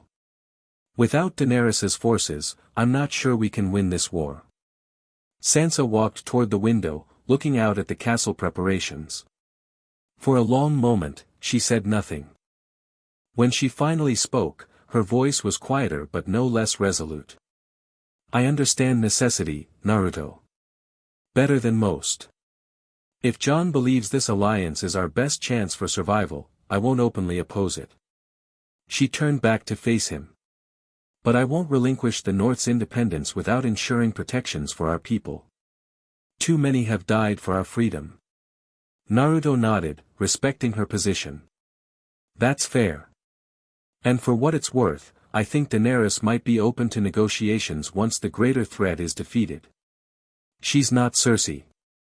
Few are, Sansa agreed dryly. Speaking of whom, Jon's message mentioned a truce with the Lannisters. Do you believe it's genuine? No, Naruto admitted. Neither does Daenerys, or most of her advisors. We're proceeding as if Cersei's forces won't come. Wise, Sansa nodded. Cersei has never honored a promise that didn't directly benefit her. Their conversation was interrupted by a knock at the door. Arya Stark entered, her quiet movements betraying her training. Though they had never met, Naruto recognized her immediately from Sansa's descriptions, small and wiry, with the distinctive Stark features softened into a deceptively delicate face. Her gray eyes, however, held a hardness that spoke of experiences beyond her years. So this is the famous fox, she remarked, assessing him with a fighter's precision. Naruto, this is my sister Arya, Sansa introduced. She returned to Winterfell shortly after you left for Dragonstone. I've heard a lot about you, Naruto said, extending his hand. Instead of taking it, Arya circled him slowly. They say you can create copies of yourself. That you command giant talking toads. That you killed dozens of White Walkers beyond the wall. Some of that's exaggerated, Naruto admitted with a smile. Quick as lightning, Arya drew a thin sword and lunged. Naruto sidestepped with ease, catching her wrist and redirecting her momentum past him. She recovered instantly, spinning to face him with newfound respect in her eyes. But some isn't, she concluded, sheathing her blade. Good. We'll need every advantage when they come. Arya. Sansa scolded. You can't just attack the Lord Protector of the North. I wasn't attacking, Arya replied innocently. I was testing. There's a difference. Naruto laughed. She reminds me of my friend Sakura, looks harmless until she punches you through a wall. I like him, Arya decided, addressing her sister. He's fast. The interaction broke some of the tension from their earlier conversation. Sansa's expression softened as she watched the two most capable fighters she knew taking each other's measure. Arya has been helping train our forces, Sansa explained. Her experiences have given her unique skills. I'd like to see them sometime, Naruto said sincerely. Likewise, Arya replied. Though maybe not in front of my sister. I wouldn't want her to worry when I beat you. Naruto grinned at the challenge. We'll see about that. Sansa cleared her throat. If you two are finished threatening each other, perhaps we could discuss our more immediate concerns. Jon and Daenerys will arrive with their armies in approximately a fortnight. We need to be ready. How many men can we field? Naruto asked, turning serious. 10,000 Northerners, plus the remaining wildlings, Sansa replied. Lord Royce has committed 2,000 Vale Knights. Daenerys brings approximately 8,000 Unsullied and 40,000 Dothraki, though the latter will be limited in their effectiveness if the snow deepens. And against us? Naruto pressed. Our scouts estimate the army of the dead at over 100,000, Arya answered grimly. Growing larger with every settlement that falls. Naruto absorbed this information soberly. Even with his abilities, even with dragons, the numbers presented a daunting challenge. We'll need more than conventional tactics, he decided. Lady Stark, I'd like to begin training a select group in basic chakra techniques. Nothing complex, there isn't time, but even simple enhancement could give our fighters an edge. Is that possible? Sansa asked, surprised. I thought chakra was unique to your world. It exists here too, just differently, Naruto explained. I've been sensing it since I arrived. Your world calls it magic, or the old powers, but the principles are similar. With the right training, some of your people might be able to access it. Sansa considered this. Who would you recommend for this training? Those with natural aptitude, warriors like Arya and Brienne, but also others who might have untapped potential. Bran, perhaps. At the mention of her brother, something complicated passed across Sansa's features. Bran has changed since you left. He calls himself the Three-Eyed Raven now. Says he can see past, present, and fragments of possible futures. All the more reason to include him, Naruto replied. Enhanced chakra control might help him direct his abilities more precisely. I'll speak with him, Sansa agreed. And the others? We'll begin tomorrow. As they continued discussing preparations, Naruto found himself studying Sansa with renewed appreciation. In his absence, she had shouldered the burden of readying the North for war, managing resources, training troops, maintaining alliances with often difficult banner houses. The strain showed in the slight shadows beneath her eyes, but her determination remained undiminished. She had grown into her role as Lady of Winterfell with remarkable adaptability, much as Naruto himself had evolved from impulsive genin to strategic shinobi. Their parallel journeys, so different yet similarly forged through hardship, created a bond of understanding between them that transcended simple attraction. That night, after a small welcome feast where Naruto recounted a carefully edited version of his adventures beyond the wall, he found himself restless. Sleep eluded him despite his physical exhaustion. Eventually, he abandoned his chambers for the castle battlements, seeking solitude beneath the vast northern sky. The night was clear and bitterly cold, stars burning with fierce clarity above. Snow crunched beneath his boots as he paced the walls, grateful that his chakra circulation kept him warm despite the temperature. Couldn't sleep either. Sansa's voice came from nearby.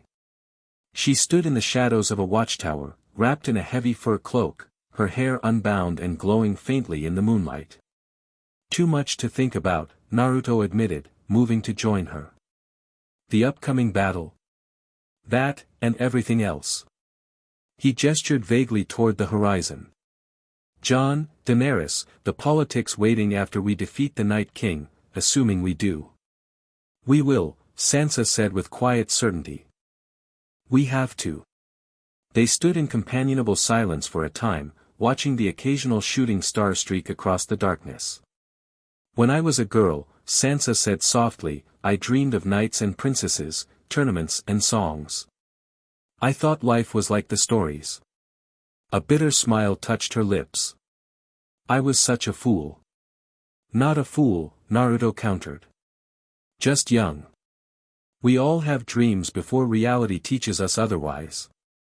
What did you dream of? She asked, genuinely curious. Recognition, he answered honestly. Respect. I wanted to become Hokage, leader of my village, so everyone would acknowledge my existence. He laughed softly at the memory. I was so loud about it, always shouting that I'd be Hokage someday. No one believed me. And now? Naruto considered the question. Now I understand that leadership isn't about recognition. It's about protection. carrying the weight so others don't have to. He glanced at her. Something you've learned as well, I think. Sansa nodded, her gaze distant.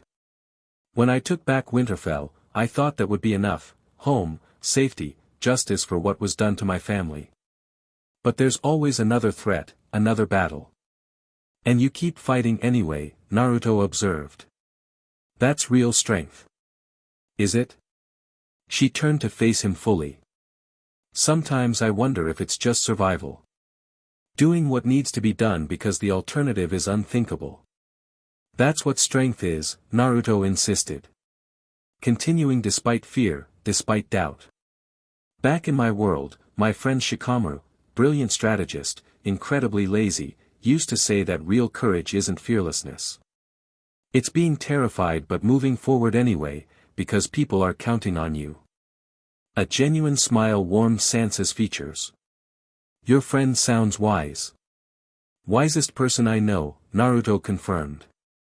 Also the most annoying when he's right, which is almost always. Their laughter mingled in the cold air, creating a moment of normality amidst preparations for war. As it faded, Sansa's expression grew serious once more. Naruto, she began hesitantly, if we survive what's coming, what then? Will you try to find a way back to your world? The question had haunted him increasingly since his near death beyond the wall. Initially, returning home had been his primary goal alongside defeating the White Walkers. Now, he found his answer less certain. I don't know, he admitted. I miss my friends, my village. But I'm not sure a way back exists. And even if it did. He trailed off, unwilling to voice the conflicted feelings that had grown during his time in West Aeros. Sansa seemed to understand his unspoken thoughts. She reached out, her hand finding his on the cold stone parapet. Whatever you decide, she said quietly, know that Winterfell will always be open to you. The North remembers those who fight for it. The simple touch, the earnest words, they carried meaning beyond their surface. Naruto turned his hand to clasp hers, their fingers intertwining naturally. Thank you, he replied, equally quiet.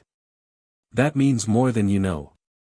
They remained that way for several moments, connected in the stillness of the winter night, neither pushing for more but both acknowledging the possibility that hung between them like the mist of their breath in the cold air. Eventually, Sansa withdrew her hand, though reluctance showed in the gesture. We should rest. Tomorrow brings much work. Good night, Lady Stark, Naruto said formally, though his smile remained warm. Good night, Lord Protector, she returned, her own smile softening the title to something almost intimate. As she disappeared into the darkness of the stairwell, Naruto remained on the battlements, his thoughts clearer than before. Whatever challenges awaited them, the Night King, the political aftermath, his own uncertain future, he would face them with renewed purpose. For now, that was enough. Dawn found Naruto in the God's Wood, seated cross-legged before the heart tree, gathering natural energy for sage mode. The ancient weirwood's face wept red sap that looked disturbingly like blood against the white bark, its carved eyes seeming to watch him with solemn attention. This place held power, different from the chakra he knew, older and wilder, but accessible nonetheless. He had found that entering sage mode came more easily here than anywhere else in West Aeros, as if the old gods themselves offered their energy to his cause. They do, in a way, came a voice that startled Naruto from his meditation. Brandon Stark sat in his wheeled chair nearby, observing Naruto with unervingly distant eyes. Though physically present, something about him seemed elsewhere, his attention divided between multiple times and places. Bran, Naruto greeted, rising. I didn't hear you approach. Few do, these days, Bran replied, his voice oddly flat. You gather natural energy, what my world calls magic. The children of the forest once did something similar, drawing power from the weirwoods. You've been watching me, Naruto realized. I watch many things, across many times. Bran's gaze fixed on him with sudden intensity. You were not meant to be here, Naruto Uzumaki. Your presence changes the song. The song. The Song of Ice and Fire. The great pattern that binds this world. Bran's head tilted slightly. Yet perhaps you were meant to be here after all. The old gods make no mistakes. The cryptic statements reminded Naruto of the prophecies he'd encountered since arriving in West Aeros. Can you see how this ends? The war against the Night King. I see fragments, possibilities. Some clearer than others. Bran's expression remained unchanged, but something like concern entered his voice. The Night King comes for me. I am his primary target, the world's memory. If I fall, all falls with me. Then we'll protect you, Naruto said firmly. Will you? Bran asked, though it didn't sound like a question. Even at great cost. Even if victory requires sacrifice. A chill that had nothing to do with the morning air crept down Naruto's spine. What have you seen, Bran? The young Stark's gaze drifted to the heart tree. The path to victory is narrow, shrouded in mist. But one thing is clear, the dead cannot be defeated without loss. Great loss. Before Naruto could press for details, Sansa appeared on the path, accompanied by the small group he had requested for chakra training. Brienne of Tarth walked protectively at her side, followed by Arya, Pod, and several others selected for their potential. Lord Uzumaki, Sansa greeted formally, her public persona firmly in place. We're ready to begin when you are. Naruto nodded, setting aside his troubling conversation with Bran for later consideration. Thank you for coming, he addressed the group. What I'm about to teach you won't make you shinobi, that takes years of training. But it might give you an edge in the coming battle. He began by explaining the basic concept of chakra, the combination of physical and spiritual energy that flowed through all living things. Though he simplified the explanation considerably, he could see confusion on several faces. Perhaps a demonstration would help, he suggested, forming a Rasengan in his palm. The swirling sphere of blue energy illuminated the clearing, drawing gasps from those who hadn't witnessed it before. This is pure chakra, shaped and controlled, Naruto explained. Your world calls it magic, but it's really just energy that exists naturally, harnessed through training and focus. And you believe we can learn to do that? Brienne asked skeptically. Not this specifically, Naruto clarified. But everyone has chakra pathways, the capacity to channel energy. With practice, you could learn to enhance your natural abilities, strength, speed, endurance. Some might even develop specific techniques based on your affinities. He led them through basic meditation exercises designed to help sense their own chakra flow. Most struggled, their faces scrunched in concentration, but a few showed promise. Arya particularly seemed to grasp the concept quickly, likely due to her training in Bravos. I feel something, she said after several minutes. Like warmth spreading from my center to my limbs. That's it, Naruto confirmed. Now try directing it, push a small amount into your hand. Arya concentrated, her brow furrowed. Gradually, a faint blue glow manifested around her fingers, weak and unstable, but unmistakably chakra. Impressive, Naruto praised. You have a natural talent for this. Brienne managed a similar feat after more guidance, while Pod achieved only a fleeting result. Bran, interestingly, seemed to be channeling energy differently, not manifesting visible chakra, but entering a state similar to Naruto's Sage Mode, his eyes rolling back briefly before returning to normal. The Green Seers of old did this, he commented distantly. Drawing power through the Weirwood network. It clarifies my visions. That could be invaluable, Sansa observed, though she herself had shown little aptitude for the techniques. Her strengths lay elsewhere, in leadership, in strategy, in the political acumen that would be equally crucial in the days ahead. The training continued through the morning, with Naruto correcting stances and guiding focus. By midday, several participants could consciously direct small amounts of chakra to enhance their physical abilities, nothing dramatic, but enough to potentially increase their combat effectiveness. We'll continue daily until Jon and Daenerys arrive, Naruto announced as they concluded. Practice the meditation exercises whenever you have time. The more familiar you become with your chakra flow, the easier it becomes to access it under pressure. As the others dispersed, Arya remained behind, clearly eager for additional instruction. Show me how to make those copies of yourself, she requested bluntly. Naruto shook his head. Shadow clone jutsu requires far more chakra control than you've developed, plus significantly larger reserves. It took me years to master. I'm a quick study, Arya insisted. I don't doubt it, Naruto smiled. But rushing advanced techniques without proper foundation would be dangerous. Focus on chakra enhancement for now, making yourself faster, stronger, more precise with that sword of yours. Though visibly disappointed, Arya nodded. Fine. But after we defeat the dead, you're teaching me the advanced stuff. Deal, Naruto agreed, appreciating her confidence in their victory. Once Arya had gone, Naruto turned to Bran, who had remained in the God's Wood. You said the Night King is coming for you specifically. Why? I am the three-eyed raven, Bran replied matter-of-factly. The keeper of memory, the witness to all that has been. The Night King seeks endless night, the erasure of all human memory. To do that, he must erase me. Then we use you as bait, Naruto suggested, thinking tactically. Draw him into a trap. Yes, Bran agreed with eerie calm. That is one possibility. But remember what I said about sacrifice, Naruto Uzumaki. Victory will demand a price. With that cryptic reminder, Bran wheeled himself away, leaving Naruto alone with his troubled thoughts. The fortnight before Jon and Daenerys' arrival passed in a blur of activity.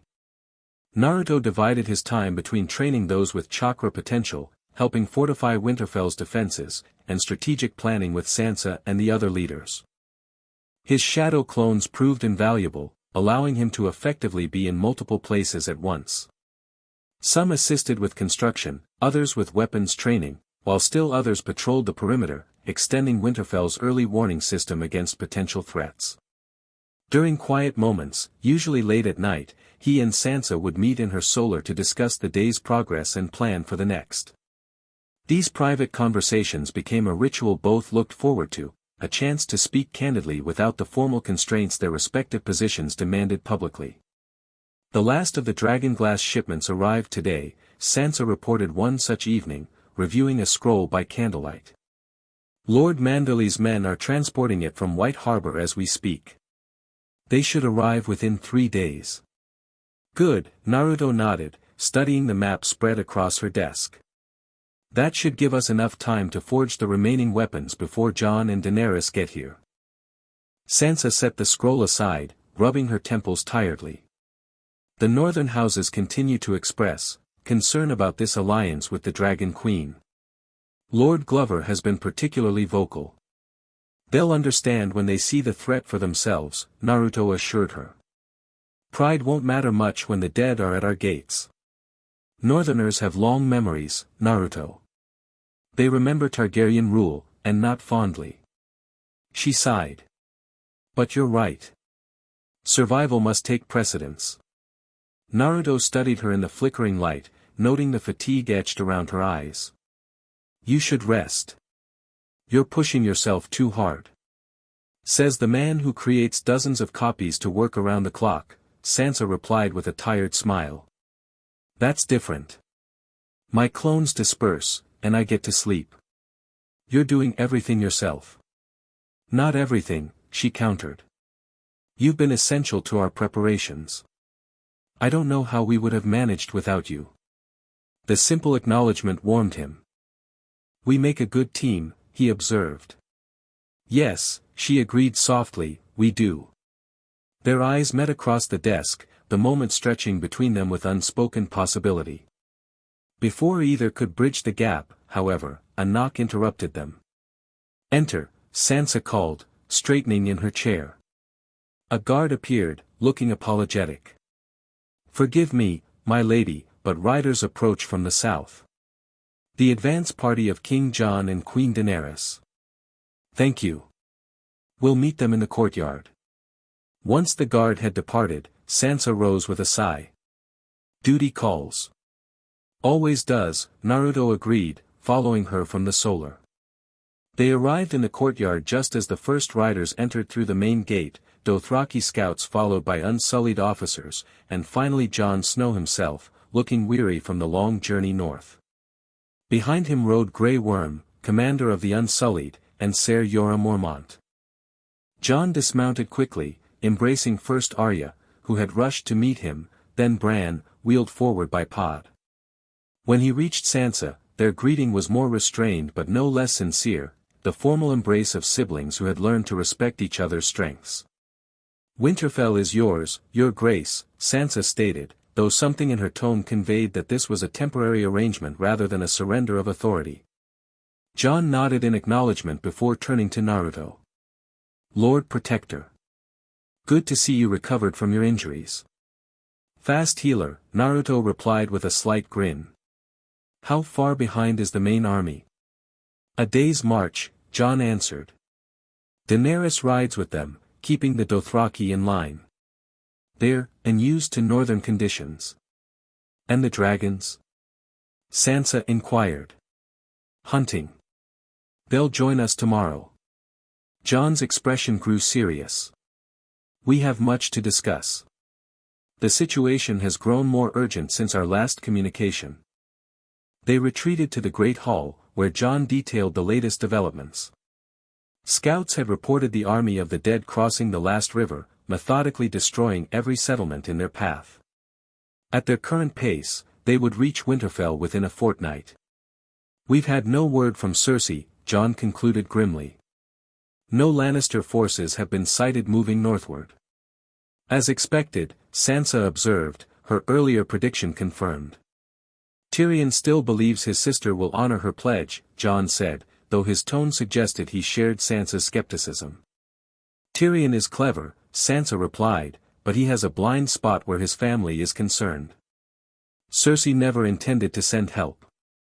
Naruto, who had been listening silently, spoke up. Could we send a delegation to King's Landing?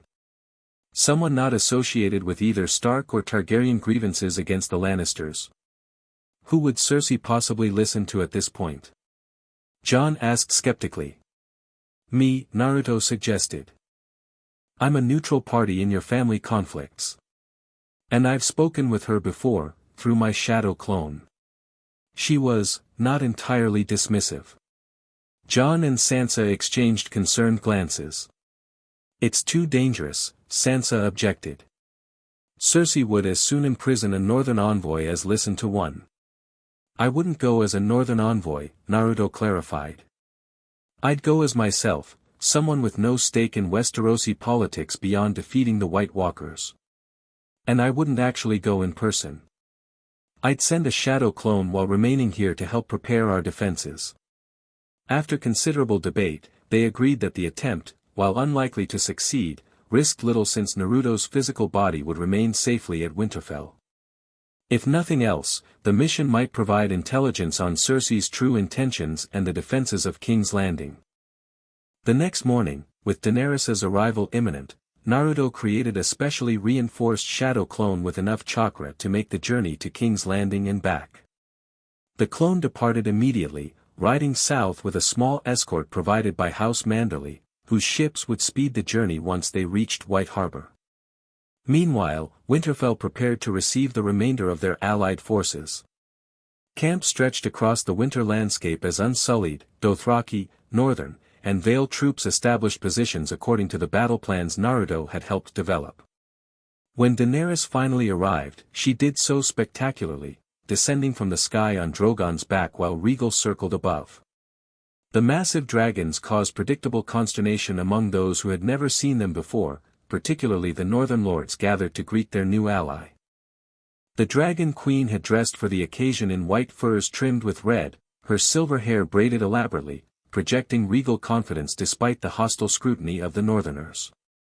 As she dismounted, Naruto noted her careful diplomacy, greeting Sansa with respect as Lady of Winterfell rather than immediately asserting her own authority. Thank you for welcoming us to your home, Lady Stark, Daenerys said formally. The North's hospitality is renowned throughout West Aeros. Winterfell is honored to host you, Your Grace, Sansa replied with equal formality, though Naruto detected the careful neutrality in her tone. We face a common enemy. Together, we stand a better chance of survival. The initial meeting concluded without incident, though tension remained palpable as the northern lords watched their king and the foreign queen with unconcealed suspicion. As the gathered leaders moved into the great hall for a war council, Naruto found himself walking alongside Daenerys. Your recovery is complete, she inquired. Fully healed, Naruto confirmed. Kurama's chakra works wonders. Good. She glanced ahead to where Sansa walked with Jon. Lady Stark seems reserved. The North values its independence, Naruto replied diplomatically. It was hard-won. Daenerys nodded thoughtfully. As was my journey to West Aeros. After a pause, she added, I've been thinking about what you said at Dragonstone, about earning loyalty rather than demanding it. It's wise counsel, though sometimes difficult to follow. The best advice usually is, Naruto acknowledged with a smile. The war council assembled around the great table in Winterfell's main hall, Jon and Daenerys at its head, flanked by their respective advisors and commanders. Maps and battle plans covered the surface, weighted down with dragonglass weapons and figurines representing their forces. The army of the dead marches south along the King's Road, Jon began, indicating the position on the map. Our scouts estimate their arrival within 2 weeks. Can we evacuate more of the small folk further south? Sansa asked. There isn't time, Davos replied grimly. Those who haven't reached Winterfell already won't make it before the dead arrive. Then we must hold here, Daenerys stated. Make our stand at Winterfell. Agreed, Jon nodded. We've prepared the castle as best we can. Multiple defensive lines, fire trenches, dragonglass weapons for every fighter. Naruto stepped forward. I've been training selected individuals in chakra enhancement techniques. Nothing complex, but enough to potentially turn the tide in key moments. Chakra? Daenerys' advisor Missandei inquired. What Lord Uzumaki calls chakra, we might call magic, Tyrion explained. Though his particular abilities are unlike any magic in Westerosi history. Whatever we call it, Jorah Mormont interjected, I've seen what he can do against the White Walkers. If he's trained others even partially in these techniques, it gives us an advantage. The discussion continued, outlining deployment strategies for their various forces. The Unsullied would form the center of their defense, with Dothraki cavalry on the flanks for mobility. Northern forces and the Knights of the Vale would protect the castle itself, while the dragons provided aerial support and targeted White Walkers specifically. What about the Night King? Arya asked the question that had been weighing on everyone's minds. How do we kill him? All eyes turned to Jon and Naruto, the only two who had faced the creature directly. Dragonglass and Valyrian steel kill White Walkers, Jon stated. They should work on him as well. They should, Bran spoke up unexpectedly, but the Night King is different. Stronger. Created differently from his lieutenants. Created? Tyrion asked sharply. You speak as if someone made him deliberately. The Children of the Forest, Bran confirmed, his distant gaze fixed on something no one else could see. They created the first White Walker to help them fight the first men. They lost control of their weapon. How do you know this? Daenerys demanded, clearly disturbed by the revelation. I am the three-eyed raven, Bran replied simply. I see what has been. Before Daenerys could question this cryptic explanation, Naruto intervened. Bran has abilities somewhat similar to mine, but focused on viewing events across time. He's been helping us understand the White Walker's origins and weaknesses. And have you found such weaknesses? Tyrion pressed. The Night King wants to erase the memory of this world, Bran stated. To do that, he must erase me first. You. Daenerys looked skeptical. I am the world's memory, Bran explained. If I die, much of humanity's past dies with me. So we use you as bait, Arya concluded, her expression hardening. Draw him into a trap. That seems unnecessarily risky, Tyrion objected. Surely with 2 dragons and Lord Uzumaki's abilities, we can confront this Night King directly. He's prepared for dragons, Jon reminded them grimly. We all saw what happened beyond the wall. And he has powerful magic of his own. The debate continued, strategies proposed and rejected, until they settled on a modified version of Arya's suggestion. Bran would position himself in the God's Wood, protected by a select guard while the bulk of their forces engaged the army of the dead outside Winterfell's walls. The Night King will come for Bran, Jon concluded. When he does, we'll be ready. As the council dispersed, Naruto noticed the troubled expression on Sansa's face. He followed her from the hall, catching up in a quiet corridor. You're worried about Bran, he observed. Of course I am, Sansa replied, her composure slipping slightly. We're using my little brother as bait for a creature who's existed for thousands of years. We'll protect him, Naruto promised. I'll assign my strongest shadow clones to guard the God's Wood. Sansa's expression softened slightly. I know you'll do everything possible. It's just. She hesitated. I've lost so many family members already.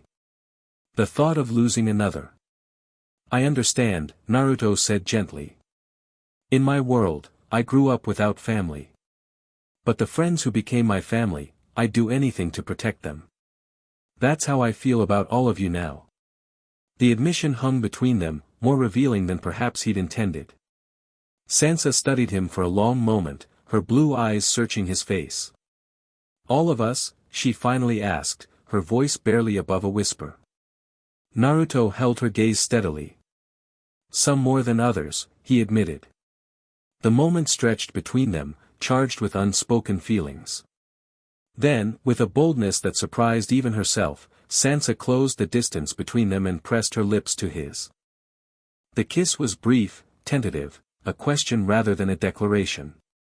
When she began to pull away, Naruto gently cradled her face in his hands, returning the kiss with quiet certainty. In that moment, the war preparations, the politics, the uncertain future, all receded, leaving only this connection that had been building since their first meeting. When they finally separated, Sansa's cheeks were flushed, her composed demeanor momentarily set aside. I shouldn't have, she began. I'm glad you did, Naruto interrupted softly. A smile touched her lips, genuine and unguarded. So am I. The sound of approaching footsteps forced them to step apart, their public roles reasserting themselves just as Tyrion rounded the corner. Ah, Lady Stark, Lord Uzumaki, the dwarf greeted, his perceptive gaze noting their proximity but diplomatically ignoring it. I was hoping to discuss the provisioning for our combined forces. Feeding dragons presents unique logistical challenges. Of course, Lord Tyrion, Sansa replied, her composure fully restored. Shall we speak in my solar? As they departed, Sansa glanced back at Naruto, a private smile passing between them, an acknowledgement that something had changed, something that would need to be addressed when time permitted. For now, though, the war demanded their full attention. The dead were coming, and all personal matters would have to wait. A week passed in intense preparation. Naruto's shadow clone had not yet returned from King's Landing, which could indicate either diplomatic progress or trouble, they had no way of knowing which. Meanwhile, the remaining clone leading the chakra training reported encouraging results. Arya particularly had advanced remarkably, now able to channel enough chakra to enhance her already formidable speed and stealth. Bran's abilities had also evolved through the training. Though he couldn't manipulate chakra externally like Naruto, he had learned to use it to extend his green sight, his visions becoming clearer and more controlled. I can see the Night King more clearly now, he informed Naruto during one session in the God's Wood. He's different from the others, connected to the Weirwood network in a way similar to me. That's how he knows where I am, what I do. Can he see everything you see? Naruto asked, concerned. No, Bran reassured him. The connection isn't that direct. But he senses me, as I sense him. We're counterparts, in a way. This information troubled Naruto deeply. If Bran and the Night King shared some metaphysical connection, using him as bait became even riskier. Yet it also confirmed their strategy: the Night King would indeed come for Bran personally. 10 days after Jon and Daenerys' arrival, as Winterfell's preparations neared completion, Naruto's shadow clone finally returned from King's Landing. The news it brought was worse than anticipated. Cersei has no intention of sending forces north, the clone reported to the assembled leaders. Worse, she's hired the Golden Company from Essos, 20,000 mercenaries to strengthen her position while we fight the dead. I knew we couldn't trust her, Sansa stated, though her expression showed disappointment rather than surprise. There's more, the clone continued grimly. Qyburn, her hand, has been developing weapons specifically designed against dragons. Massive scorpions mounted on the walls of King's Landing and throughout the Red Keep. This news visibly disturbed Daenerys. She prepares for our eventual attack while leaving us to face the dead alone. A clever strategy, from her perspective, Tyrion admitted reluctantly. If we defeat the White Walkers, we'll be weakened enough for her to potentially overcome even your dragons. If we fall, the army of the dead becomes your problem. There's one more thing, Naruto's clone added. She's been experimenting with wildfire again. Stockpiling it beneath key locations in the city. 7 hells, Davos muttered. The woman's going to burn down the capital out of spite. We'll deal with Cersei after we survive the Night King, Jon declared firmly. One war at a time. The meeting dispersed with this sobering reminder of the challenges that would await them even if they emerged victorious against the dead. Naruto's clone dissipated, its mission complete, transferring all its memories and experiences to the original. That night, as Winterfell settled into an uneasy quiet before the coming storm, Sansa found Naruto in the God's Wood, meditating beneath the heart tree. Your clone returned with troubling news, she observed, settling beside him on the stone bench. Cersei was never going to help, Naruto replied, opening his eyes. But confirmation of her preparations against us is concerning. One war at a time, as Jon said, Sansa reminded him. She hesitated, then added, though I wonder if we'll have the strength for a second war, even if we win this one. We will, Naruto assured her. Because we'll have each other. She smiled at that, reaching for his hand. They sat in companionable silence for a time, the red leaves of the weirwood rustling softly above them. Naruto, Sansa began eventually, her voice taking on a more serious tone. If something happens to me during the battle, nothing will happen to you, he interrupted firmly. We can't know that, she insisted gently. None of us can. So please, let me say this. She met his gaze directly. If I fall, promise me you'll continue protecting the North. My family, my home, they'll need you. Naruto squeezed her hand. I promise. But you're making the same promise to me. If something happens to me, you keep fighting. You keep leading. I promise, she whispered. The weight of their exchange hung in the cold air between them, a recognition of the danger they faced and the depth of feeling that had grown between them. Without further words, Sansa leaned against him, her head resting on his shoulder as they found comfort in each other's presence beneath the ancient tree.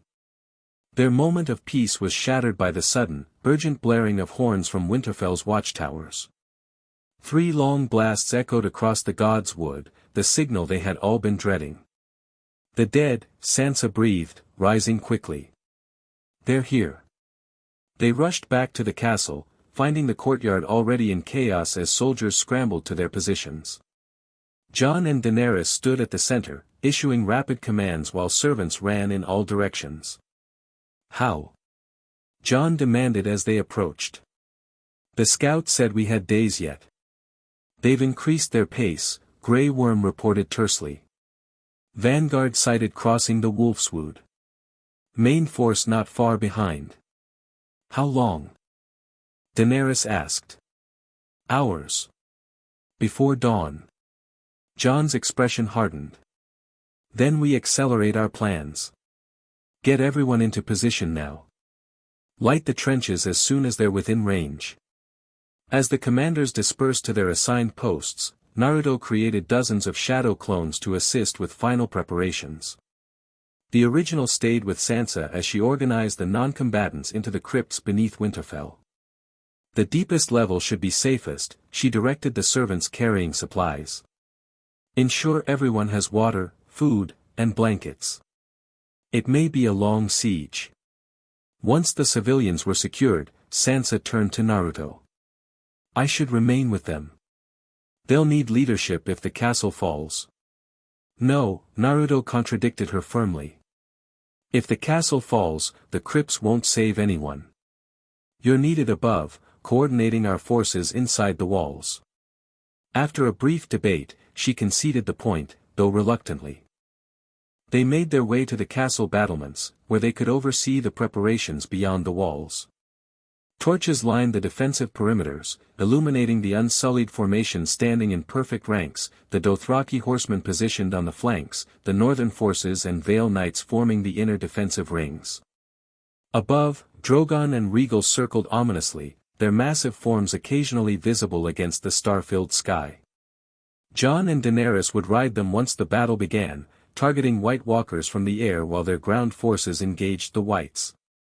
It's really happening, Sansa said quietly, gazing out at the assembled army, the largest Winterfell had ever seen, gathered in desperate defense against the most ancient of enemies. We're as ready as we can be, Naruto replied, though his own anxiety crept through his confident tone. Despite all his battles, all his victories, something about the Night King unsettled him deeply, a cold certainty that this enemy was fundamentally different from any he had faced before. As the hours passed, tension mounted. Soldiers checked and rechecked weapons, said quiet prayers to old gods and new, exchanged solemn promises with comrades. In the God's Wood, Bran had taken his position beneath the Heart Tree, guarded by Theon Greyjoy and his Ironborn, along with several of Naruto's shadow clones. Near midnight, with the temperature dropping precipitously, the first signs of the approaching army appeared, a strange mist that crept across the fields, extinguishing torches as it advanced. They're here, Jon announced grimly, appearing beside them on the battlements. He was dressed for battle in stark armor, Longclaw at his side. I'm joining Daenerys on Rhaegal. Hold the walls, no matter the cost. He embraced Sansa briefly before turning to Naruto. Protect her, he said simply. Protect them all. With my life, Naruto promised. As Jon departed to mount the waiting dragon, Sansa turned to Naruto. You should be with the vanguard. They'll need your abilities when the first wave hits. My shadow clones are already in position, Naruto informed her. The original stays with you. Before she could argue, eerie silence fell across the battlefield, followed by a sound that chilled the blood of every defender, the rattling of bones, the shuffling of thousands of feet moving in perfect unison. Then, emerging from the mist like specters, came the army of the dead. They stretched from horizon to horizon, a sea of rotting flesh and bleached bone, glowing blue eyes fixed on Winterfell with implacable hatred. At their center rode the White Walkers on dead horses, their ice weapons gleaming in the torchlight. And behind them all, mounted on a skeletal steed, came the Night King himself, his crown of ice catching the moonlight, his expression one of cold certainty. Gods preserve us, someone whispered nearby. The battle began with a thunder of hooves as the Dothraki charged, their curved rocks lit with fire by Melisandre's magic. They surged forward like a wave of flame, screaming their war cries as they crashed into the front ranks of the dead. For a brief, hopeful moment, it seemed the charge might succeed in breaking the enemy's formation. Then, one by one, the flames began to extinguish in the distance. The Dothraki screams turned from triumph to terror. Within minutes, darkness had swallowed them completely. They're gone, Sansa whispered in horror. Before anyone could fully process this devastating opening, the remaining whites surged forward, charging toward Winterfell's defenses with inhuman speed. They crashed against the unsullied lines like a tidal wave, climbing over each other in their frenzy to reach the living. From above, Drogon and Rhaegal unleashed torrents of dragonfire, carving burning swaths through the army of the dead. Hundreds of wights ignited instantly, their dry bones and rotted flesh perfect kindling. Yet for every 100 destroyed, 1,000 more pressed forward. Naruto created another batch of shadow clones, sending them to reinforce critical points in the defensive perimeter. Through their dispersing memories, he tracked the battle's progress, the Unsullied holding firm despite mounting casualties, the trenches ignited to create a barrier of flame, the White Walkers directing their forces with terrifying intelligence.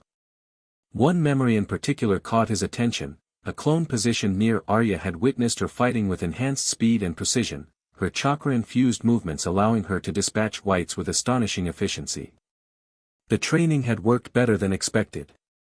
"They've reached the trenches," Grey Worm reported, appearing briefly on the battlements. Unsullied falling back to secondary positions as planned.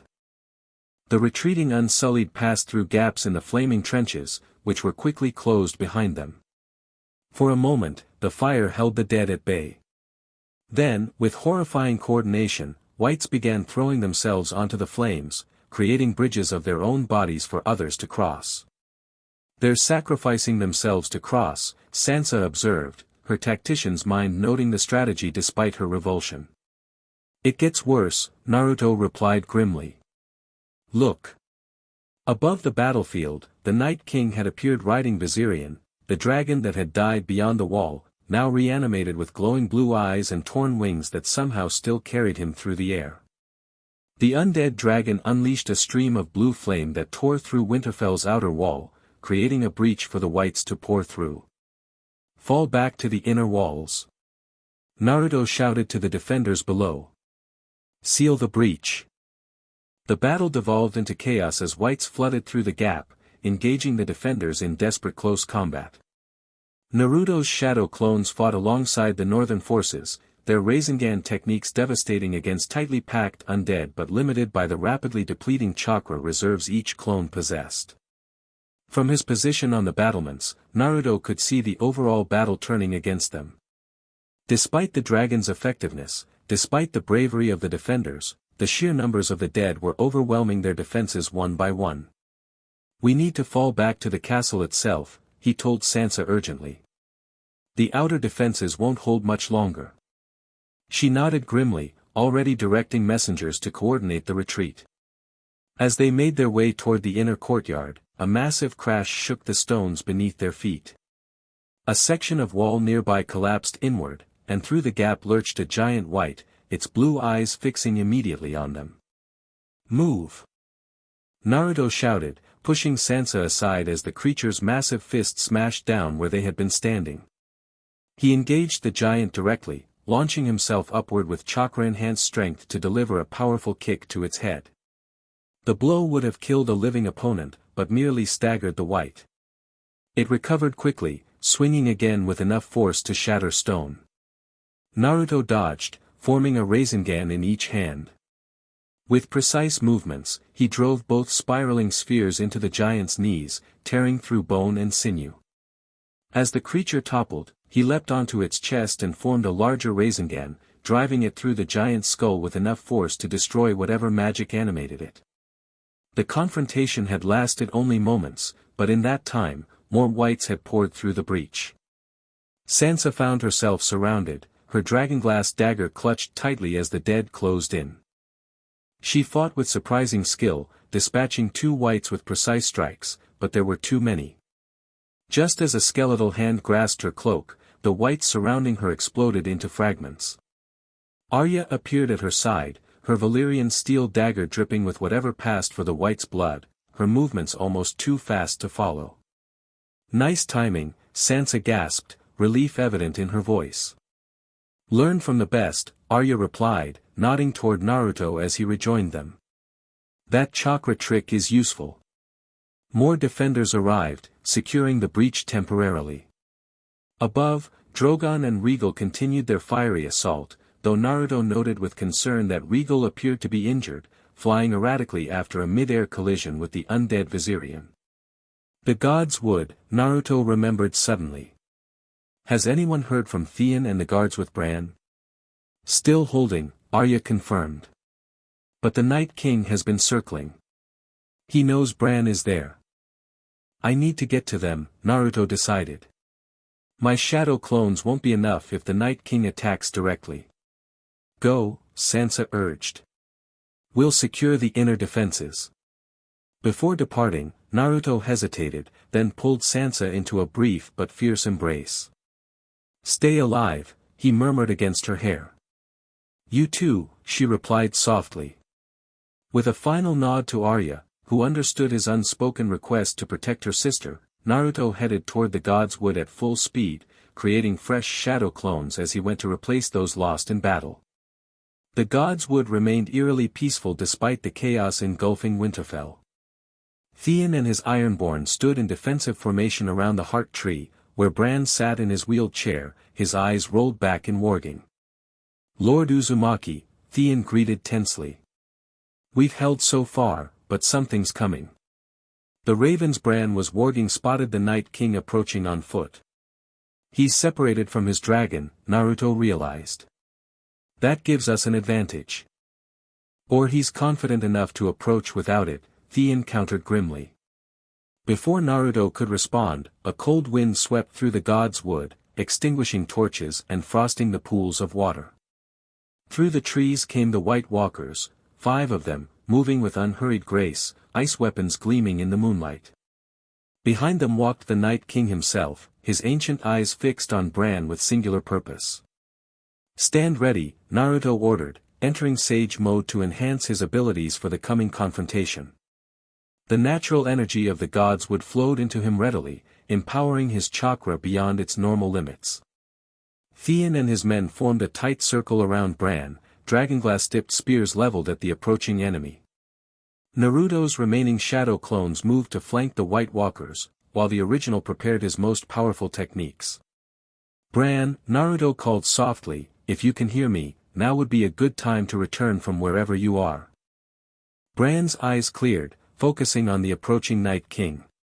He's here, he stated unnecessarily, his voice oddly calm. The end of the long game. The White Walkers attacked first, moving with blinding speed toward the defenders. 2 Ironborn fell immediately, their bodies freezing solid where the ice blades touched them.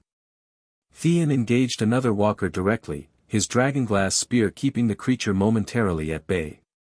Naruto's shadow clones launched coordinated attacks on the remaining walkers, using Rasengan variants to keep them occupied while the original focused on the Night King himself.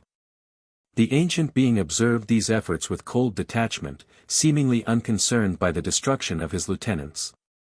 When Naruto launched his first direct attack, a massive Rasen shuriken that would have annihilated any normal opponent, the Night King simply raised his hand. The swirling vortex of chakra slowed, ice crystals forming within its rotation until the entire technique shattered into glittering fragments. Impossible, Naruto breathed, stunned by the casual neutralization of one of his most powerful techniques. The Night King tilted his head slightly, studying Naruto with ancient curiosity. Then, with a gesture so swift it was barely perceptible, he hurled an ice spear directly at Naruto's chest, the same attack that had nearly killed him beyond the wall. This time, prepared and enhanced by Sage Mode, Naruto dodged the projectile. He countered with a barrage of shadow clones, each attacking from a different angle with various techniques. The Night King dispatched them methodically, his movements economical and precise, never wasting energy or showing concern. Meanwhile, the battle for Winterfell continued to rage. Through his remaining clones throughout the castle, Naruto witnessed the defenders falling back steadily, overwhelmed by the sheer numbers of the dead. In the sky, Jon and Daenerys continued their desperate aerial battle against the undead Viserion, neither able to disengage to help at the God's Wood. As the Night King advanced steadily toward Bran, cutting through defenders with terrifying ease, Theon made his final stand. With a cry of defiance, he charged directly at the ancient being, dragonglass spear leveled at its chest. The Night King caught the spear one-handed, snapping it like kindling before lifting Theon by the throat. For a moment, their eyes met, mortal defiance against immortal coldness. Then, with casual strength, the Night King impaled Theon on his own broken spear, dropping his body dismissively to the frozen ground. No! Naruto shouted, rage and grief fueling his next attack. He summoned the full power of Kurama, orange chakra enveloping him in a glowing shroud as he charged. The Nine-Tails power met the Night King's ice magic in a spectacular collision, the shockwave shattering nearby trees and creating a crater in the frozen ground. For the first time, the Night King seemed genuinely challenged, forced to exert himself against Naruto's assault. They exchanged blows at speeds almost impossible to follow, each impact releasing pulses of energy that transformed the God's Wood into a battlefield of elemental forces. Despite Naruto's incredible power, the Night King's ancient magic proved resilient. Wherever Kurama's chakra touched him, ice formed to counter it, the two forces negating each other in hissing steam and crackling energy. He's drawing power from the Weirwood network, Bran called out, his voice strangely distant. The same source that powers my visions. You can't defeat him with force alone. Then how? Naruto demanded, disengaging temporarily to reassess. Break his connection to the source, Bran replied cryptically. I can help, but there will be a cost. Before Naruto could question this, movement from the castle battlements caught his attention. Arya was running along the wall at inhuman speed, chakra visibly enhancing her movements as she leapt toward the God's Wood. The Night King sensed her approach, turning with raised hand to intercept. In that moment of distraction, Bran closed his eyes, placing his palm against the heart tree's trunk. The carved face seemed to come alive, its eyes glowing briefly as Bran channeled power through the ancient wood. Now, Naruto, he shouted. Strike where his heart would be. Understanding instinctively, Naruto formed his most concentrated Rasengan yet, a small, dense sphere containing the combined chakra of himself and Kurama, infused with the natural energy of the God's Wood. As the Night King turned back toward them, momentarily weakened by whatever Bran had done to disrupt his connection, Naruto drove the technique directly into his chest. The impact created a blinding flash as Naruto's chakra bored through the ancient ice. For a moment, it seemed to succeed, cracks spreading across the Night King's form as the Rasengan penetrated deeper. Then, with a surge of power that sent Naruto flying backward, the Night King regenerated the damage, ice flowing like water to repair his shattered chest. He advanced again toward Bran, now seemingly immune to Naruto's attacks. It's not enough, Bran stated, his voice eerily calm. We need more power to break his connection permanently. I don't have anything stronger. Naruto admitted desperately, struggling to his feet. I do, Bran replied, his eyes meeting Naruto's with sudden clarity. But as I said, there will be a cost. Understanding dawned on Naruto with horrible clarity. No, Bran. There has to be another way. There isn't, Bran stated with certainty. This was always the path. I've seen it in 1,000 possible futures. Before Naruto could protest further, Arya arrived, her Valyrian steel dagger raised to strike at the Night King from behind. With inhuman awareness, he spun to catch her by the throat mid-leap, much as he had Theon. In that crucial moment, Bran acted. With one hand still pressed against the weirwood trunk, he reached out with the other, grasping the Night King's ankle. Immediately, both figures went rigid as if locked in some metaphysical struggle invisible to the others. What's happening? Arya gasped, dropped unceremoniously to the ground as the Night King's focus shifted entirely to Bran. He's challenging the Night King directly through the Weirwood network, Naruto realized, sensing the massive energies flowing between them. Fighting him in a realm we can't see. The physical manifestations of this battle were subtle but dramatic, frost spreading from the Night King across Bran's body, while green energy from the Weirwood flowed up through Bran into his opponent. Neither moved physically, but the air around them shimmered with power. We have to help him, Arya insisted, recovering her dagger. Wait, Naruto cautioned, sensing something building. Bran's doing something, connecting the Night King to the Weirwood more deeply than before. Indeed, roots from the heart tree had begun visibly growing, curling upward to entangle both Bran and the Night King in a wooden embrace. The carved face on the trunk contorted as if in pain or effort, red sap flowing like tears down its bark. Now, Bran's voice came, though his lips didn't move. Strike us both. No. Naruto refused. There must be another way. There isn't time, Bran insisted, his physical body beginning to frost over from the Night King's power. He's breaking free. If he does, all is lost. The sacrifice must be made. Arya, tears streaming down her face but her hand steady, raised her dagger. Forgive me, brother, she whispered. Before she could strike, Naruto intervened. Wait. I have an idea.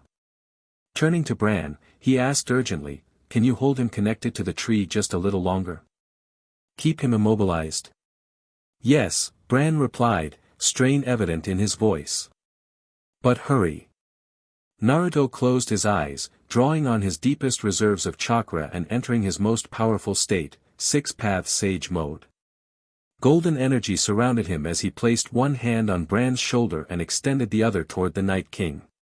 I'm going to try something I've never attempted before, he explained quickly. A combination of the chakra transfer technique Obito used and the sealing methods I learned from my parents. What will it do? Arya asked, not lowering her dagger. If it works, it will separate the Night King's consciousness from his physical form and transfer his power into the Weirwood network, dispersing it rather than destroying it. And if it fails? Arya pressed. Naruto met her gaze steadily. Then do what you must. Concentrating intensely, Naruto began channeling chakra through Bran into the metaphysical connection he had established with the Night King. Using the Weirwood as a conduit, he attempted to draw out the ancient magic that animated the creature without destroying Bran in the process. The effort was excruciating. The Night King's power fought him like a living thing, cold and ancient and filled with hatred for all warmth and life. Naruto felt his own chakra freezing, crystallizing as it made contact with this primordial force. Let me help, Kurama's voice rumbled within him. My chakra burns hotter than yours alone.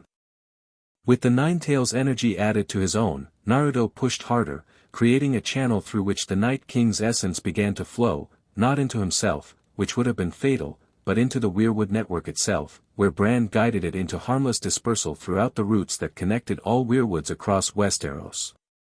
The Night King realized what was happening too late. He struggled against the inexorable pull, his physical form beginning to crack and fracture as his animating force was drawn out. With a silent scream that nonetheless echoed in their minds, he made a final desperate attempt to break free. In that moment, Bran's body went completely rigid. I can't hold him much longer, he gasped. He's too strong. Almost there, Naruto urged, pouring everything he had into the technique. His vision began to darken at the edges, his body approaching total chakra exhaustion. Just a little more. With a sound like shattering glass, the Night King's physical form exploded into countless ice crystals. A wave of cold energy burst outward, knocking everyone except Naruto and Bran to the ground. Then, silence fell over the God's Wood. Naruto collapsed to his knees, completely drained. Did it work? He asked weakly. Bran, pale and exhausted but alive, nodded slowly. His essence is dispersed.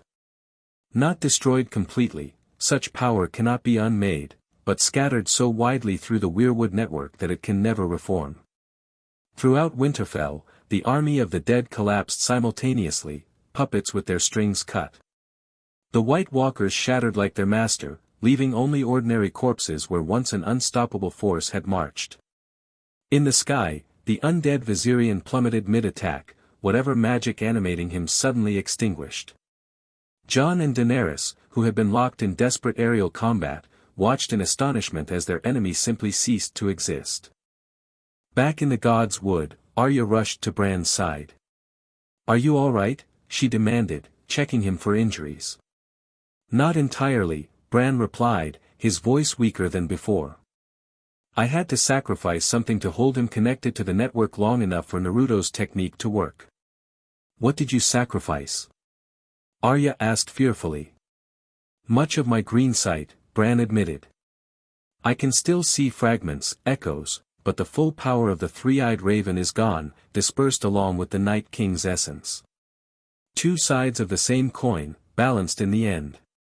Naruto, barely conscious from chakra exhaustion, managed a weak smile.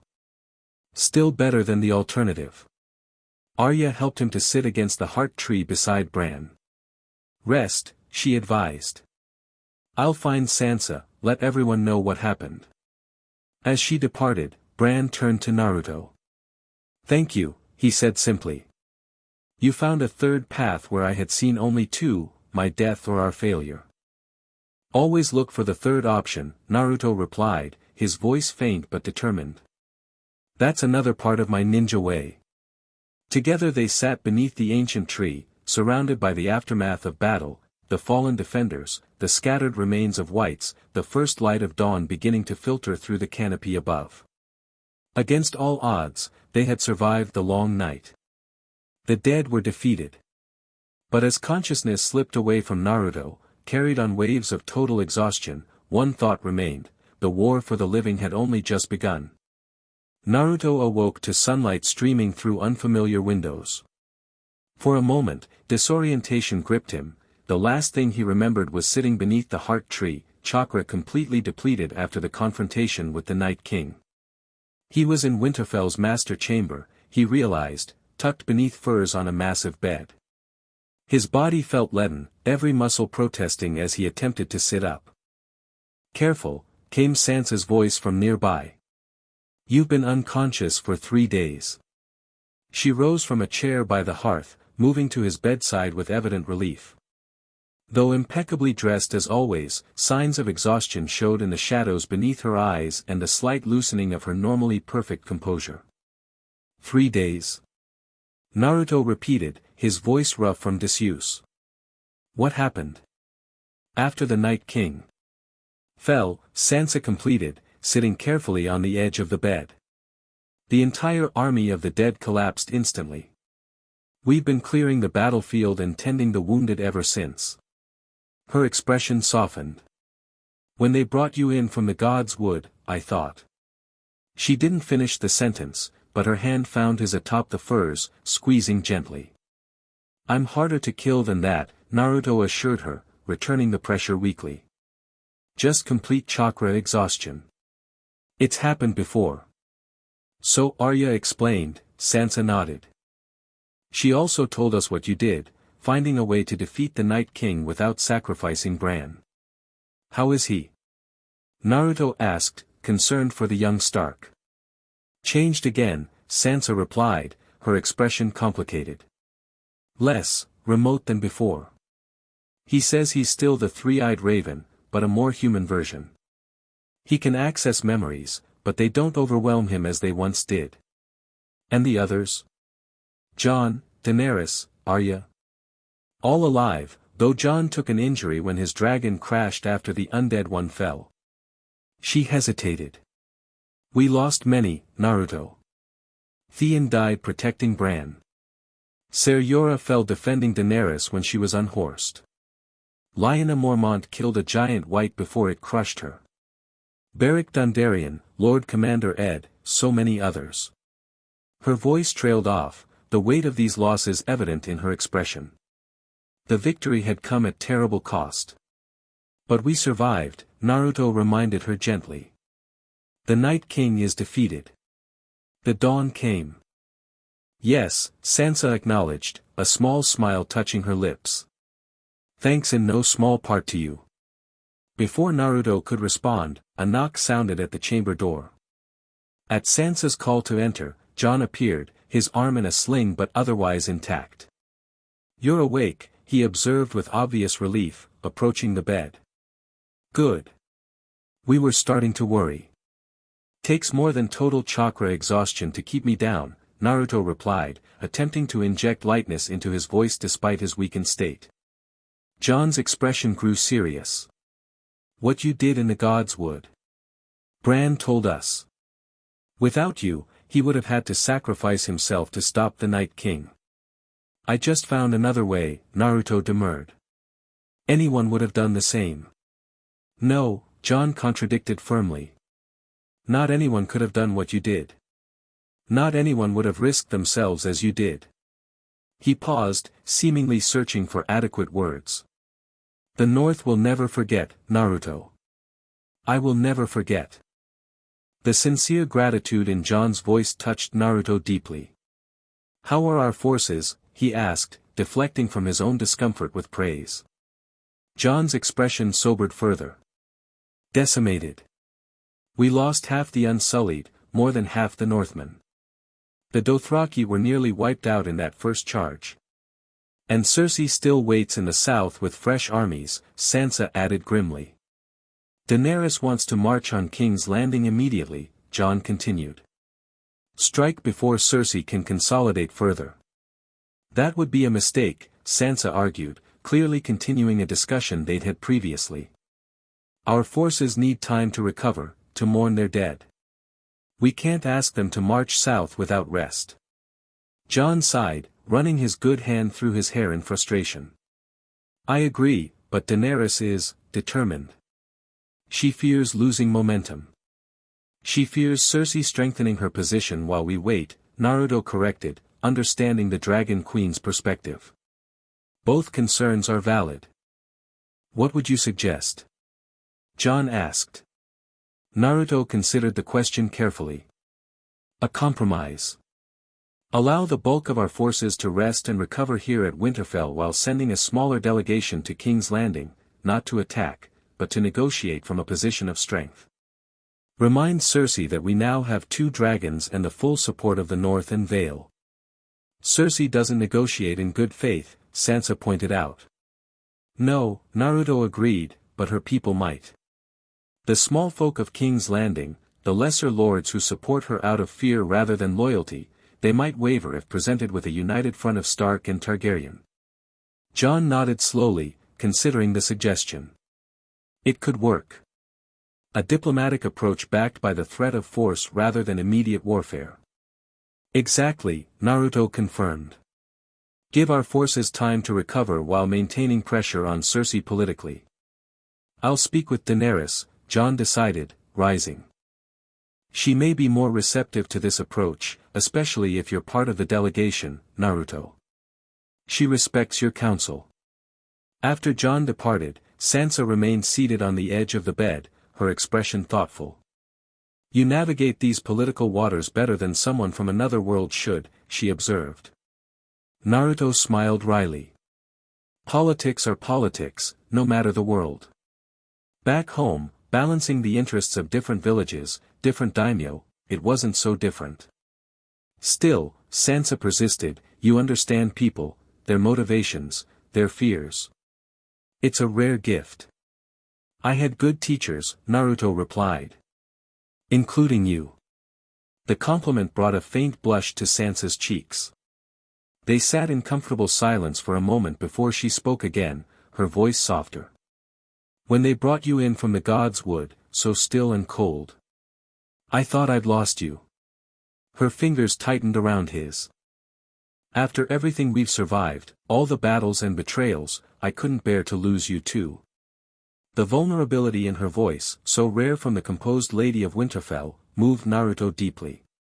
With effort, he raised himself to a sitting position, bringing his free hand to gently cup her cheek. I promised I'd come back, he reminded her softly. I keep my promises. Your ninja way, she whispered, a smile touching her lips despite the tears gathering in her eyes. My ninja way, Naruto confirmed, drawing her closer until their foreheads touched. And now I make you another promise, Sansa Stark. Whatever comes next, Cersei, the Iron Throne, whatever battles await us, I'll be by your side through all of it. She closed the remaining distance between them, her lips meeting his in a kiss that conveyed everything words couldn't, relief, gratitude, the deep affection that had grown between them through shared struggle and mutual respect. When they parted, Sansa's usual composure had returned, though softened by the intimacy of the moment. You should rest, she advised, rising reluctantly. Regain your strength. We have much to discuss once you're recovered. I'll be up by tomorrow, Naruto promised. My chakra is already replenishing. I'll hold you to that, Sansa replied with a small smile as she moved toward the door. The North needs its protector. After she had gone, Naruto sank back against the pillows, assessing his condition more thoroughly. His chakra levels were indeed recovering, though more slowly than usual. The technique he'd used against the Night King had depleted him more completely than anything since his battle with Sasuke at the Valley of the End. That was reckless, Kurama's voice rumbled within him, though without real anger. Creating a sealing technique on the fly, channeling that much power through an untested conduit. We could have both been destroyed. But we weren't, Naruto replied internally. And we saved Bran, defeated the Night King. Always the hero, the fox grumbled, though Naruto detected a note of pride beneath the complaint. You helped, Naruto reminded him. We did it together. Humph. Well, don't expect to perform miracles again anytime soon. Your chakra network was severely strained. It will take time to fully recover. Time we might not have, Naruto thought, contemplating the challenges that still lay ahead. Cersei Lannister, the Iron Throne, the political future of the Seven Kingdoms, all remained unresolved. And beneath these immediate concerns lay deeper questions about his own future. With the Night King defeated, what was his purpose in this world? Could he find a way back to his own, and if so, would he take it? The image of Sansa's face rose in his mind, her strength, her vulnerability, the trust that had grown between them. Alongside it came thoughts of Winterfell, of Jon, Arya, and Bran, of the North itself with its harsh beauty and resilient people. He had found something here he hadn't expected, not just purpose, but belonging. A place where his unusual abilities were valued rather than feared, where he could protect people who had come to matter to him deeply. As sleep reclaimed him, Naruto's final thoughts were not of battles past or future, but of a simple possibility he had never truly considered until now, staying, making this world his home, building a life alongside the woman whose hand had held his through the darkness of the long night. The aftermath of the Battle of Winterfell transformed the ancient castle into something between a recovery ward and a massive funeral pyre. For days, the bodies of the fallen were honored according to their traditions, Northmen buried in the lichyard, wildlings burned in massive pyres, unsullied cremated with military precision. By the time Naruto had recovered enough to join these ceremonies, they had developed a grim rhythm. Jon and Daenerys presided together, presenting a united front despite the growing tensions between their respective advisors over what should come next. A week after the battle, the surviving leaders gathered in Winterfell's Great Hall to formally discuss their path forward. Naruto, still moving more carefully than usual but largely recovered, took his place beside Sansa at the high table. Jon and Daenerys sat at the center, flanked by Tyrion, Grey Worm, and their other key supporters. The army of the dead is defeated, Jon began, addressing the assembled commanders and nobles.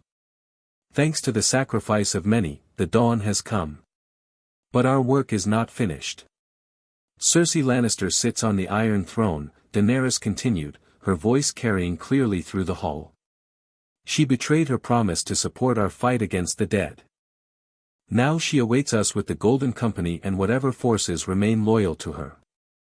Our armies are depleted, Davos pointed out. Half the Northmen dead, more than half the Unsullied. The Dothraki all but annihilated. Which is precisely why we must strike quickly, Tyrion argued. Before my sister can further strengthen her position. She expects us to take time to recover, we should use that expectation against her. Our men are exhausted, Sansa countered, her voice cool but authoritative. They've fought bravely against an enemy from legend. They deserve time to bury their dead, heal their wounds, see their families before marching into another war. The debate continued, positions hardening along predictable lines. Daenerys and her advisors advocated immediate action, while the northern leaders urged caution and recovery. The impasse might have continued indefinitely had Naruto not finally spoken up. What if we divide our approach, he suggested, drawing all eyes to him. Queen Daenerys can fly ahead to Dragonstone with a small force, establishing her presence near King's Landing without immediately attacking. The rest of our armies can follow at a more measured pace, regaining strength as they march. A show of force without overcommitting, Tyrion mused, considering the idea. Meanwhile, Naruto continued, we send envoys to the great houses still uncommitted, showing them that Stark and Targaryen stand united, that the dead are defeated, and inviting them to join the winning side before it's too late. A diplomatic offensive alongside a military one, Jon nodded approvingly. It could work. And who would lead these diplomatic missions? Daenerys inquired, her tone suggesting she already knew the answer. I would take one route, Naruto proposed. Perhaps south through the riverlands. Lady Sansa could coordinate from Winterfell, while others approach houses with whom they have personal connections. The suggestion sparked further discussion, but with the deadlock broken, a compromise gradually emerged. Daenerys would indeed return to Dragonstone with her unsullied and remaining Dothraki, establishing a base from which to pressure King's Landing. Jon would lead the northern forces south at a slower pace, allowing for recovery while maintaining the alliance. Meanwhile, diplomatic missions would seek to isolate Cersei politically, convincing uncommitted houses to declare for the Stark-Targaryen alliance before open warfare resumed. As the council dispersed, Daenerys approached Naruto. A clever solution, she acknowledged. Though I suspect your real motivation was keeping our forces from immediate battle. Is that so wrong? Naruto asked candidly. These people have fought and bled enough already. If we can win through diplomacy instead of more bloodshed, shouldn't we try? A complicated expression crossed Daenerys's face. I've tried diplomacy in Meereen. It rarely achieves what fire and blood can accomplish more directly. With respect, Naruto replied gently, West Aeros isn't Meereen. And you have more than dragons now, you have legitimate allies, common cause against a tyrant queen. Perhaps, Daenerys conceded, though skepticism remained in her voice. We shall see which approach proves more effective. She studied him for a moment longer. You've grown attached to the Starks. To the north. It wasn't a question, but Naruto answered anyway. I have. These people have become important to me. And Lady Stark in particular, Daenerys observed shrewdly. When Naruto didn't immediately deny it, she smiled slightly. Don't look so alarmed. It's hardly a well-kept secret. The way you look at each other would be obvious to anyone with eyes. Naruto felt heat rising to his cheeks, but maintained his composure. My personal feelings don't change my commitment to our alliance, to defeating Cersei. I know, Daenerys surprised him by saying. Your loyalty, once given, isn't easily shaken. It's why I value your counsel, even when it contradicts my instincts. She paused, then added more quietly, Jon looks at me the same way, you know. When he thinks others aren't watching. This candid admission startled Naruto. The two of you seem, well matched, he offered carefully. A shadow crossed Daenerys's features. Perhaps in some ways. In others. She shook her head slightly. It's complicated by politics, by our respective positions. Politics have a way of complicating everything, Naruto acknowledged. Indeed they do, Daenerys agreed with a rueful smile. Which is why moments of genuine connection are so precious. Her expression grew more serious. Whatever happens in the wars to come, Naruto Uzumaki, I count you among the few I truly trust. Remember that. With that surprisingly personal declaration, she departed, leaving Naruto to ponder the complexities of their situation. Daenerys Targaryen was a fascinating contradiction, capable of both terrible destruction and remarkable compassion, driven by ambition yet genuinely concerned for the welfare of the common people. In many ways, she reminded him of Sasuke, immensely powerful, shaped by trauma and isolation, walking a precarious path between greatness and potential darkness. Later that evening, as preparations for departure accelerated throughout Winterfell, Naruto sought out Sansa in the relative privacy of the glass gardens. She stood among the winter roses, supervising the harvesting of medicinal herbs needed for the continuing treatment of the wounded. You look better, she observed as he approached. Almost back to full strength. Almost, Naruto confirmed. Another day or two and I'll be completely recovered. Good, Sansa nodded. These diplomatic missions you've proposed will require your particular talents. Our particular talents, Naruto corrected. I was hoping you might accompany me, at least for part of the journey. Surprise flickered across her features. I can't leave Winterfell for long. Someone must govern in Jon's absence.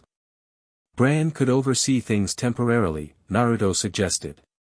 And Arya has proven herself more than capable of handling any threats. He moved closer, lowering his voice. The truth is, I'd feel better having you with me. After everything that's happened. He didn't need to elaborate. The Battle of Winterfell had changed them all, making the precious nature of life and connection abundantly clear. Sansa considered his request thoughtfully. Perhaps for the initial stage, she conceded. The Riverlands are my mother's homeland. My uncle Edmure is still Lord of Riverrun, though a prisoner of the Freys last we heard. With the Freys decimated, he might be restored already, Naruto pointed out. Either way, having a Tully descendant negotiate with the Riverlands' houses could be decisive. A sound political argument, Sansa acknowledged with a small smile. Though I suspect your motivations aren't entirely political. Naruto returned the smile, not bothering to deny it. Can't they be both? Good strategy and personal preference? I suppose they can, Sansa allowed, her own expression softening. Very well.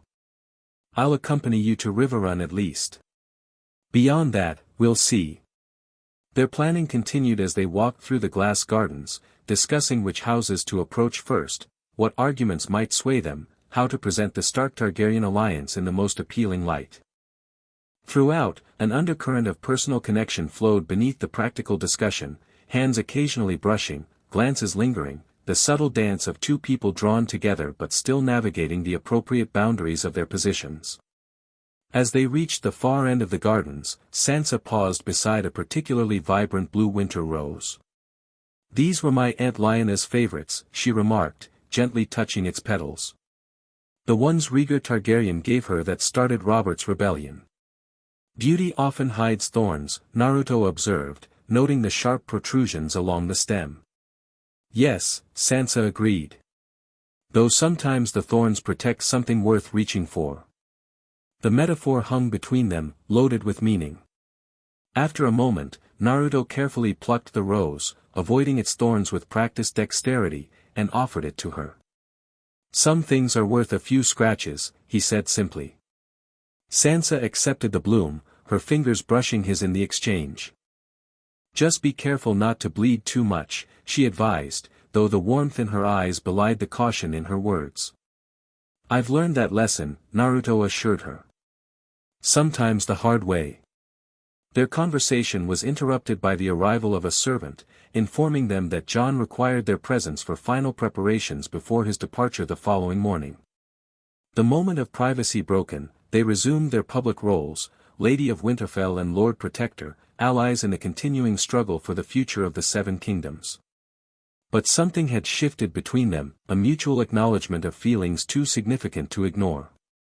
Whatever came next, diplomatic missions, battles for King's Landing, the resolution of the Iron Throne question, they would face it together. The next morning brought a flurry of departures. Daenerys left first, mounting Drogon for the journey to Dragonstone while her remaining forces prepared to march south along the King's Road. Jon would follow with the northern armies, moving at a more measured pace to allow for recovery.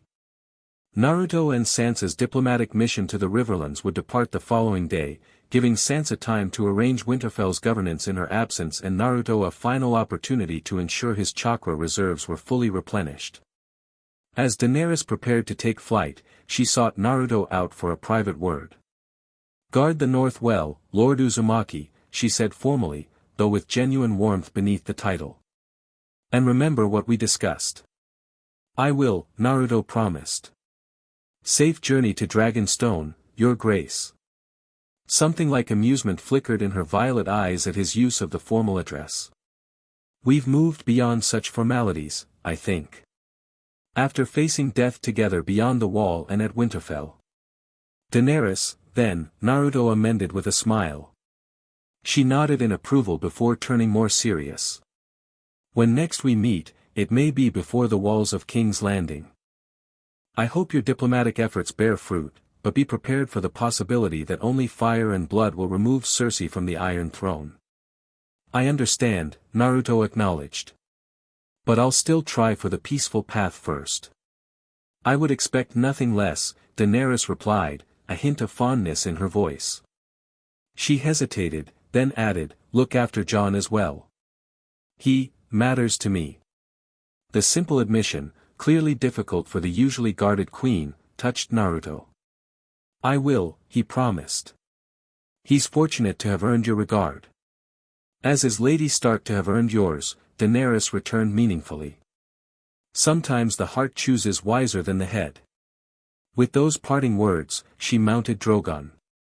The massive dragon launched into the sky with a powerful downstroke of his wings, circling Winterfell once before heading southward, his dark form gradually diminishing against the bright morning sky. Jon's departure followed, less dramatic but no less significant. The northern forces moved out in ordered columns, their depleted numbers still impressive as they marched beneath the direwolf banners. Jon himself rode at their head, his expression solemn but determined as he bid farewell to his siblings. Watch over each other, he instructed them, embracing each in turn. When he reached Naruto, he clasped his arm in a warrior's grip.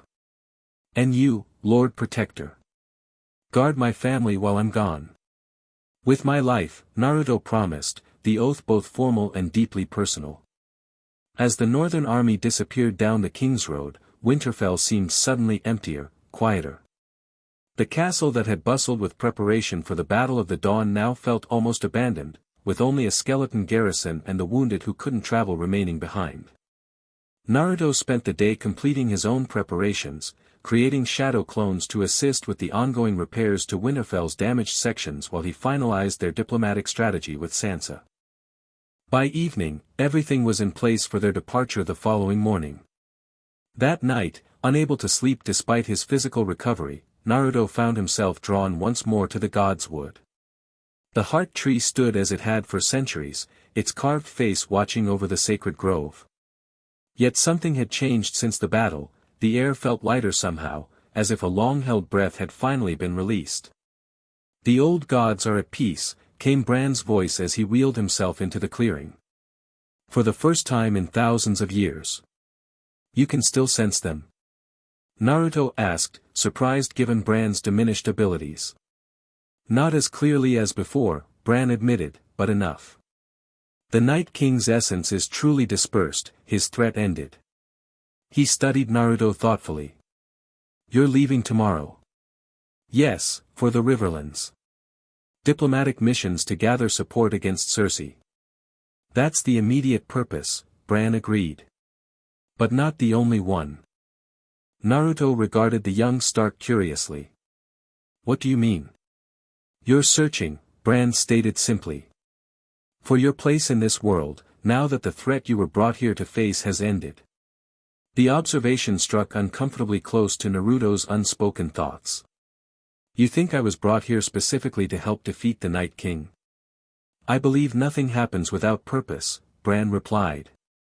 Your arrival, your abilities so perfectly suited to combat the White Walkers, your bonds with those needed to unite against the threat, it forms a pattern too perfect for mere chance. And now that purpose is fulfilled, Naruto concluded, following the logic. Is it?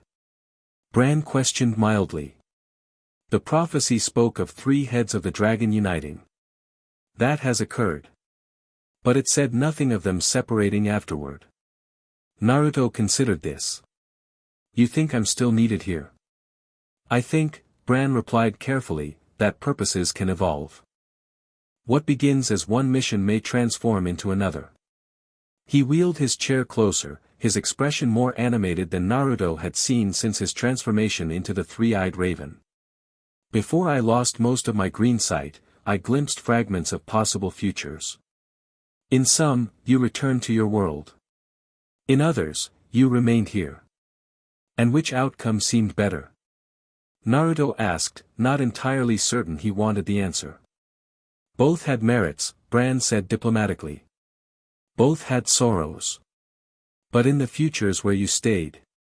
He paused, a rare smile touching his lips. My sister was happy. Truly happy, in a way I haven't seen since we were children at Winterfell before everything changed. The simple statement affected Naruto more deeply than any grand prophecy could have. The idea that he might bring happiness to Sansa, who had endured so much pain, so much betrayal, stirred something profound within him. I haven't decided yet, he admitted. I'm not even sure a way back exists. If it does, it would likely require the same conditions that brought you here, Bran suggested. A moment when the barriers between worlds thin, when powers align. And if I wanted to stay? Naruto asked, the question emerging before he fully realized he was asking it. Bran's expression softened further. Then you would always have a home at Winterfell. With us. With her. The conversation lingered in Naruto's thoughts as he returned to his chambers. The possibility of remaining permanently in this world no longer felt like a compromise or a consolation prize for being unable to return home. Instead, it had become a genuine choice, one with its own appeal, its own potential for fulfillment. He thought of Sansa, her strength, her intelligence, the trust that had grown between them. He thought of the North, harsh but beautiful, filled with people who had accepted him despite his strangeness. He thought of the friends he had made, Jon, Arya, Davos, even Daenerys, and the purpose he had found protecting them all. Could this become his home? His precious people? The questions followed him into sleep, where dreams of winter roses and red hair mingled with distant memories of Konoha's leafy streets. Their journey to the Riverlands began the next morning under clear skies. Sansa had chosen a small but skilled escort, Brienne and Pod for protection, plus a handful of trusted Stark guards. Naruto supplemented this group with shadow clones stationed at intervals ahead and behind their party, providing an early warning system for potential threats. Traveling south, they witnessed firsthand the aftermath of the wars that had ravaged West Aeros. Abandoned villages dotted the landscape, fields lay fallow for lack of men to work them, and occasional mass graves marked sites of battles or massacres. The small folk they encountered regarded them with wary hope. The Stark banner still commanded respect in these lands, even after years of Lannister dominance. Their first diplomatic success came at Moat Cailin, where Lord Reed of Greywater Watch pledged the support of the Crannogmen to the Stark-Targaryen alliance. Similar commitments followed from several smaller houses as they traveled the causeway through the Neck. Entering the Riverlands proper, they encountered more resistance. Houses that had suffered under Frey and Lannister rule remained cautious, fearful of reprisals should they choose the wrong side once again. They'd been burned too many times, Sansa observed as they made camp after another day of mixed results. First supporting my brother Robb, then being punished by the Lannisters and Freys, now asked to rise again for another cause. Their hesitation is understandable, Naruto agreed. But we're making progress. Each house that joins makes the next more likely to follow. Their diplomatic approach had settled into an effective routine. Sansa provided the political acumen and historical knowledge, her Tully heritage carrying weight with the Riverlands houses. Naruto demonstrated his abilities selectively, enough to impress without frightening, while emphasizing the successful alliance that had defeated the army of the dead. Together, they presented a compelling vision of a united West Aeros free from Cersei's tyranny, governed jointly by Stark and Targaryen in a balanced sharing of power. As they approached Riverrun, word reached them that Edmure Tully had indeed been restored as lord of the castle following Arya's elimination of the male Freys. This unexpected news accelerated their journey, the prospect of securing House Tully's formal support being a potential turning point in their diplomatic mission. Riverrun stood at the confluence of the Red Fork and Tumblestone rivers, its triangular structure protected by water on two sides. As they approached, Sansa grew visibly emotional. This castle represented her mother's heritage, a connection to the Tully side of her lineage she had rarely been able to embrace. I haven't been here since I was a child, she confided to Naruto as the castle came into view. My mother would bring us sometimes to visit her father. I remember thinking it was so different from Winterfell, warmer, softer somehow. It's beautiful, Naruto agreed, admiring the sandstone walls reflecting in the river's surface. Like it belongs here, growing from the landscape rather than imposed upon it. They were received with proper ceremony, Edmure Tully himself greeting them at the gates. Though thinner and grayer than Sansa remembered, her uncle embraced her warmly, welcoming her as family rather than merely an ally. "My sister's daughter, here at Riverrun at last," he declared, his voice thick with emotion. "Caitlyn would be proud of the woman you've become, Sansa." His welcome to Naruto was more measured but still courteous. "The famous Lord Protector of the North," he acknowledged.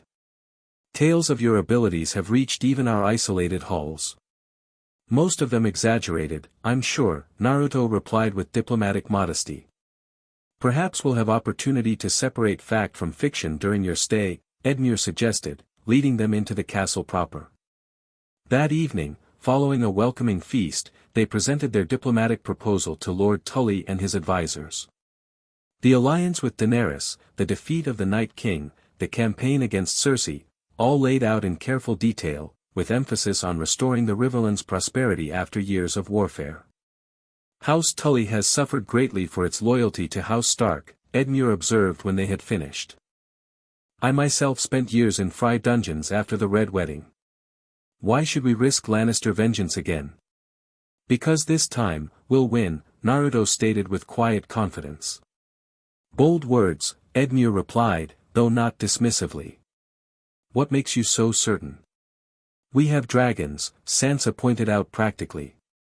"2 of them, fully grown.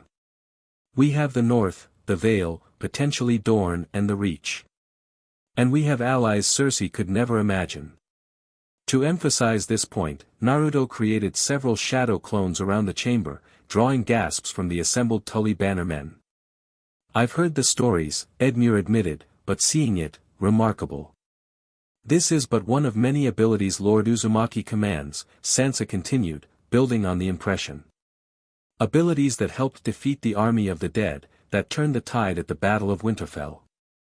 More importantly," Naruto added, dispersing the clones, "we offer the Riverlands a voice in what comes after. Not subjugation to a new ruler, but partnership in building something better than what came before." The discussion continued late into the night, with questions about specific guarantees, protections for the Riverlands, and the exact nature of the power sharing between Stark and Targaryen. Throughout, Sansa demonstrated her political skill, addressing concerns with patience and clarity while never conceding essential points. By morning, Lord Edmure had made his decision. "House Tully will support the Stark-Targaryen alliance," he announced formally. "My banners will call their remaining strength, and we will march when summoned." This commitment proved the tipping point for their diplomatic mission. With House Tully declared, the remaining hesitant Riverlands houses quickly followed suit. Within days, ravens flew to houses throughout the region, pledging support and mobilizing what forces remained after years of devastating warfare. Messages arrived from other diplomatic missions as well. Davos had secured several Storm's End houses, while Varys reported progress with Dornish princes still opposed to Lannister rule. The isolation of Cersei's regime grew more pronounced with each passing day. After a fortnight at Riverrun, Naruto and Sansa prepared to continue their journey. Sansa would return to Winterfell while Naruto proceeded to join Jon's forces, now approaching the Crownlands. Their mission had succeeded beyond expectations, cementing the political foundation needed for the military campaign ahead. On their final evening at Riverrun, they walked together along the battlements, watching the sunset reflect off the rivers embracing the castle. The beauty of the moment stood in stark contrast to the conflict looming before them. "You've accomplished what you came to do," Naruto observed. "The Riverlands houses are committed. Your uncle restored to his rightful place. Your mother's homeland secured for our alliance." "We accomplished it," Sansa corrected. "I couldn't have done this alone." "You underestimate yourself," Naruto countered with a smile. "You've grown into a formidable diplomat, Lady Stark. These houses respect your judgment, your strength." "Perhaps," she acknowledged. "But having you beside me made all the difference." She turned to face him directly, her expression uncharacteristically vulnerable. It always does. The simple admission hung between them in the fading light. Without conscious thought, Naruto reached for her hand, their fingers intertwining naturally. Sansa, he began, her name itself a question and an answer. I know, she replied softly. We still have a war to fight. Cersei to defeat.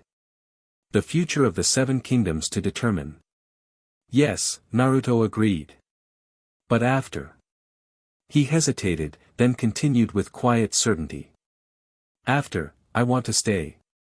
Here, in this world. With you. The declaration, once spoken, felt right beyond any doubt. Whatever path might have led back to his own world no longer called to him as strongly as the future he glimpsed here, a future with this remarkable woman who had overcome so much, who matched his strength with her own unique power. You're certain? Sansa asked, hope and caution warring in her expression. Your home, your friends there. Will always be part of me, Naruto acknowledged. But home isn't just where you begin. It's where you find belonging. He smiled slightly. Someone wise taught me that. Sansa's composure finally broke, a tear slipping down her cheek as she stepped closer. Then come home to Winterfell when this is over, she whispered. Come home to me. I will, Naruto promised, sealing the vow with a kiss that contained all they had been to each other, allies, protectors, friends, and all they might become. As twilight deepened around Riverrun, casting long shadows across the ancient castle, they remained together on the battlements, planning not just for the war ahead but for the peace they hoped would follow. The road to that future remained uncertain, fraught with dangers neither could fully anticipate. But whatever challenges awaited, they would face them as they had faced all others, together, combining his determination with her wisdom, his power with her strategy, creating something stronger than either could be alone. The wolf and the fox, united against whatever storms might come. Chapter 5, The Three-Headed Dragon. The King's Road stretched before them, winding through hills dotted with spring's first tentative blossoms. Winter's grip had loosened following the Night King's defeat, as if the very seasons acknowledged the restoration of balance. Naruto rode beside Jon at the head of the Northern Army, now reinforced by Riverland's forces that had joined them at the Trident. 3 weeks had passed since his parting with Sansa at Riverrun. Their diplomatic mission had exceeded expectations, securing not just House Tully's support but commitments from nearly every significant Riverlands family. Sansa had returned to Winterfell to continue governance while Naruto pressed south to join the military campaign against Cersei. We're a day's ride from Harrenhal, Jon announced, breaking the companionable silence between them. Ravens arrived this morning from Dragonstone. Daenerys wishes us to make camp there and await her arrival before proceeding to King's Landing. Naruto nodded thoughtfully. Smart. We should coordinate our approach. Cersei will have prepared defenses against dragons after seeing them at the Dragon Pit. Tyrion confirms as much. His spies report scorpions mounted on every wall of King's Landing. Jon's expression darkened. And worse, wildfire positioned throughout the city. She'd burn her own capital rather than surrender, Naruto observed grimly. Along with the 500,000 people living there, Jon agreed. Which complicates our strategy considerably. They rode in silence for a time, each contemplating the challenges ahead. The northern forces had recovered somewhat during their measured march south, but still numbered far fewer than before the Battle of Winterfell. Combined with the Unsullied, remaining Dothraki, and various allied houses, their army remained formidable, yet the prospect of urban warfare against desperate defenders gave even the most seasoned commanders pause. There must be a way to remove Cersei without destroying the city, Naruto said finally. Some approach she won't have anticipated. Jon glanced at him with faint amusement. You're still looking for the third path. Always, Naruto confirmed with a slight smile. It's there if we look hard enough. By nightfall, they had established camp within sight of Harrenhal's massive, melted towers, a looming reminder of the destruction dragons could wreak.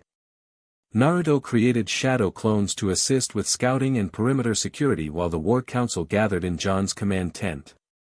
Maps of King's Landing covered the central table, weighted down by various tokens representing their forces and Cersei's known defenses. Northern lords mingled with Riverland's bannermen, Vale Knights, and unsullied commanders, an unlikely alliance united by common purpose. The Golden Company holds the main gates and walls, reported a scout, indicating the positions. 20,000 men with war elephants, though the elephants remain outside the city due to space constraints. The Lannister forces are smaller but positioned strategically throughout, added Davos, who had rejoined them after his own diplomatic mission to the Stormlands. Perhaps 8,000 remaining, concentrated near the Red Keep. And the Scorpions? Jon inquired. Everywhere, the scout confirmed grimly. At least 30 along the walls, more on the towers of the Red Keep. Designed specifically to target dragons. Silence fell as they contemplated the formidable defenses. A frontal assault would result in massive casualties, while a dragon attack risked both Drogon and Rhaegal being brought down by Qyburn's weapons. What about a covert approach? Naruto suggested. A small team entering the city before the main assault, targeting Cersei directly. The gates are sealed, the walls patrolled, Davos pointed out. How would this team enter? Naruto grinned.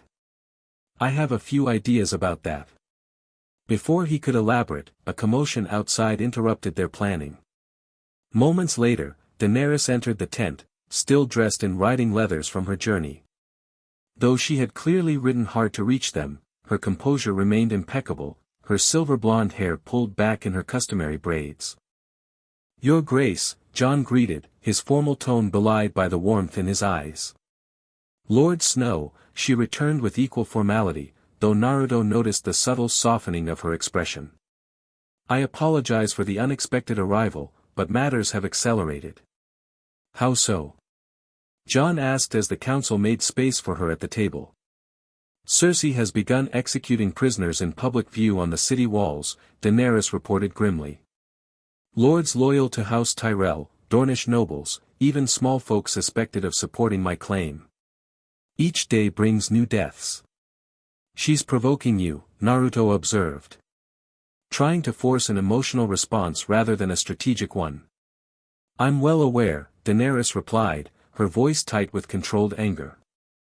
Which is why I've come directly rather than sending messages. We need a unified approach, immediately. The War Council resumed with renewed urgency, strategies proposed and dismissed as they sought a path that balanced military necessity with the preservation of innocent lives. Throughout, Naruto noted the subtle coordination between Jon and Daenerys, the way they complemented each other's thinking, strengthened each other's positions while tempering potential excesses. What if we demonstrate our strength without attacking directly? Naruto finally proposed. Show enough force to make the Golden Company and Lannister troops question their loyalty to Cersei. Mercenaries fight for gold, not loyalty, Davos pointed out. Exactly, Naruto nodded. And gold becomes worthless if you don't live to spend it. If we make their position appear hopeless enough, they might negotiate rather than fight to the death. The Scorpions remain problematic, Grey Worm noted in his precise, accented common tongue. Dragons cannot approach without great risk. Not all of our strength relies on dragons, Naruto replied, a plan forming as he spoke. I could create enough shadow clones to make our army appear twice its actual size. Combined with a controlled show of dragon power away from the Scorpion's range. A psychological assault before the physical one, Daenerys completed his thought, her expression brightening with interest. Make them believe defeat is inevitable. While simultaneously offering terms that allow surrender with honor, Jon added, grasping the strategy. The council deliberated further, refining the approach until a comprehensive plan emerged. They would position their forces before King's Landing in formation suggesting far greater numbers than they actually possessed, Naruto's shadow clones filling out their ranks to create the illusion of overwhelming strength. Simultaneously, Daenerys would demonstrate dragon power at a safe distance, destroying unoccupied portions of the outer defenses while avoiding Scorpion range. Most crucially, Naruto himself would lead a small infiltration team into King's Landing through underground passages Davos knew from his smuggling days. Their objective, not to assassinate Cersei immediately, but to neutralize key defensive positions from within, creating vulnerabilities that would make her position appear even more hopeless. "We offer surrender terms before each escalation," Jon insisted. "Every commander on those walls should know they have honorable options besides death." "Agreed," Daenerys nodded, though her expression remained hard. "Though Cersei herself will receive no such mercy." "Justice, not vengeance," Naruto reminded her gently. "The distinction matters, especially to those watching to see what kind of ruler you'll be." Something in his words reached her, tempering the fire in her violet eyes. "You're right," she acknowledged. "Justice under law, not execution without trial."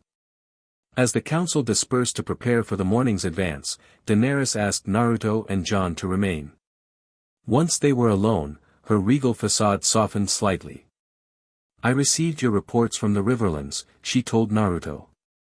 "Impressive work securing the Tully support." "It was mostly Sansa's doing," Naruto replied honestly. "Her Tully blood carried weight with those houses." "You make an effective team," Daenerys observed with subtle meaning. "The Lady of Winterfell and her protector." Naruto met her gaze steadily. "We do." "And after?" she inquired. "When the throne is secured and peace restored? Will you return to your world, or?" "I'm staying," Naruto stated simply. "If that's acceptable to the future queen." A genuine smile touched Daenerys's lips. "More than acceptable. The realm will need people with your particular abilities during reconstruction." Her gaze shifted to Jon. "And you, Lord Snow? Will you return to Winterfell when this is finished?" Jon's expression grew complicated. "My place is in the north. Though perhaps not always at Winterfell." The loaded statement hung between them, filled with unspoken possibilities. Naruto, sensing the need for privacy in this discussion, excused himself tactfully.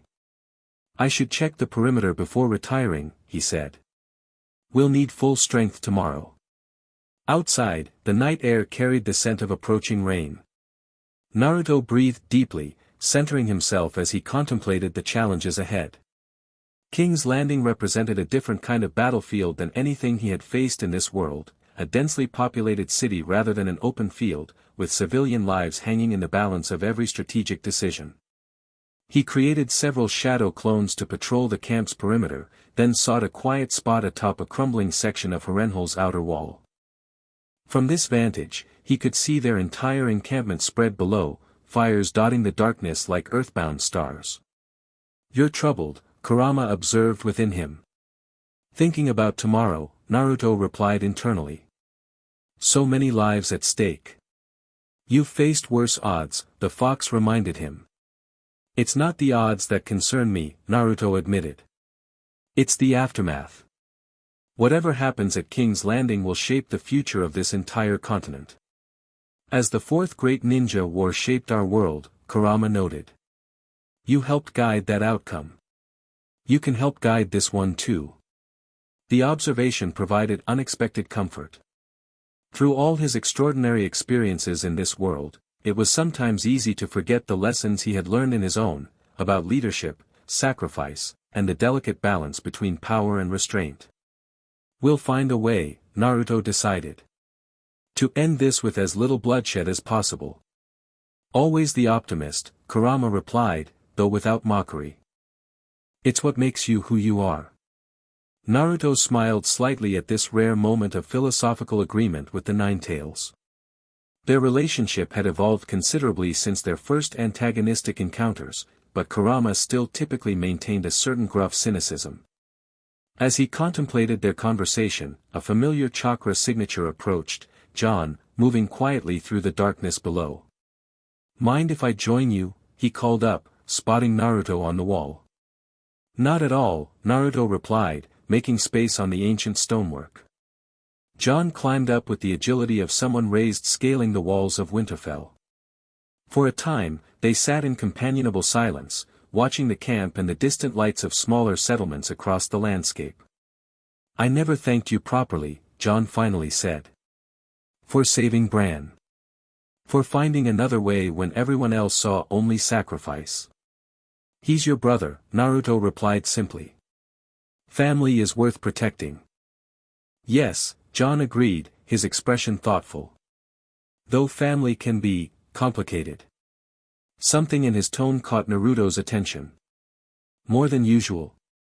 Jon hesitated, clearly wrestling with a decision to share something significant. "What I'm about to tell you, only a handful of people know," he finally said. "Bran discovered it through his visions. Sam confirmed it through records at the Citadel. You can trust me," Naruto assured him, sensing the importance of this confidence. Jon took a deep breath. "I'm not Ned Stark's bastard. I never was. I'm the son of Rhaegar Targaryen and Lyanna Stark. Born in legitimate marriage after Rhaegar had his first marriage annulled." The revelation landed with seismic impact. Naruto's mind raced through the implications, connecting threads that suddenly formed an entirely different pattern. "You're the legitimate heir to the Targaryen dynasty," he realized aloud. "Before Daenerys." "According to the laws of succession, yes," Jon confirmed grimly. "Though I've never wanted it. Never wanted any throne." "Does she know?" Naruto asked, thinking of Daenerys and her lifelong pursuit of what she believed was her birthright. "Yes. I told her before the Battle of Winterfell." Jon's expression grew distant. "It complicated things between us." "I imagine it would," Naruto acknowledged, understanding the massive political implications. "Yet you still seem to be working well together." "We've reached an understanding," Jon said carefully. "Though what happens after King's Landing remains to be decided." Naruto considered this new information thoughtfully. The revelation transformed his understanding of the political landscape, adding new dimensions to the alliance they had constructed and the future they sought to build. "Thank you for trusting me with this," he said finally. "It helps me understand the bigger picture." Jon nodded, seemingly relieved to have shared the burden. "I've told no one else outside family. But you've become important to all of us. To the Starks. To the North." The simple acknowledgement warmed Naruto deeply. In this world so far from his own, he had found not just purpose but belonging, connection to people who valued him for who he was rather than merely what he could do. "Whatever comes next," Naruto promised, "I'll help you find the best path forward. For everyone." As they descended from the wall sometime later, returning to camp for what rest they could find before morning's march, Naruto felt a renewed clarity of purpose. Tomorrow would bring battle, challenges, difficult choices, but also the possibility of a better world emerging from conflict, just as peace had eventually followed the Fourth Great Ninja War in his own world. With that hope firmly in mind, he prepared for what dawn would bring. King's Landing rose before them 3 days later, a sprawling city of sandstone and timber spreading across hills that sloped down to Blackwater Bay. The Red Keep dominated the highest point, its pale red walls gleaming in the morning sun. Under different circumstances, Naruto might have found the sight impressive. Now, he saw only the defenses, walls bristling with scorpions, gates reinforced against siege, Golden Company soldiers standing in perfect formation along the ramparts. "Quite a welcome," he observed to Jon as they surveyed the city from a ridge just beyond arrow range. "Cersei leaves nothing to chance," Jon replied grimly, studying the preparations through a Myrish spyglass. "Those are fresh heads on spikes beside the main gate. Today's message to Daenerys, I'd wager." Naruto nodded soberly. Each day of their approach, Cersei had executed more prisoners, displaying their remains prominently on the walls. The psychological warfare was crude but effective, each death increasing the pressure on Daenerys to act quickly, potentially abandoning their more measured strategy for an immediate assault. Thus far, the Dragon Queen had maintained her discipline, though Naruto had witnessed the toll it took. After each new report of executions, Daenerys would disappear briefly on Drogon, returning with her composure restored but her resolve hardened.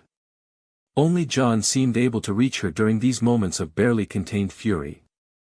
"Our forces are in position," Grey Worm reported, approaching with Davos at his side. The Unsullied formed the center, Northmen and Knights of the Vale on the flanks, as planned. "And the infiltration route?" Naruto inquired, turning to Davos. "My old smuggling tunnel remains unguarded according to our scouts," the former smuggler confirmed. "They're watching the gates and walls but overlooking the passage beneath the Street of Steel. If we move during the initial demonstration, we should enter undetected." Naruto nodded, mentally reviewing their plan once more.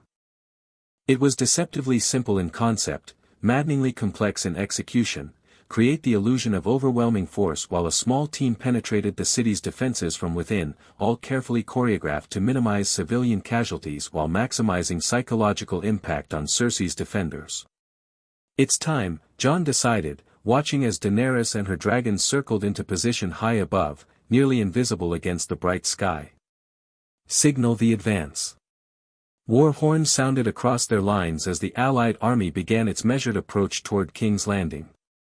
As they moved, Naruto formed the hand sign for his most massive shadow clone technique yet. Multi-shadow clone jutsu. Chakra surged through him as thousands of shadow clones materialized across the landscape, perfect duplicates filling the gaps in their formations, creating the impression of an army nearly twice their actual size. From the walls of King's Landing, the effect would be tremendous, a seemingly endless host emerging from the hills and plains surrounding the city. Simultaneously, the real Naruto slipped away from the main force, joining Davos, Arya, and a small contingent of skilled fighters handpicked for the infiltration mission. They circled toward a less visible approach, a gully leading to a storm drain that connected to the smuggler's tunnel Davos had used during his less reputable days.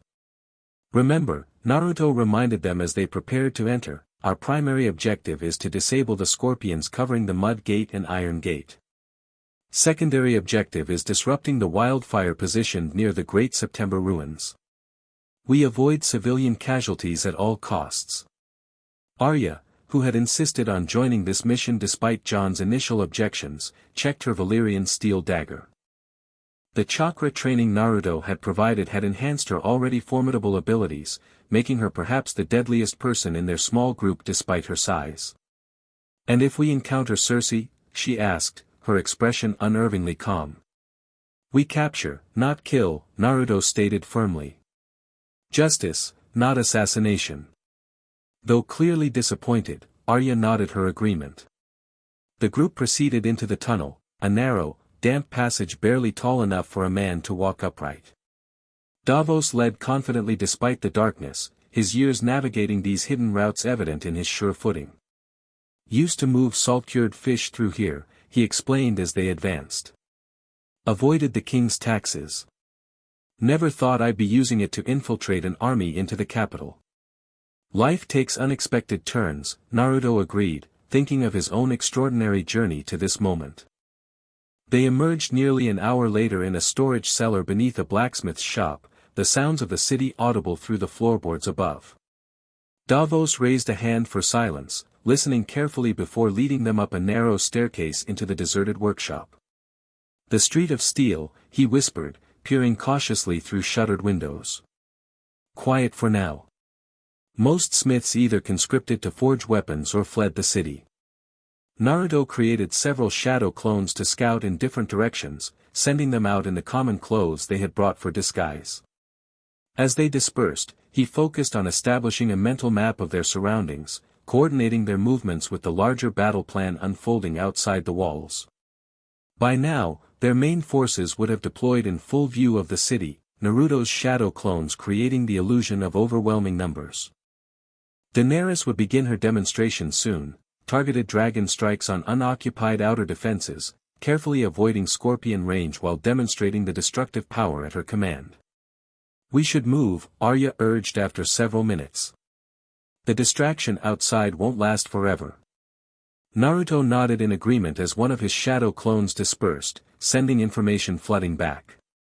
"The nearest scorpions are positioned on the old mint overlooking the Iron Gate. Lightly guarded, they're focused outward, not expecting threats from within.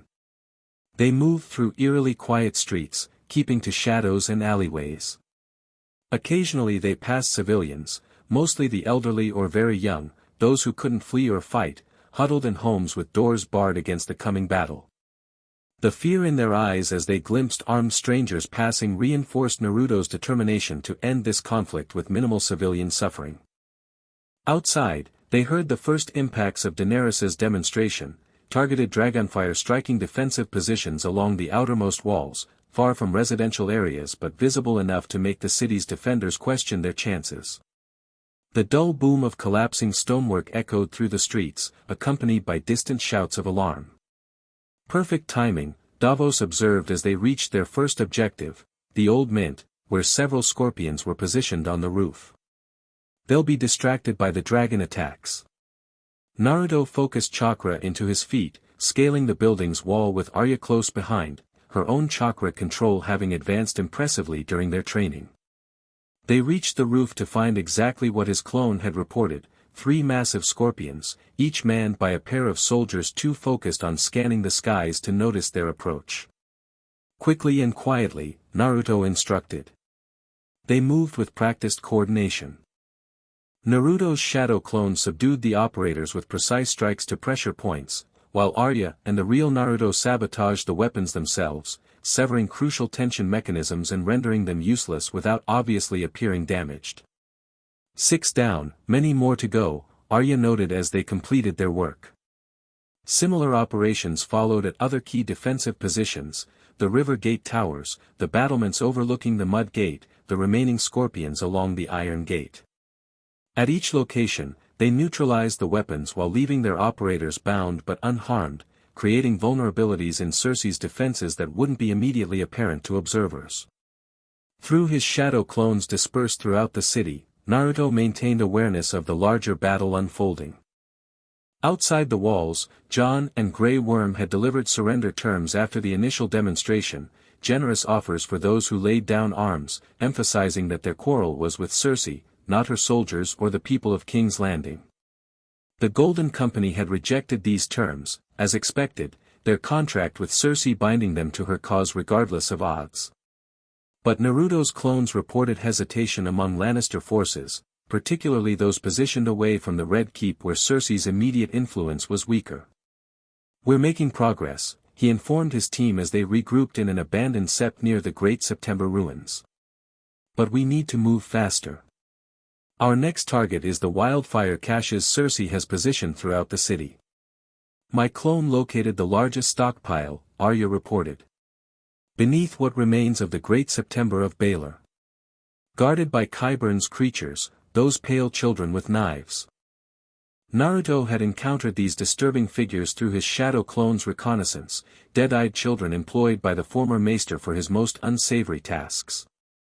Their presence guarding the wildfire confirmed the danger. Qyburn would have entrusted its security only to his most loyal tools. "We'll need a distraction," Davos suggested.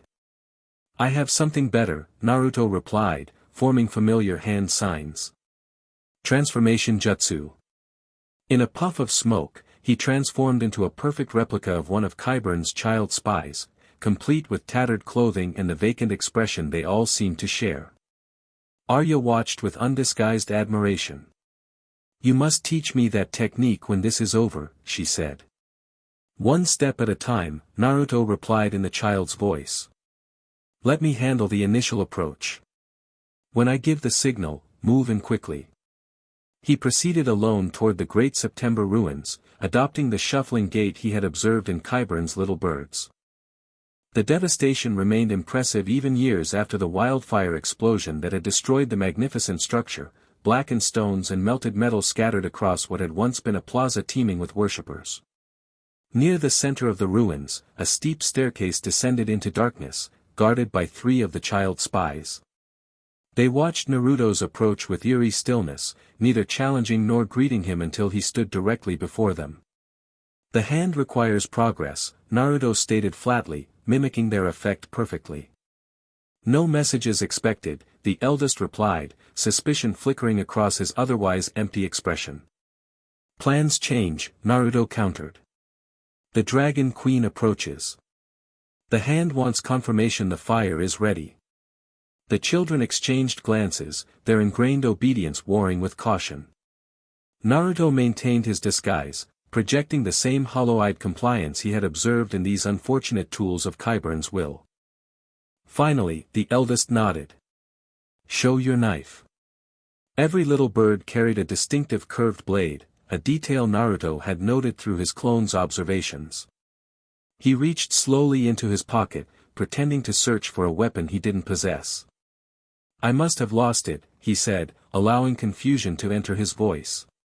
"During my journey through the fighting." "No bird loses their knife," the eldest stated with sudden certainty, reaching for his own blade.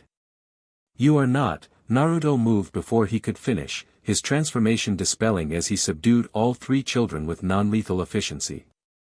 The signal given, Arya and the others emerged from hiding to secure the entrance. "Poor creatures," Davos muttered, examining the unconscious children. "More victims than villains." "We'll help them after," Naruto promised. "First, we need to secure that wildfire." The staircase led to a vast undercroft that had survived the Great September's destruction, an appropriate location for Cersei's deadliest weapon. Dozens of clay pots lined the walls, each containing the volatile green substance that had destroyed the sept itself years earlier. More disturbing were the channels dug into the floor, leading outward toward different quarters of the city, designed to direct the fire's flow for maximum destruction. "Seven save us," Davos breathed, taking in the scale of Cersei's preparations. "There's enough here to destroy half the city." "Not if we disable it first," Naruto replied, examining the setup carefully. "We need to separate the pots and block these channels. Without a clear path, the fire won't spread as designed." They worked quickly, Naruto's shadow clones accelerating their efforts as they dismantled Cersei's destructive system. The wildfire itself remained dangerous, but by isolating each container and filling the distribution channels with rubble, they significantly reduced its potential for citywide devastation. As they completed this task, one of Naruto's shadow clones dispersed, sending urgent information flooding back. The battle outside had escalated. Several companies of Lannister soldiers had laid down arms following their second offer of terms, but the Golden Company remained firm. More concerning, Cersei had ordered the Mountain to execute Lannister commanders who suggested surrender, her desperation growing as her position weakened. "We need to move toward the Red Keep," Naruto informed his team. "Cersei's becoming more unstable. There's no telling what she might do if she feels truly cornered." They emerged from the undercroft to find the city in greater chaos. Dragons roared overhead, Daenerys now making more aggressive demonstrations following the neutralization of key scorpions. Sections of the outer wall had fallen, allowing glimpses of the massive army positioned beyond. Throughout King's Landing, people ran for shelter, soldiers abandoned posts, and the inevitable breakdown of order accelerated. "The Red Keep will be heavily guarded," Arya noted as they moved uphill toward the royal fortress. "Cersei will have her most loyal forces around her." "We don't need to reach her directly," Naruto replied. "Just create enough disruption inside the keep to make her position appear hopeless. If enough Lannister commanders surrender, even the Golden Company might reconsider their contract." They approached the Red Keep via the Serpentine Steps, a winding pathway ascending Aegon's high hill. With each turn, they encountered increasing numbers of soldiers, requiring greater stealth and occasional confrontations. Naruto's shadow clones proved invaluable, creating diversions that allowed their small group to advance without raising general alarm. Outside the city, the coordinated strategy continued. Jon led a controlled advance toward sections of wall where scorpions had been neutralized, while Daenerys made increasingly precise dragon strikes against military targets. The illusion of overwhelming force, combined with actual vulnerabilities created by Naruto's team, had begun producing the desired psychological effect, more Lannister forces surrendering, isolated Golden Company units becoming surrounded. As they reached the Red Keep's outer courtyard, however, they encountered their first major obstacle, Ser Gregor Clegane, the Mountain, guarding the main entrance with a contingent of Queensguard. Even from a distance, the massive figure radiated menace, his unnatural stillness suggesting the rumors of his undead status might be accurate. "We need to find another way in," Davos urged, pulling back from their observation point. "That monster isn't something we want to face directly." "Agreed," Naruto nodded. "My clone found a servant's entrance near the western barbican. Lightly guarded, mostly by staff rather than soldiers. They circled around, using the increasing chaos as cover. Smoke now rose from several points throughout the city, not the green flames of wildfire, thankfully, but conventional fires started by dragon strikes or accidents in the panic. The distant crash of battle grew louder as sections of the city wall fell to their forces outside. The servants' entrance proved accessible with minimal confrontation, a few Lannister guards easily subdued by Naruto and Arya's enhanced abilities. Once inside, they moved through kitchen spaces and service corridors, advancing steadily toward the heart of the Red Keep. Through his remaining shadow clones throughout the city, Naruto maintained awareness of the larger battle. The Golden Company commander had finally requested parley after being surrounded near the Lion Gate. Lannister forces were surrendering in increasing numbers, laying down weapons rather than dying for a queen many no longer believed could win. "We're succeeding," he informed his team as they paused in an empty chamber to reorient. "The city is falling with minimal bloodshed." "Don't celebrate yet," Arya cautioned. "Cersei will have one last move. She always does." The warning proved prescient. As they advanced deeper into the keep, heading toward the throne room where Cersei likely awaited, a strange sound reached them, a rhythmic scratching from within the walls themselves, like countless tiny claws on stone. "What is that?" one of their fighters whispered, hand tightening on his weapon. Before anyone could answer, sections of the wall burst open, disgorging dozens of pale, childlike figures, more of Qyburn's little birds, but altered in disturbing ways. Their eyes glowed with unnatural green light, their movements jerky yet coordinated as they swarmed forward with curved knives extended. "Qyburn's work," Davos spat, backing away from the advancing horde. "Gods know what he's done to them." Naruto assessed the threat quickly. These weren't normal children, their chakra signatures pulsed with artificial energy, similar to what he had sensed from the mountain but less stable, less controlled. They attacked with mindless determination, unconcerned with their own safety as they rushed the intruders. "Non-lethal force if possible," Naruto ordered as they engaged. "Their victims as much as weapons." The fighting proved challenging despite the creature's small size. They felt no pain, fought with unnatural strength, and constantly regenerated from injuries that should have incapacitated them. Only by targeting specific pressure points could Naruto temporarily disable them, knowledge he quickly shared with the others. "We need to keep moving," he urged as they fought through the swarm. "This is meant to delay us while Cersei implements whatever final plan she's prepared." Arya moved with extraordinary grace, her chakra-enhanced speed and precision allowing her to neutralize multiple attackers without killing them. "Go ahead," she called to Naruto. "I can hold these things here with Davos. You're needed further in." Naruto hesitated briefly, then nodded. Creating several shadow clones to assist them, he pushed forward with a smaller contingent, fighting their way toward the throne room through increasingly desperate resistance. They encountered the mountain unexpectedly at a junction of corridors, the massive knight appearing silently despite his size, helm removed to reveal a face more dead than alive.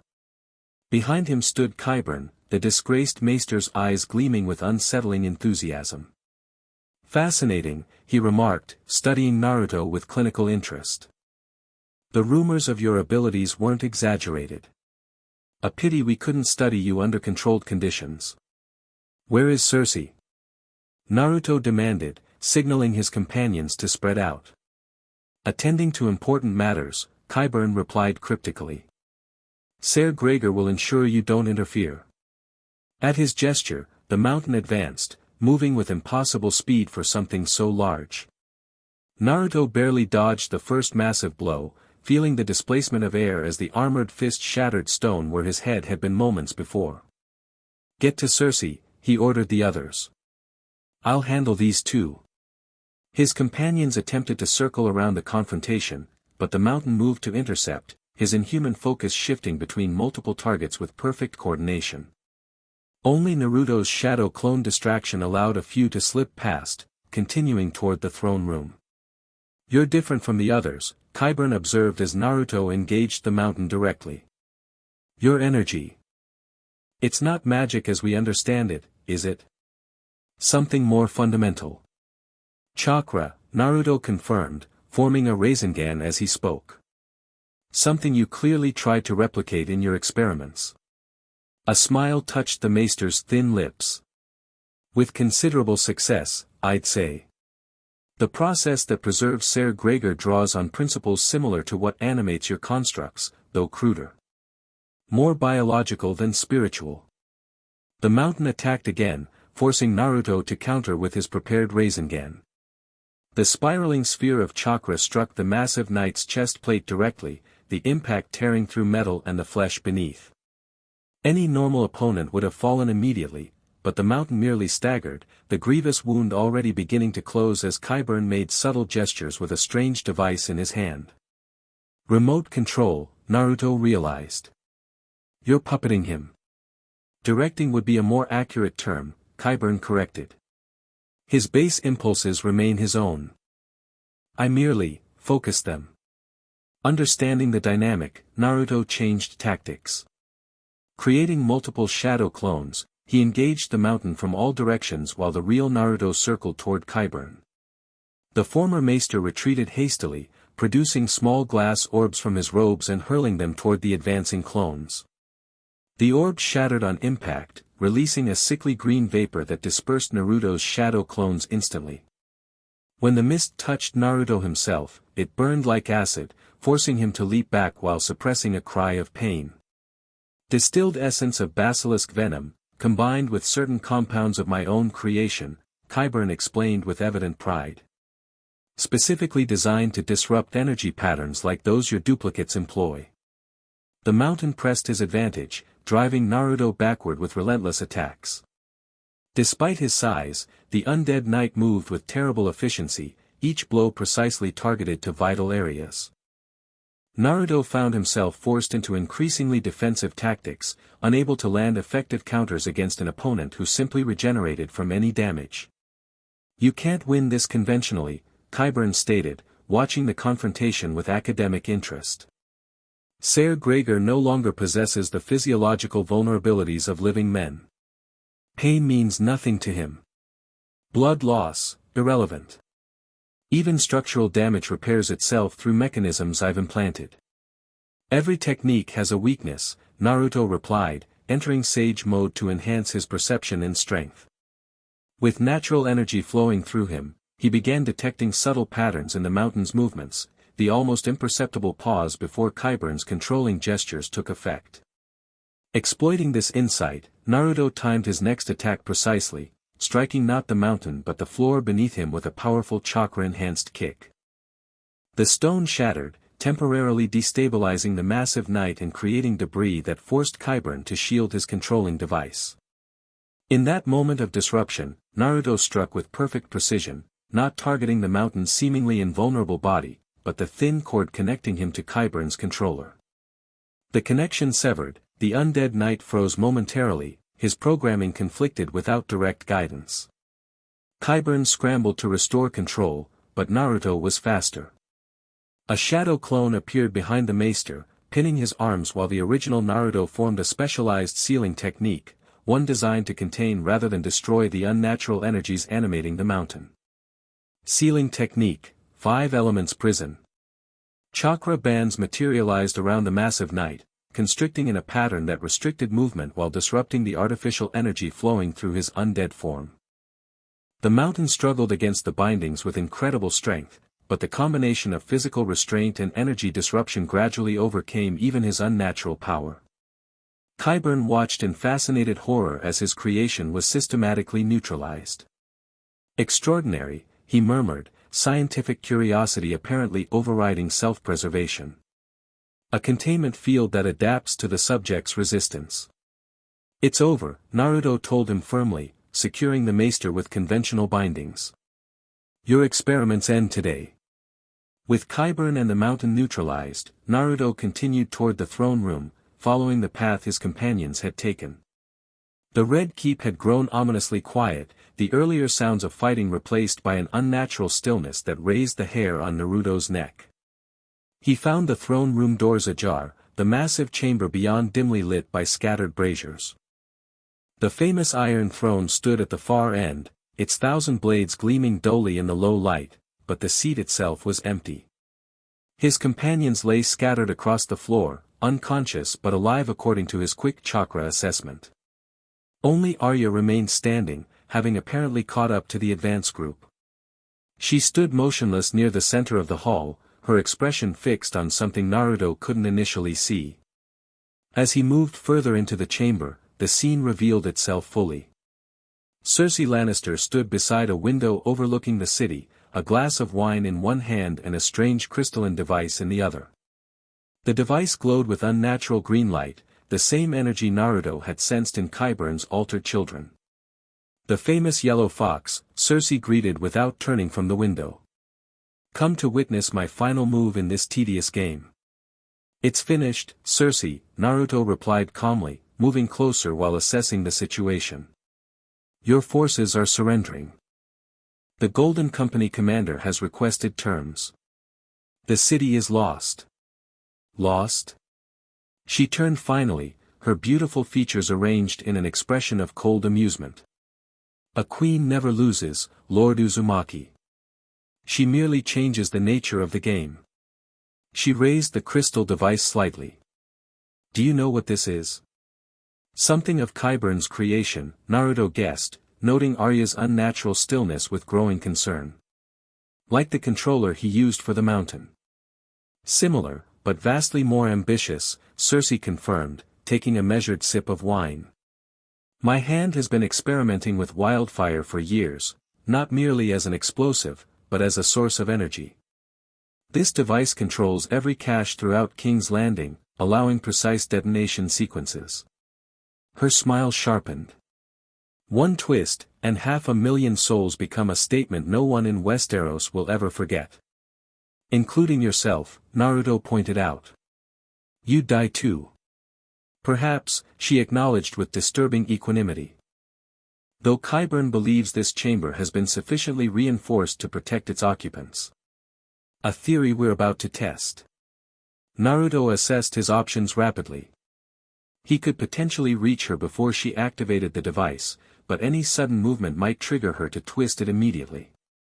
The lives of everyone in King's Landing hung on his next decision. Why is Arya just standing there, he asked, buying time while forming a plan. Another of Qyburn's creations, Cersei replied. A paralytic gas, odorless and invisible. Your companion triggered it upon entering. You'll begin feeling its effects momentarily, though I'm told it's quite painless. Simply, restricting. Indeed, Naruto could sense a subtle numbness beginning in his extremities, not enough to immobilize him yet, but growing stronger with each passing second. His enhanced metabolism and Kurama's chakra would give him resistance, but not immunity. You don't have to do this, he attempted, maintaining a conversational tone while gathering chakra for a precise technique. Surrender with honor. History remembers those who accept defeat gracefully better than those who destroy everything in spite. Cersei laughed, the sound entirely without humor. History remembers winners, Lord Uzumaki. The rest are footnotes. She gazed out at the city again, where smoke now rose from multiple quarters. They never loved me. Any of them. No matter what I sacrificed, what I endured. Perhaps they'll remember me in their final moments. Naruto recognized the dangerous combination of lucidity and madness in her voice, the rationality that made her truly threatening rather than merely deranged. She had calculated this final move with the same strategic precision she applied to everything, creating a situation where even victory against her would come at unbearable cost. What about Jaime? Naruto asked quietly, remembering Tyrion's insights about the twins' relationship. Would he want this? Something flickered in Cersei's expression, a momentary crack in her composure. My brother has made his choice. As have I. The paralytic gas had progressed further, making fine motor control increasingly difficult. Naruto needed to act now, before he lost mobility entirely. Drawing on his remaining chakra, he formed the hand sign for a technique he rarely used, one requiring extraordinary precision rather than raw power. Gentle air palm, he whispered. A nearly invisible pulse of chakra shot from his hand, targeted not at Cersei directly but at the wine glass she held. The precise air pressure struck the crystal, shattering it and distracting her crucial seconds, enough for Naruto to launch forward with chakra-enhanced speed, crossing the distance between them before she could activate the detonator. Their collision sent both tumbling across the floor, the controller flying from Cersei's grasp. She fought with surprising strength for her slight build, desperation lending her speed as she scrambled toward the fallen device. Naruto's body responded sluggishly to his commands, the paralytic taking greater effect with each passing second. He managed to intercept Cersei again, but his movements lacked their usual precision. They grappled near the base of the Iron Throne, each struggling to overcome the other's resistance. "It's over," Naruto insisted, finally pinning her against the steps leading to the throne. "Nothing's over until I say it is," Cersei hissed, her composure cracking to reveal the fury beneath. With unexpected quickness, she produced a slender dagger from her sleeve, driving it toward Naruto's neck. He blocked the strike despite his compromised reflexes, disarming her with a painful wrist lock. "Enough, Cersei. For everyone's sake, enough." Something in his voice, perhaps the genuine compassion beneath the firmness, seemed to reach her. The fight drained from her body, replaced by an exhaustion that appeared bone-deep. "They'll kill me anyway," she said quietly. "Your Dragon Queen has wanted me dead since she set foot in West Aeros." "Justice, not vengeance," Naruto replied, carefully binding her hands with cord from his pouch. "You'll stand trial for your actions. Defend yourself before the realm." A bitter smile touched her lips. Justice. Such a pretty word for revenge with better manners. Before Naruto could respond, the throne room doors burst open fully. Jon entered with Grey Worm and a contingent of Unsullied, their expressions grim but relieved at the scene before them. "The city has surrendered," Jon announced, approaching cautiously. The Golden Company laid down arms once they realized Cersei was captured. Lannister forces are standing down throughout King's Landing. "Qyburn?" Naruto asked, still maintaining his hold on Cersei. "In custody, along with what remains of the mountain," Jon confirmed. "Daenerys has ordered all wildfire caches secured and neutralized." Naruto nodded, relieved that their strategy had succeeded, the city captured with minimal civilian casualties, Cersei's final desperate gambit thwarted.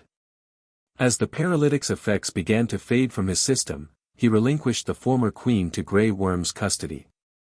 "Gentle handling," he instructed the Unsullied commander. "She'll face proper justice, not summary execution." Grey Worm's expression suggested he might prefer the latter, but he nodded in acquiescence.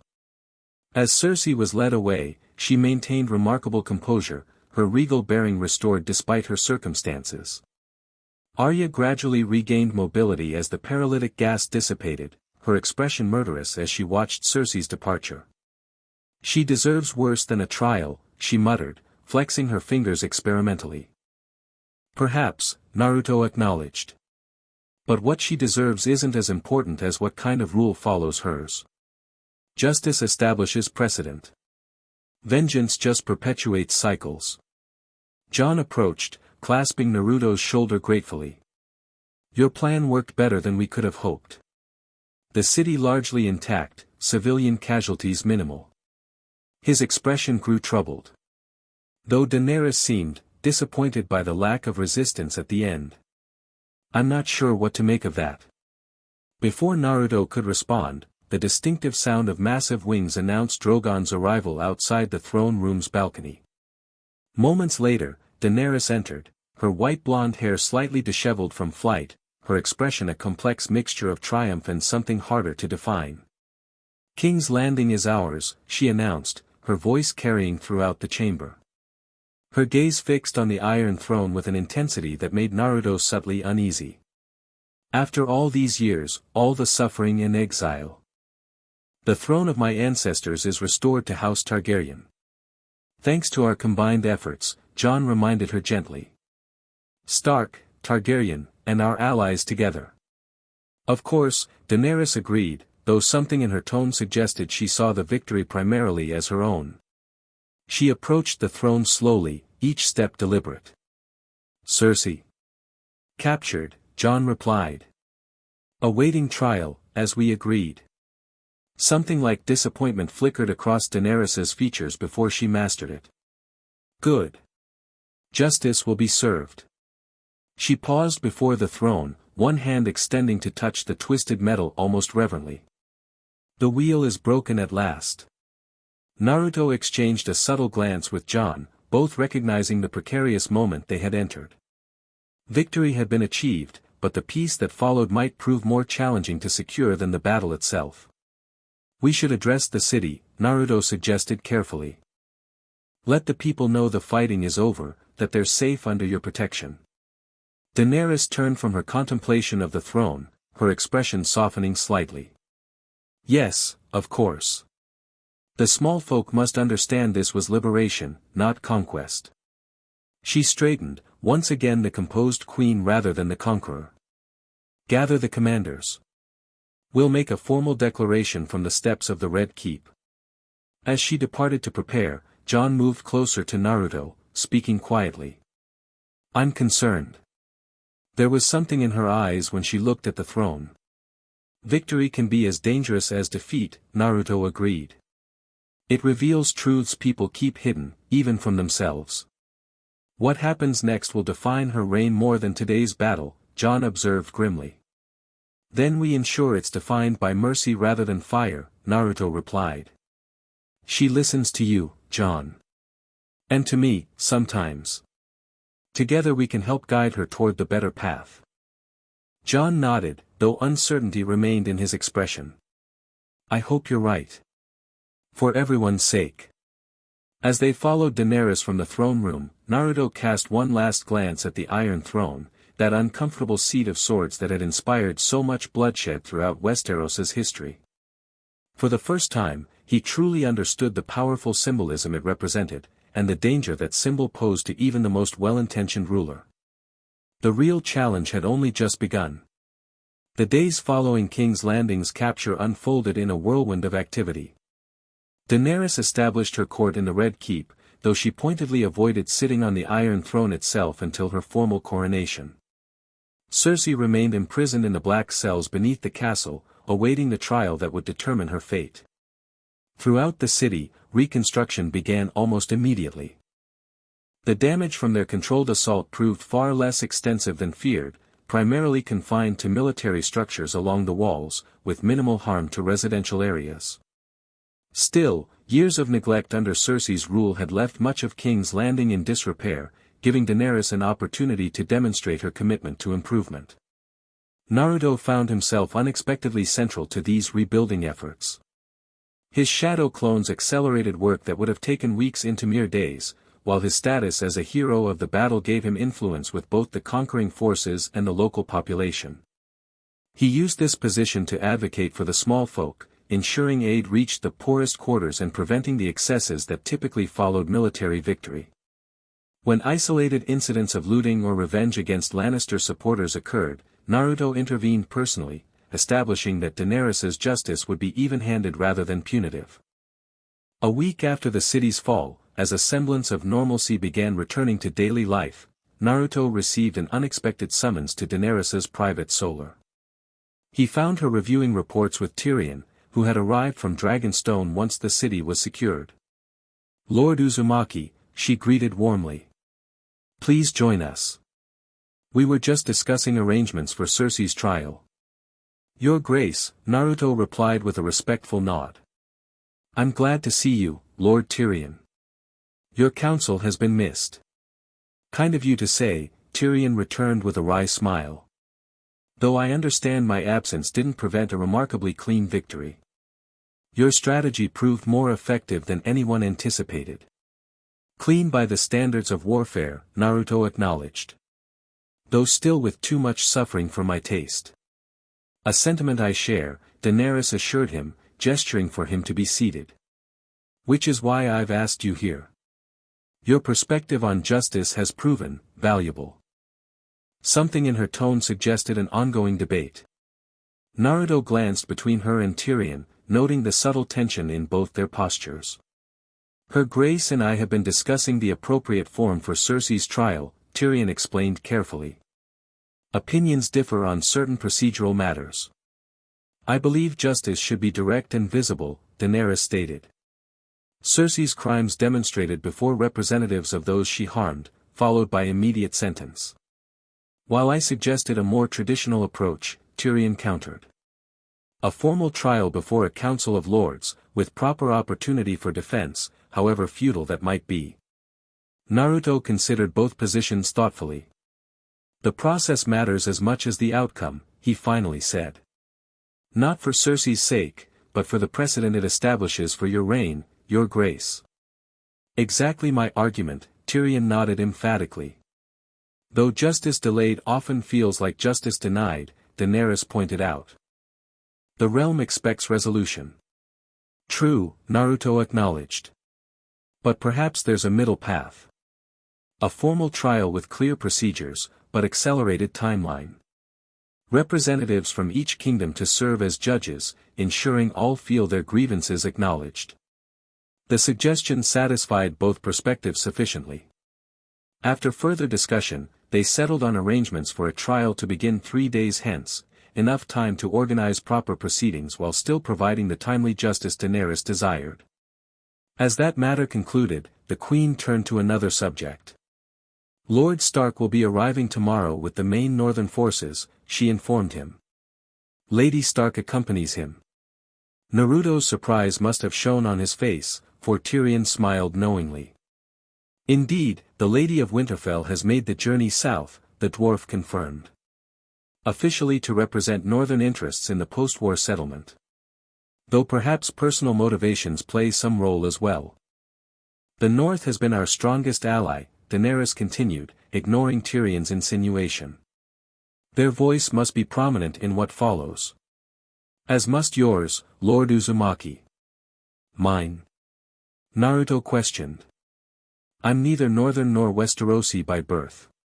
Yet you've become essential to both, she pointed out. The North trusts you as their protector. My forces respect your abilities and judgment. You bridge our interests in ways few others could. Naruto recognized the political calculation behind her words, but also the genuine appreciation. I'll help however I can, Your Grace. Though my primary concern remains ensuring lasting peace rather than temporary victory. As does mine, Daenerys assured him. Which brings us to the most significant challenge ahead, restructuring governance of the Seven Kingdoms. The conversation that followed revealed the complexity of their political situation. With the Iron Throne secured militarily, questions of long-term rule became paramount. The North's desire for independence conflicted with Daenerys's vision of a united realm.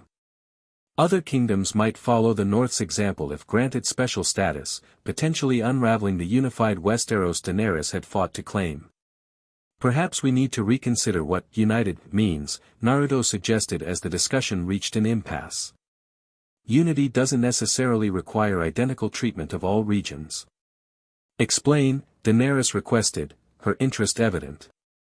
In my world, the 5 great nations maintain their independence while forming a shinobi alliance.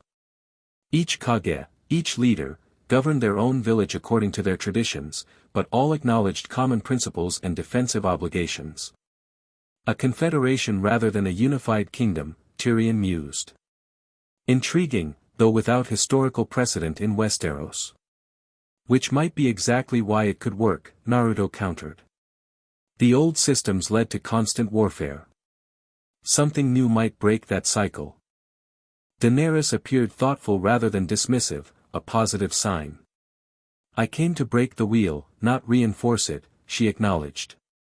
Though such a restructuring would require careful implementation to avoid appearing as weakness. They continued exploring this concept until late evening, examining potential frameworks that might satisfy both Daenerys's desire for unified rule and the North's insistence on self-determination. No firm decisions were reached, but the conversation established foundation for the negotiations that would follow once the Northern leadership arrived. As Naruto departed the Red Keep that night, heading toward the quarters he had been assigned in the city, he found himself both hopeful and anxious about Sansa's impending arrival. Their parting at Riverrun had carried the weight of mutual understanding, promises made for a future together once the war concluded. Now that future approached rapidly, bringing with it both opportunity and uncertainty. Would their personal connection survive the political complexities of post-war settlement? Could the North's independence be reconciled with Daenerys's vision without renewed conflict?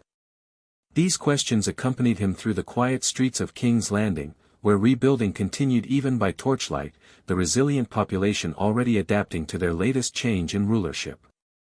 When sleep finally came, Naruto's dreams were filled with images of fire and ice, wolves and dragons, and a fox moving between worlds, connected yet separate, belonging to both and neither. The northern contingent arrived with characteristic austerity, no grand banners or ceremonial formation, just orderly columns of hard-faced men and women who had survived both the army of the dead and the long march south. Jon and Sansa rode at their head, flanked by key northern lords and Brienne of Tarth. Naruto stood with Daenerys's welcoming party on the steps of the Red Keep, maintaining formal protocol despite his desire to rush forward. The political symbolism of this meeting outweighed personal feelings, the first formal interaction between northern leadership and the new Targaryen regime setting tone for all that followed. "Your Grace," Jon greeted as he dismounted, offering a respectful bow to Daenerys. "King's Landing appears far less damaged than we feared. A testament to your restraint." And to Lord Uzumaki's strategic guidance, Daenerys acknowledged graciously. "Welcome to the capital, Lord Stark." "Lady Stark." Sansa dismounted with Brienne's assistance, her travel-worn appearance doing nothing to diminish her dignity. "Thank you for your welcome, Your Grace," she replied with perfect courtesy. "The North appreciates your consideration for civilian lives during the capture." The formal exchange continued as they proceeded into the Red Keep, servants directed to show the northern party to their assigned quarters. Only when these public obligations concluded did Naruto find opportunity to speak with Sansa privately, in a small courtyard garden sheltered from curious eyes. "You didn't mention you were coming south," he said as they finally stood alone among flowering shrubs. "I didn't know myself until after you departed for the front," Sansa replied. "Events at Winterfell stabilized enough to permit my absence." A smile softened her features. "And I found myself unwilling to let others determine the North's future without my direct input." "A wise decision," Naruto acknowledged, stepping closer. "Though I suspect political considerations weren't your only motivation." "Perhaps not," she admitted, the formal mask slipping further to reveal the woman beneath the Lady of Winterfell. "I made a promise at Riverrun. To welcome you home when this was finished." "It's finished," Naruto confirmed softly. "Cersei captured, the city secured with minimal bloodshed." "Then I'm keeping my promise," Sansa replied, closing the remaining distance between them. "Though we're not at Winterfell yet." Their kiss contained everything words couldn't express: relief at reunion, joy at victory achieved, hope for the future now tangibly within reach. When they finally separated, Naruto kept her hand in his, unwilling to relinquish the connection entirely. "There's still much to resolve," he cautioned. "Daenerys expects the North to remain part of her United Kingdom. And the North expects recognition of its independence," Sansa countered, though without hostility. "A complex negotiation awaits us." "I may have offered a potential solution," Naruto admitted. "Though it requires compromise from both sides." Sansa listened attentively as he outlined the Confederation model he had proposed to Daenerys, autonomous regions united by common principles rather than centralized control. Her expression grew thoughtful as she considered the possibilities. "It has merit," she acknowledged. "The North maintains meaningful independence while Daenerys preserves the symbolism of unified rule. The details would require careful definition, of course. Of course, Naruto agreed with a smile. I expected nothing less from the most meticulous negotiator in West Aeros. Their conversation continued, personal warmth intertwining with political calculation as they explored both their shared future and the North's place in the restructured Seven Kingdoms. Sansa's practical wisdom complemented Naruto's idealistic vision, each strengthening the other's perspective. We should join the others, Sansa eventually noted, aware of time's passage. The formal council begins in an hour, and appearances matter in these delicate stages. Reluctantly, Naruto agreed. They departed the garden separately to maintain proper protocol, though the understanding between them remained undiminished by this temporary public distance. The council that followed brought together representatives from throughout West Aeros, those already in King's Landing or who could reach it quickly enough for these initial discussions. Daenerys presided from a chair position before the Iron Throne rather than upon it, a subtle distinction noted by all present. Jon and Sansa represented the North, Edmure Tully the Riverlands, Robin Arryn's regent the Vale, and various lords the remaining kingdoms. Notably absent were representatives from the Westerlands, whose leadership remained uncertain following Cersei's fall, and Dorne, whose prince remained en route from Sunspear. We gather to begin shaping Westeros's future, Daenerys opened formally. The war for the throne has concluded. Now begins the more challenging task of building lasting peace. What followed was predictably contentious. The North's desire for independence met resistance not just from Daenerys but from other kingdom representatives concerned about precedent. Economic matters, war reparations, trade agreements, reconstruction funding, became entangled with political questions about regional autonomy. Throughout, Naruto observed the subtle dynamics at play.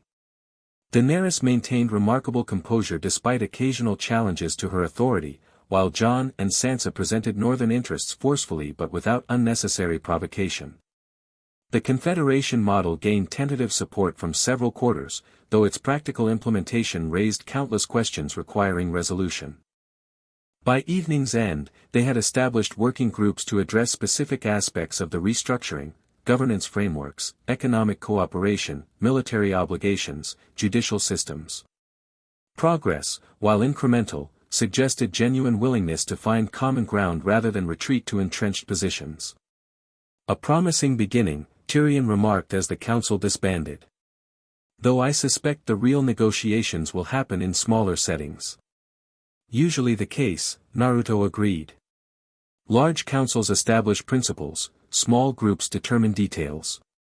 And I believe one such small group awaits you now, Tyrion observed with a knowing smile, nodding toward where Jon and Sansa conferred quietly near the chamber's exit. Naruto joined them as they walked toward the residential wing of the Red Keep. Once assured of privacy, Jon broached the subject clearly weighing on his mind. Daenerys and I have been discussing my heritage, he informed them. And its implications for succession.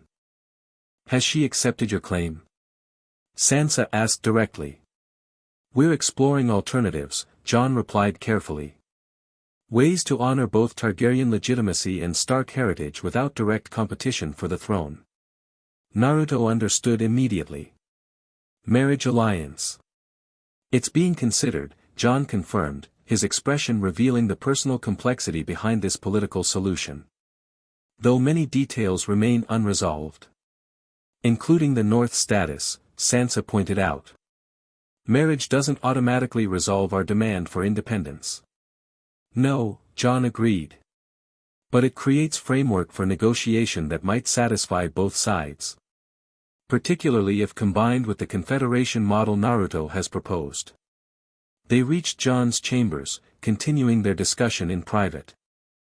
The personal and political remained inextricably intertwined, Jon's feelings for Daenerys complicated by his Targaryen heritage, Sansa's commitment to northern independence balanced against her brother's potential elevation to consort. Do you want this? Naruto asked Jon directly when the conversation circled back to the marriage proposal. Setting aside politics, crowns, kingdoms, do you want her? Jon's expression softened momentarily. Yes, he admitted quietly. Despite everything, despite the complications, yes. I do. Then we build around that truth, Naruto decided. Find the political structure that accommodates both personal desire and public necessity. The conversation continued late into the night, exploring various configurations that might satisfy all parties while creating stable foundation for lasting peace. When they finally parted, exhaustion mingled with cautious optimism. The challenges remained formidable, but not insurmountable. As Naruto walked Sansa to her chambers, she voiced the question that had hovered unspoken throughout their discussions. "Where do you fit in these arrangements?" she asked. "Lord Protector of the North has been your title, but with potential Targaryen alliance through Jon." "My place is with you," Naruto replied simply.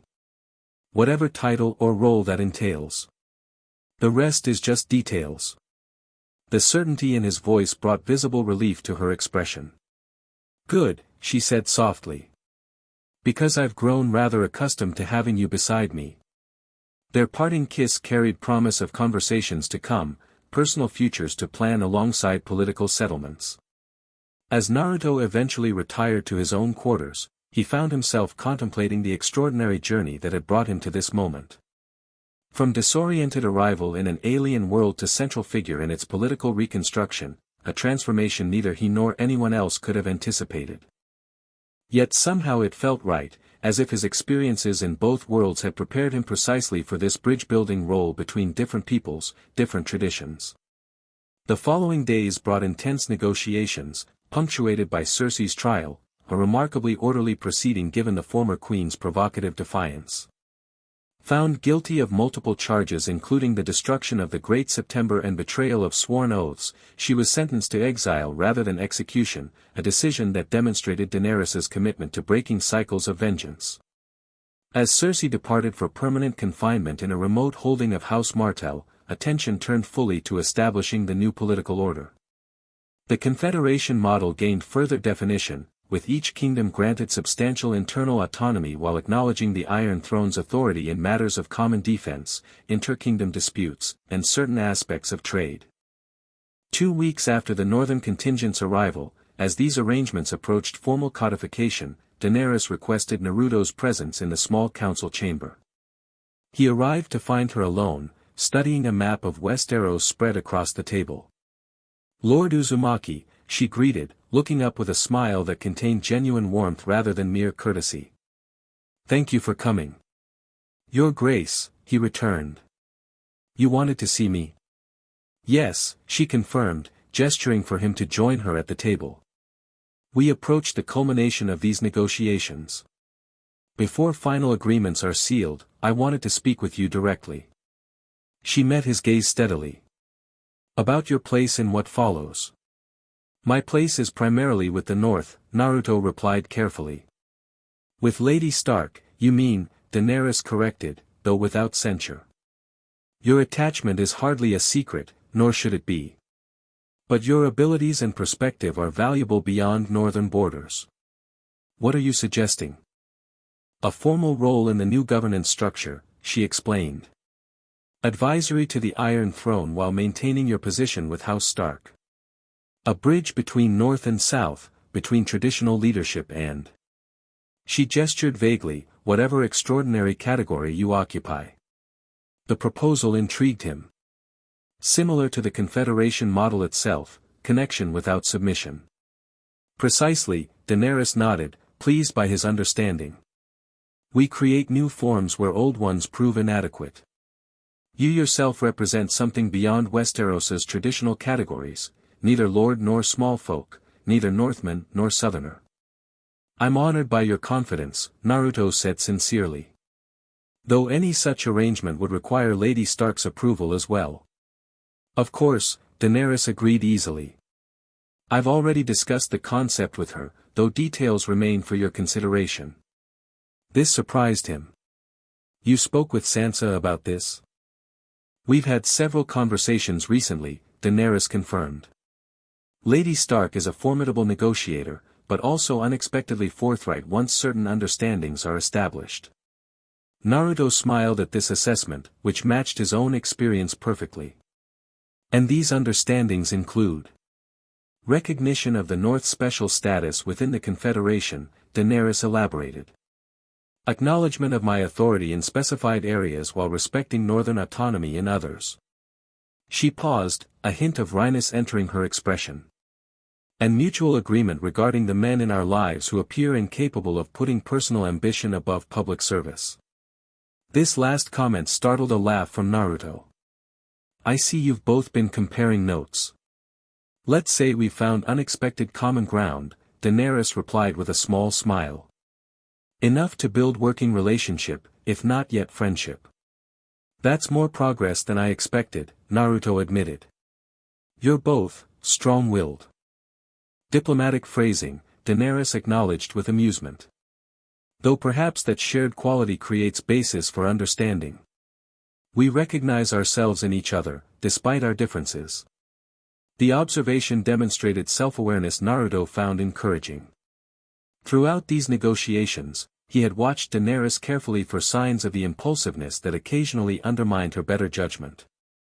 Instead, she had shown remarkable patience, willingness to compromise, and growing appreciation for perspectives beyond her own experience.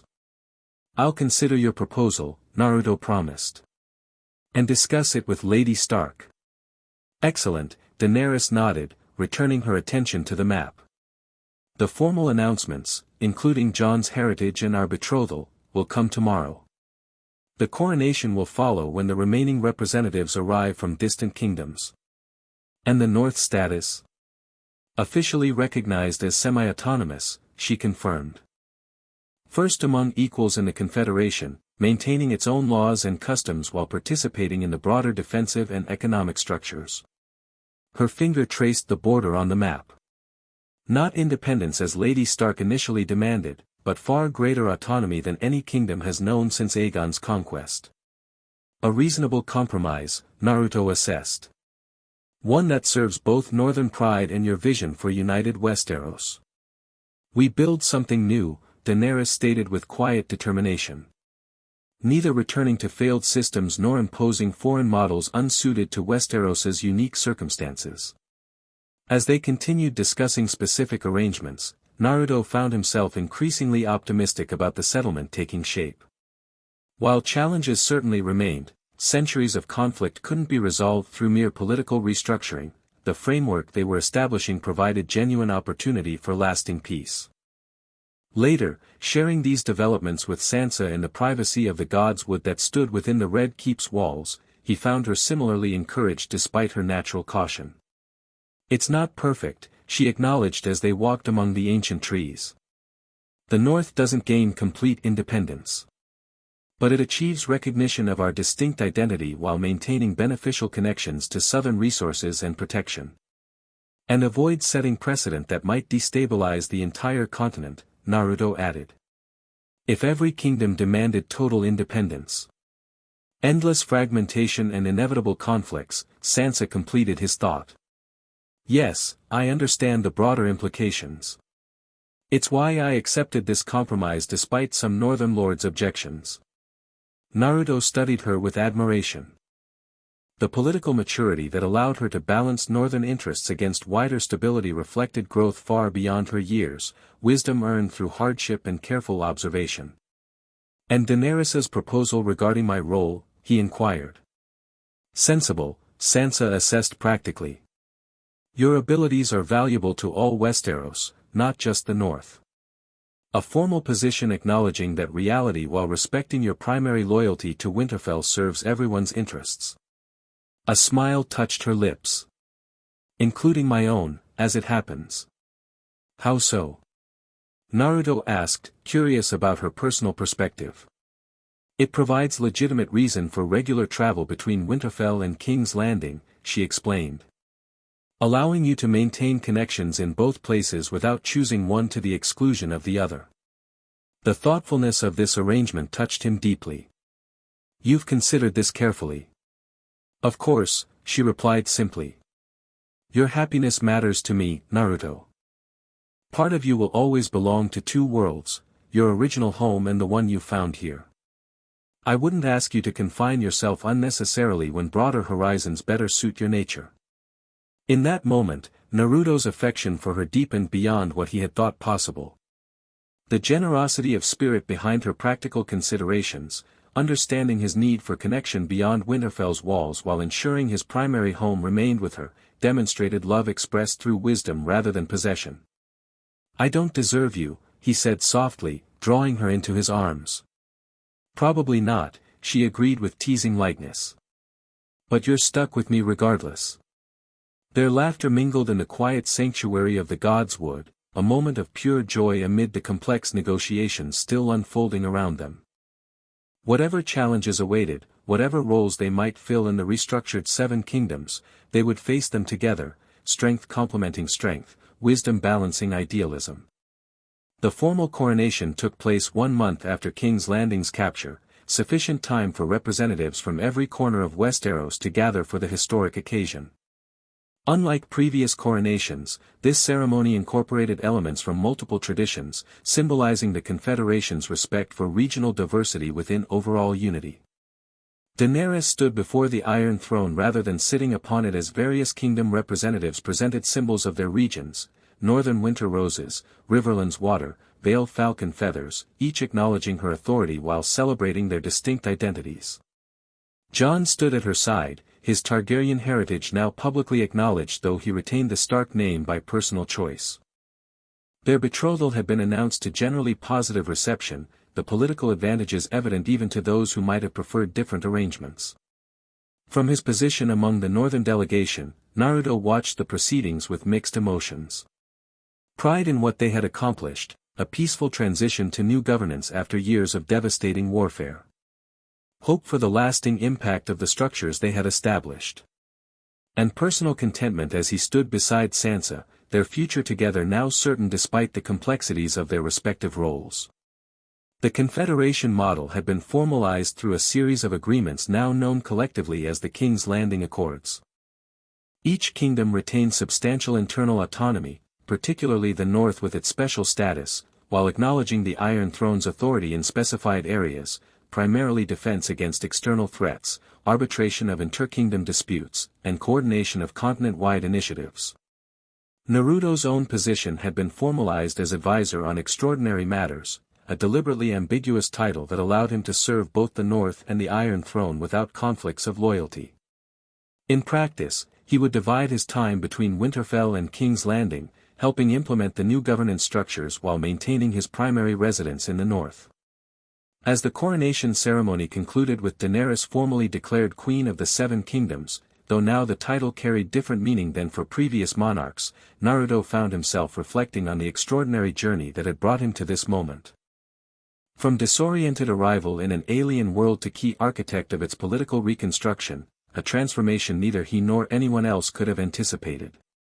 Yet somehow it felt right, as if his experiences in both worlds had prepared him precisely for this bridge-building role between different peoples, different traditions. The celebration that followed spread throughout King's Landing, unifying small folk and nobility in rare common purpose.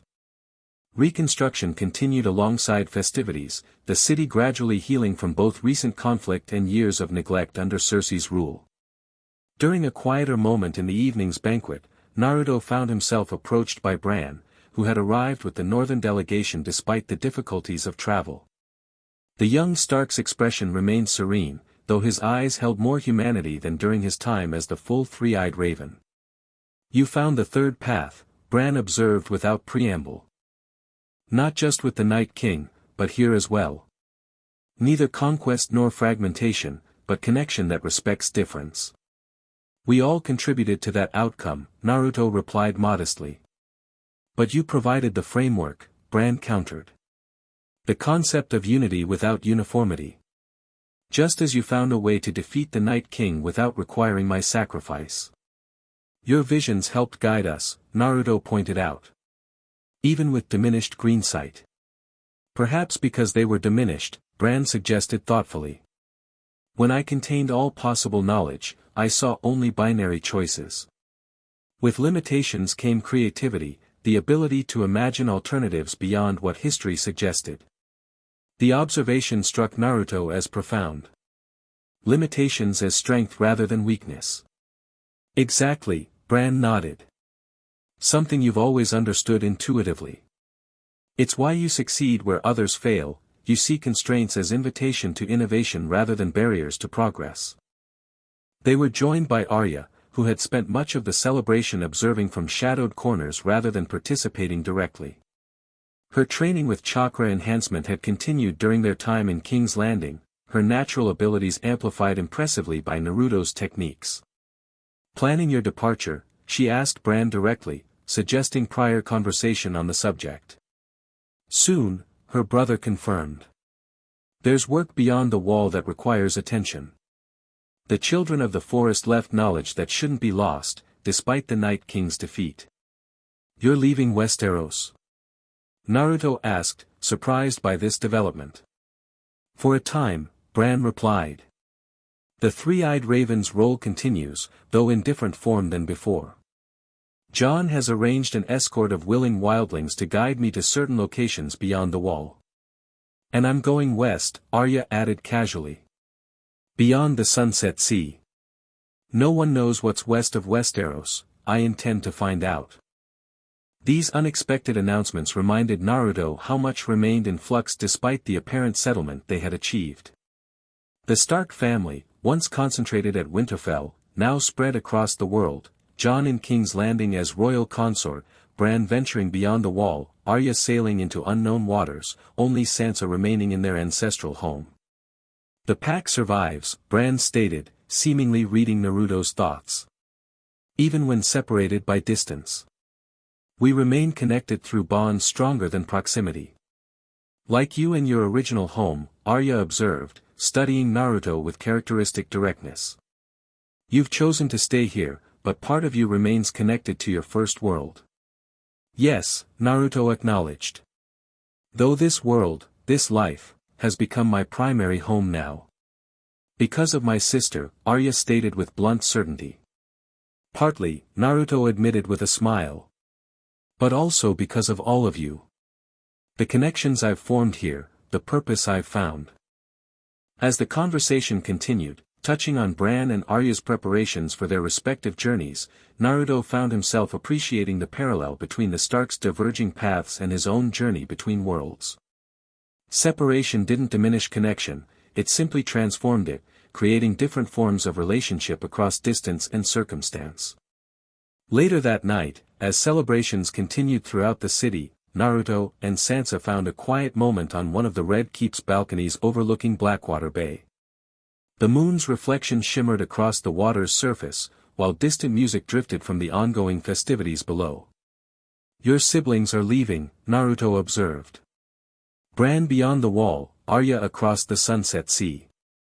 I know, Sansa nodded, a hint of sadness touching her features despite her composed expression. Part of me wishes we could all remain together at Winterfell, as we were as children. But that's not our destiny. The pack survives even when separated, Naruto reminded her, echoing Bran's words. Yes, she agreed. And Winterfell remains the heart of the North, regardless of where individual Starks might travel. She turned to face him directly. Which brings me to something I've been considering. What's that? Naruto asked, curious about her thoughtful tone. Your position is now formalized, dividing time between Winterfell and King's Landing, serving both North and Iron Throne. She paused, choosing her next words carefully. I believe we should formalize our personal relationship as well, before you begin these travels. Naruto's breath caught as he understood her meaning. Are you proposing to me, Lady Stark? A smile touched her lips. Informally, perhaps. Formal arrangements would require certain protocols involving bannermen, ceremonies, negotiations regarding lands and titles. Yes, Naruto interrupted softly, taking her hands in his. Formal or informal, my answer is yes. Relief and joy mingled in her expression. Good. The North needs stability in these transitional times. A marriage alliance between the Lady of Winterfell and the Lord Protector would provide valuable continuity. Very practical reasoning, Naruto observed with amusement. Any personal motivations behind this political calculation? Sansa's formal demeanor softened completely, revealing the woman beneath the Lady of Winterfell. Only that I love you, she replied simply. And I'm tired of waiting for proper circumstances to begin our life together. The straightforward declaration, so characteristic of Sansa's direct approach once she had made a decision, warmed Naruto to his core. Pulling her gently into his arms, he sealed their informal engagement with a kiss that promised everything words couldn't express. When they separated, Sansa rested her head against his shoulder as they gazed out over the moonlit bay. We should return to Winterfell soon, she said. Begin preparations for both the wedding and implementation of the new governance structures. Always thinking ahead, Naruto observed fondly. Someone must, she replied with practical affection. Especially when partnered with someone whose first instinct is charging headlong into whatever challenge appears. We balance each other well. We do, Sansa agreed. Ice and fire, caution and courage, strategy and improvisation. The wolf and the fox, Naruto added, remembering the prophecy that had guided him since his arrival in this world. 2 of the 3 heads of the dragon. And the 3rd head takes the throne, Sansa completed, glancing toward where Daenerys and Jon had stood during the coronation. The prophecy fulfilled, though not as any of us might have expected. Prophecies rarely unfold as expected, Naruto observed. They show destination without revealing the path. And sometimes the journey matters more than the arrival, Sansa added thoughtfully. The connections formed along the way becoming more significant than the predicted outcome. As the celebration continued around them, they remained in that peaceful moment, planning their future while appreciating the present, a hard-won peace, a love forged through shared struggles, and the promise of a life together neither could have anticipated when their paths first crossed outside a small northern inn so many months before.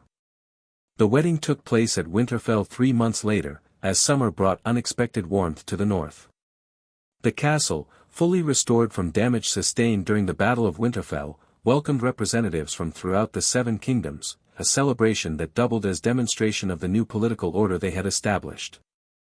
Daenerys and Jon attended despite the challenges of royal travel, their presence symbolizing the connection between North and South under the Confederation model. Bran returned temporarily from his explorations beyond the Wall, while Arya delayed her westward voyage to witness her sister's marriage. The ceremony combined northern traditions with elements honoring Naruto's origins. Sansa's wedding cloak bore both the stark direwolf and a subtle 9-tailed fox embroidered in golden thread. Vows were exchanged before the heart tree in Winterfell's God's Wood, witnessed by family, allies, and the old gods themselves. I take this man, Sansa's clear voice carried through the hushed gathering, her hand clasped firmly in Naruto's. I take this woman, he responded, the formal words containing all the certainty of his ninja way, a promise he would keep regardless of what challenges might come. The celebration that followed spread throughout Winterfell and Wintertown beyond, small folk and nobility sharing in the joyous occasion. Northern lords who had initially viewed the foreigner with suspicion now raised toasts to the Lord Protector who had helped defend their lands against both dead and living enemies. During a quieter moment in the festivities, Naruto found himself approached by Daenerys, who had observed the proceedings with thoughtful interest. A beautiful ceremony, she commented, joining him near one of the hearths. Different from southern traditions, but powerful in its simplicity. Thank you for coming, Naruto replied sincerely. Your presence means a great deal to both of us. The journey was informative, Daenerys observed. I've seen more of the realm these past weeks than during all previous travels. It provides valuable perspective on the lands I rule. Or guide, perhaps, Naruto suggested gently. Under the Confederation model. A smile touched her lips. Still teaching, Lord Uzumaki. Even at your own wedding feast. Old habits, he acknowledged with a matching smile. Though you've proven a remarkably adaptable student. Necessity as much as choice, she admitted candidly. The world rarely conforms to our initial visions, no matter how righteous we believe them. This self-awareness represented significant growth from their earliest interactions, Daenerys recognizing that effective leadership required flexibility rather than rigid adherence to preconceived notions. How are the accords being implemented in other kingdoms? Naruto inquired, genuinely interested in developments beyond the north. With varying enthusiasm, Daenerys replied honestly. Dorne embraces the autonomy aspects wholeheartedly. The Reach focuses on economic opportunities. The Stormlands remain somewhat resistant, though Jon's diplomatic efforts are gradually reducing their concerns. And the arrangement between you and Jon? Beyond the political aspects. Something softened in Daenerys's expression.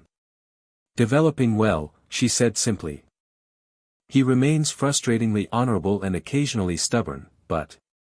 She paused, selecting her words carefully. There is genuine connection between us. Understanding that transcends our official roles. I'm glad, Naruto said sincerely. You both deserve happiness alongside duty. As do you, Daenerys replied, glancing toward where Sansa conversed with northern lords across the hall. Though I suspect you found it more directly than most who walk in power's shadow.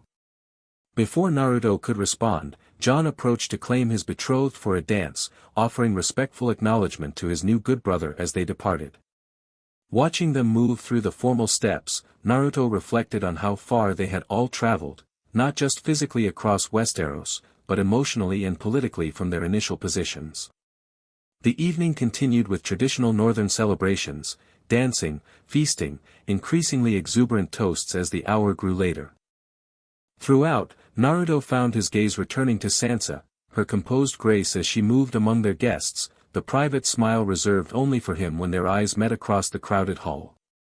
Eventually, they were escorted to their chambers in Winterfell's family wing with good-natured teasing and traditional ribaldry. Once alone, the public personae of Lord Protector and Lady of Winterfell gave way to simply Naruto and Sansa, two people who had found unexpected love amid extraordinary circumstances. Happy? Naruto asked softly as they stood before the chamber's hearth, the firelight illuminating her features. Completely, Sansa confirmed, her usual reserve melting into genuine warmth. Though I still sometimes wonder if this is all a dream, that I'll wake tomorrow to find myself back in those darker days before you arrived. Not a dream, Naruto assured her, drawing her gently into his arms. Though sometimes I can hardly believe it myself, that crossing between worlds would lead me to you. The North remembers, Sansa replied, a smile touching her lips as she referenced the ancient saying. And I will remember every step that brought us here, every challenge we overcame together. Their kiss deepened, celebration giving way to more intimate connection as they began their married life together. The wolf and the fox united not just in political alliance but in genuine partnership founded on mutual respect, shared struggle, and love that had grown naturally through extraordinary circumstances. Later, as moonlight streamed through the chamber windows, Naruto found himself reflecting on the incredible journey that had brought him to this moment. From disoriented arrival in a strange, hostile world to husband of the Lady of Winterfell and key figure in Westeros's reconstruction, a path no one could have predicted, yet one that felt somehow right beyond any doubt. What are you thinking? Sansa asked softly, noting his contemplative expression. About paths, Naruto replied honestly. How sometimes being lost leads to exactly where you're meant to be. She smiled at that, understanding without further explanation. The old gods work in mysterious ways, she observed. Perhaps they guided you here precisely when I needed you most. Perhaps, Naruto agreed, unwilling to dismiss any possibility after all he had witnessed in this world. Or perhaps it was simply chance made meaningful through the connections we formed afterward. Does it matter? Sansa asked practically. The result remains the same either way. No, Naruto acknowledged with a smile. It doesn't matter at all. What mattered was the present they had created and the future they would build, in Winterfell, throughout the north, and across the Seven Kingdoms as they implemented the new structures designed to break cycles of conflict that had plagued West Aeros for centuries. Challenges certainly remained. The Confederation model would face ongoing tests as different regions interpreted its provisions according to their interests. Daenerys's rule would encounter resistance from those who preferred traditional hierarchy. The North's semi-autonomous status would require careful balancing of independence and cooperation. But for this moment, in the quiet of Winterfell's ancient walls, such concerns could wait. The immediate battle was won. The long-term struggle for lasting peace had begun under more promising conditions than anyone might have imagined when the army of the dead marched south or when Cersei occupied the Iron Throne. Whatever came next, they would face it together, the wolf and the fox, strength complementing strength, wisdom balancing idealism, creating something stronger than either could achieve alone. Epilogue. 5 years later, spring sunshine bathed the gods' wood in dappled light as Naruto supervised training exercises for a small group of children, some practicing basic chakra control techniques, others traditional northern combat forms. Among them, a red-haired boy of about 4 demonstrated remarkable focus for his age, his small face scrunched in concentration as he attempted to direct chakra into a leaf balanced on his palm. "Very good, Eddard," Naruto encouraged as the leaf briefly rose before fluttering back down. "You're getting better each day." The boy beamed at the praise, blue eyes bright with determination. "Again," he declared, retrieving the fallen leaf with stubborn persistence inherited from both parents. Nearby, Sansa observed the training from a stone bench, one hand resting on her visibly pregnant belly as she reviewed messages arrived that morning from King's Landing. Despite the advancing stage of her second pregnancy, she maintained active involvement in governance, her practical wisdom and diplomatic skill proving invaluable as the Confederation model continued evolving through implementation challenges.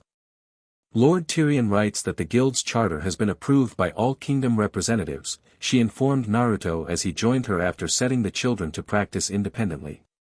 The standardized regulations for trade should reduce disputes significantly. "Good news," Naruto nodded, taking a seat beside her. "How did the Reach representatives respond to the compromises on agricultural tariffs?" "Better than expected," Sansa replied. Lady Marjorie proved remarkably effective at convincing them of the long-term benefits outweighing short-term revenue reductions. Marjorie Tyrell's survival had been among the more surprising developments of the post-war period, the young woman having escaped the Great September's destruction through fortunate timing and subsequently rebuilding House Tyrell's influence through careful political maneuvering. Now married to a prominent Reach lord, she had become one of the Confederation's most effective advocates despite initial skepticism. "And Jon and Daenerys?" Naruto inquired, glancing at the sealed letter bearing the three-headed dragon sigil. "Their daughter's second name day celebration was apparently quite the event," Sansa smiled. "Riella is described as headstrong and fascinated by dragons, which surprises exactly no one. Takes after her mother," Naruto observed with a chuckle. "And her father's quiet stubbornness," Sansa added. "A formidable combination." The royal marriage had proven both politically successful and personally fulfilling despite occasional tensions inherent in their respective backgrounds. Their daughter, named for Daenerys's mother, represented living symbol of Stark and Targaryen unity, the promise of continuation for both bloodlines through a new generation. "They're planning a progress through the Stormlands next month," Sansa continued, scanning further in the message. "Showing the flag in regions where Confederation implementation has faced resistance." "Wise," Naruto nodded. "Direct engagement usually accomplishes more than proclamations from King's Landing." Their own diplomatic travels had demonstrated this principle repeatedly over the past 5 years. Though Winterfell remained their primary residence, Naruto's role as bridge between North and South required regular journeys throughout West Aeros, sometimes accompanied by Sansa when circumstances permitted, other times traveling while she maintained northern governance. The arrangement had proven effective, allowing each to contribute according to their strengths while maintaining their partnership at Winterfell's core. Naruto's shadow clones facilitated communication during separations, while the network of connections they had built throughout the 7 kingdoms ensured continuing progress toward lasting stability. "Father," young Eddard called excitedly, interrupting their conversation. "Look!" They turned to see the boy had successfully balanced his leaf not just on his palm but hovering slightly above it, crude but unmistakable chakra control for one so young. "Impressive," Naruto acknowledged, pride evident in his voice. "You've been practicing diligently." "Like you showed me," the boy confirmed with characteristic seriousness. "Every day, just like you said." Determination runs in your blood, Sansa observed fondly. From both sides. The other children clamored for attention, eager to demonstrate their own progress. Some showed aptitude for chakra techniques, others for traditional martial skills, all benefiting from the expanded training program Naruto had established throughout the North, preparing a new generation with capabilities their parents could never have imagined. Similar programs had spread to other kingdoms, adapted according to local traditions, Dornish sand techniques incorporating chakra enhancement, reach agricultural applications, Vale mountain climbing skills amplified through careful energy manipulation. The knowledge Naruto had brought from his world integrated gradually into West Aeros' existing practices, creating new possibilities without displacing valued traditions. As afternoon progressed toward evening, they concluded training and returned to the castle proper, where preparations continued for the upcoming harvest festival. Winterfell had prospered under their joint leadership, becoming not just the North's political center but a cultural and educational hub where old knowledge and new techniques merged productively. Later, after putting Eddard to bed with stories of both West Aeros legends and shinobi adventures from another world, Naruto and Sansa retreated to their solar to complete the day's governance responsibilities. Working in companionable partnership, they addressed issues ranging from winter grain storage to diplomatic responses for various kingdom representatives. Arya's ship was sighted off the western coast, Naruto mentioned as they finished reviewing correspondence. She should reach Winterfell within a fortnight if weather holds. Good, Sansa nodded with evident pleasure. It's been too long since her last visit. And perfect timing with the baby due soon after. She'll insist on teaching this one sailing before they can walk, Naruto predicted with amusement. Undoubtedly, Sansa agreed. While you teach chakra techniques and I instruct on proper diplomatic protocol. Our children will have remarkably diverse education. The observation carried no regret, only appreciation for the unique circumstances their family inhabited. Between Naruto's extraordinary abilities, Sansa's political acumen, and the extended network of relationships they had built throughout West Aeros, the next generation would grow with opportunities unprecedented in the North's long history. As night settled over Winterfell, they stood together on the battlements, observing their domain in peaceful silence. The castle lights glowed warmly below, while stars emerged in the clear northern sky above. In the distance, Winter Town hummed with activity, expanded and prosperous under policies that encouraged trade and craftsmanship alongside traditional northern practices. Sometimes I still wonder, Naruto admitted quietly, what might have happened had I never arrived in this world. How differently things might have unfolded. The North remembers what you helped us achieve, Sansa replied, leaning comfortably against him as they gazed outward. Victory against the dead. Peace with the South. Prosperity without surrendering our identity. She turned slightly to meet his eyes.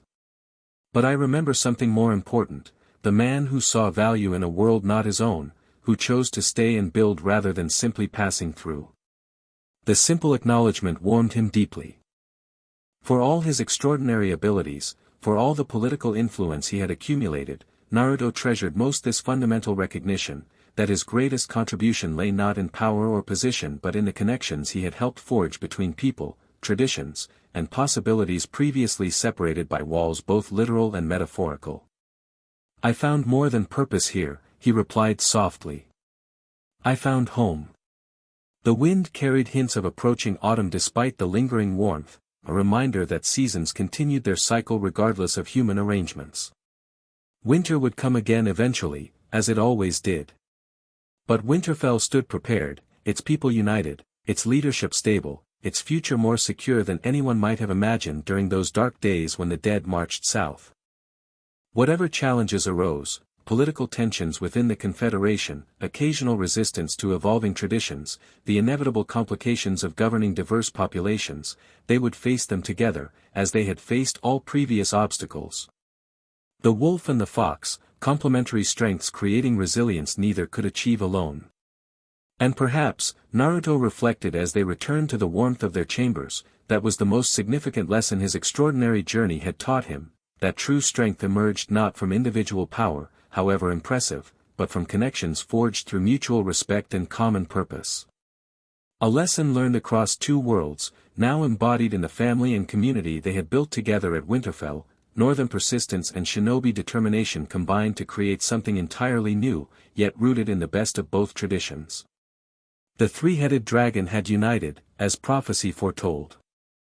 But more importantly, the people behind those symbols had found common ground upon which to build a future worth protecting, for their children, their kingdoms, and generations yet to come. The end. Thank you for watching this video. Please be sure to subscribe to our channel and like this video.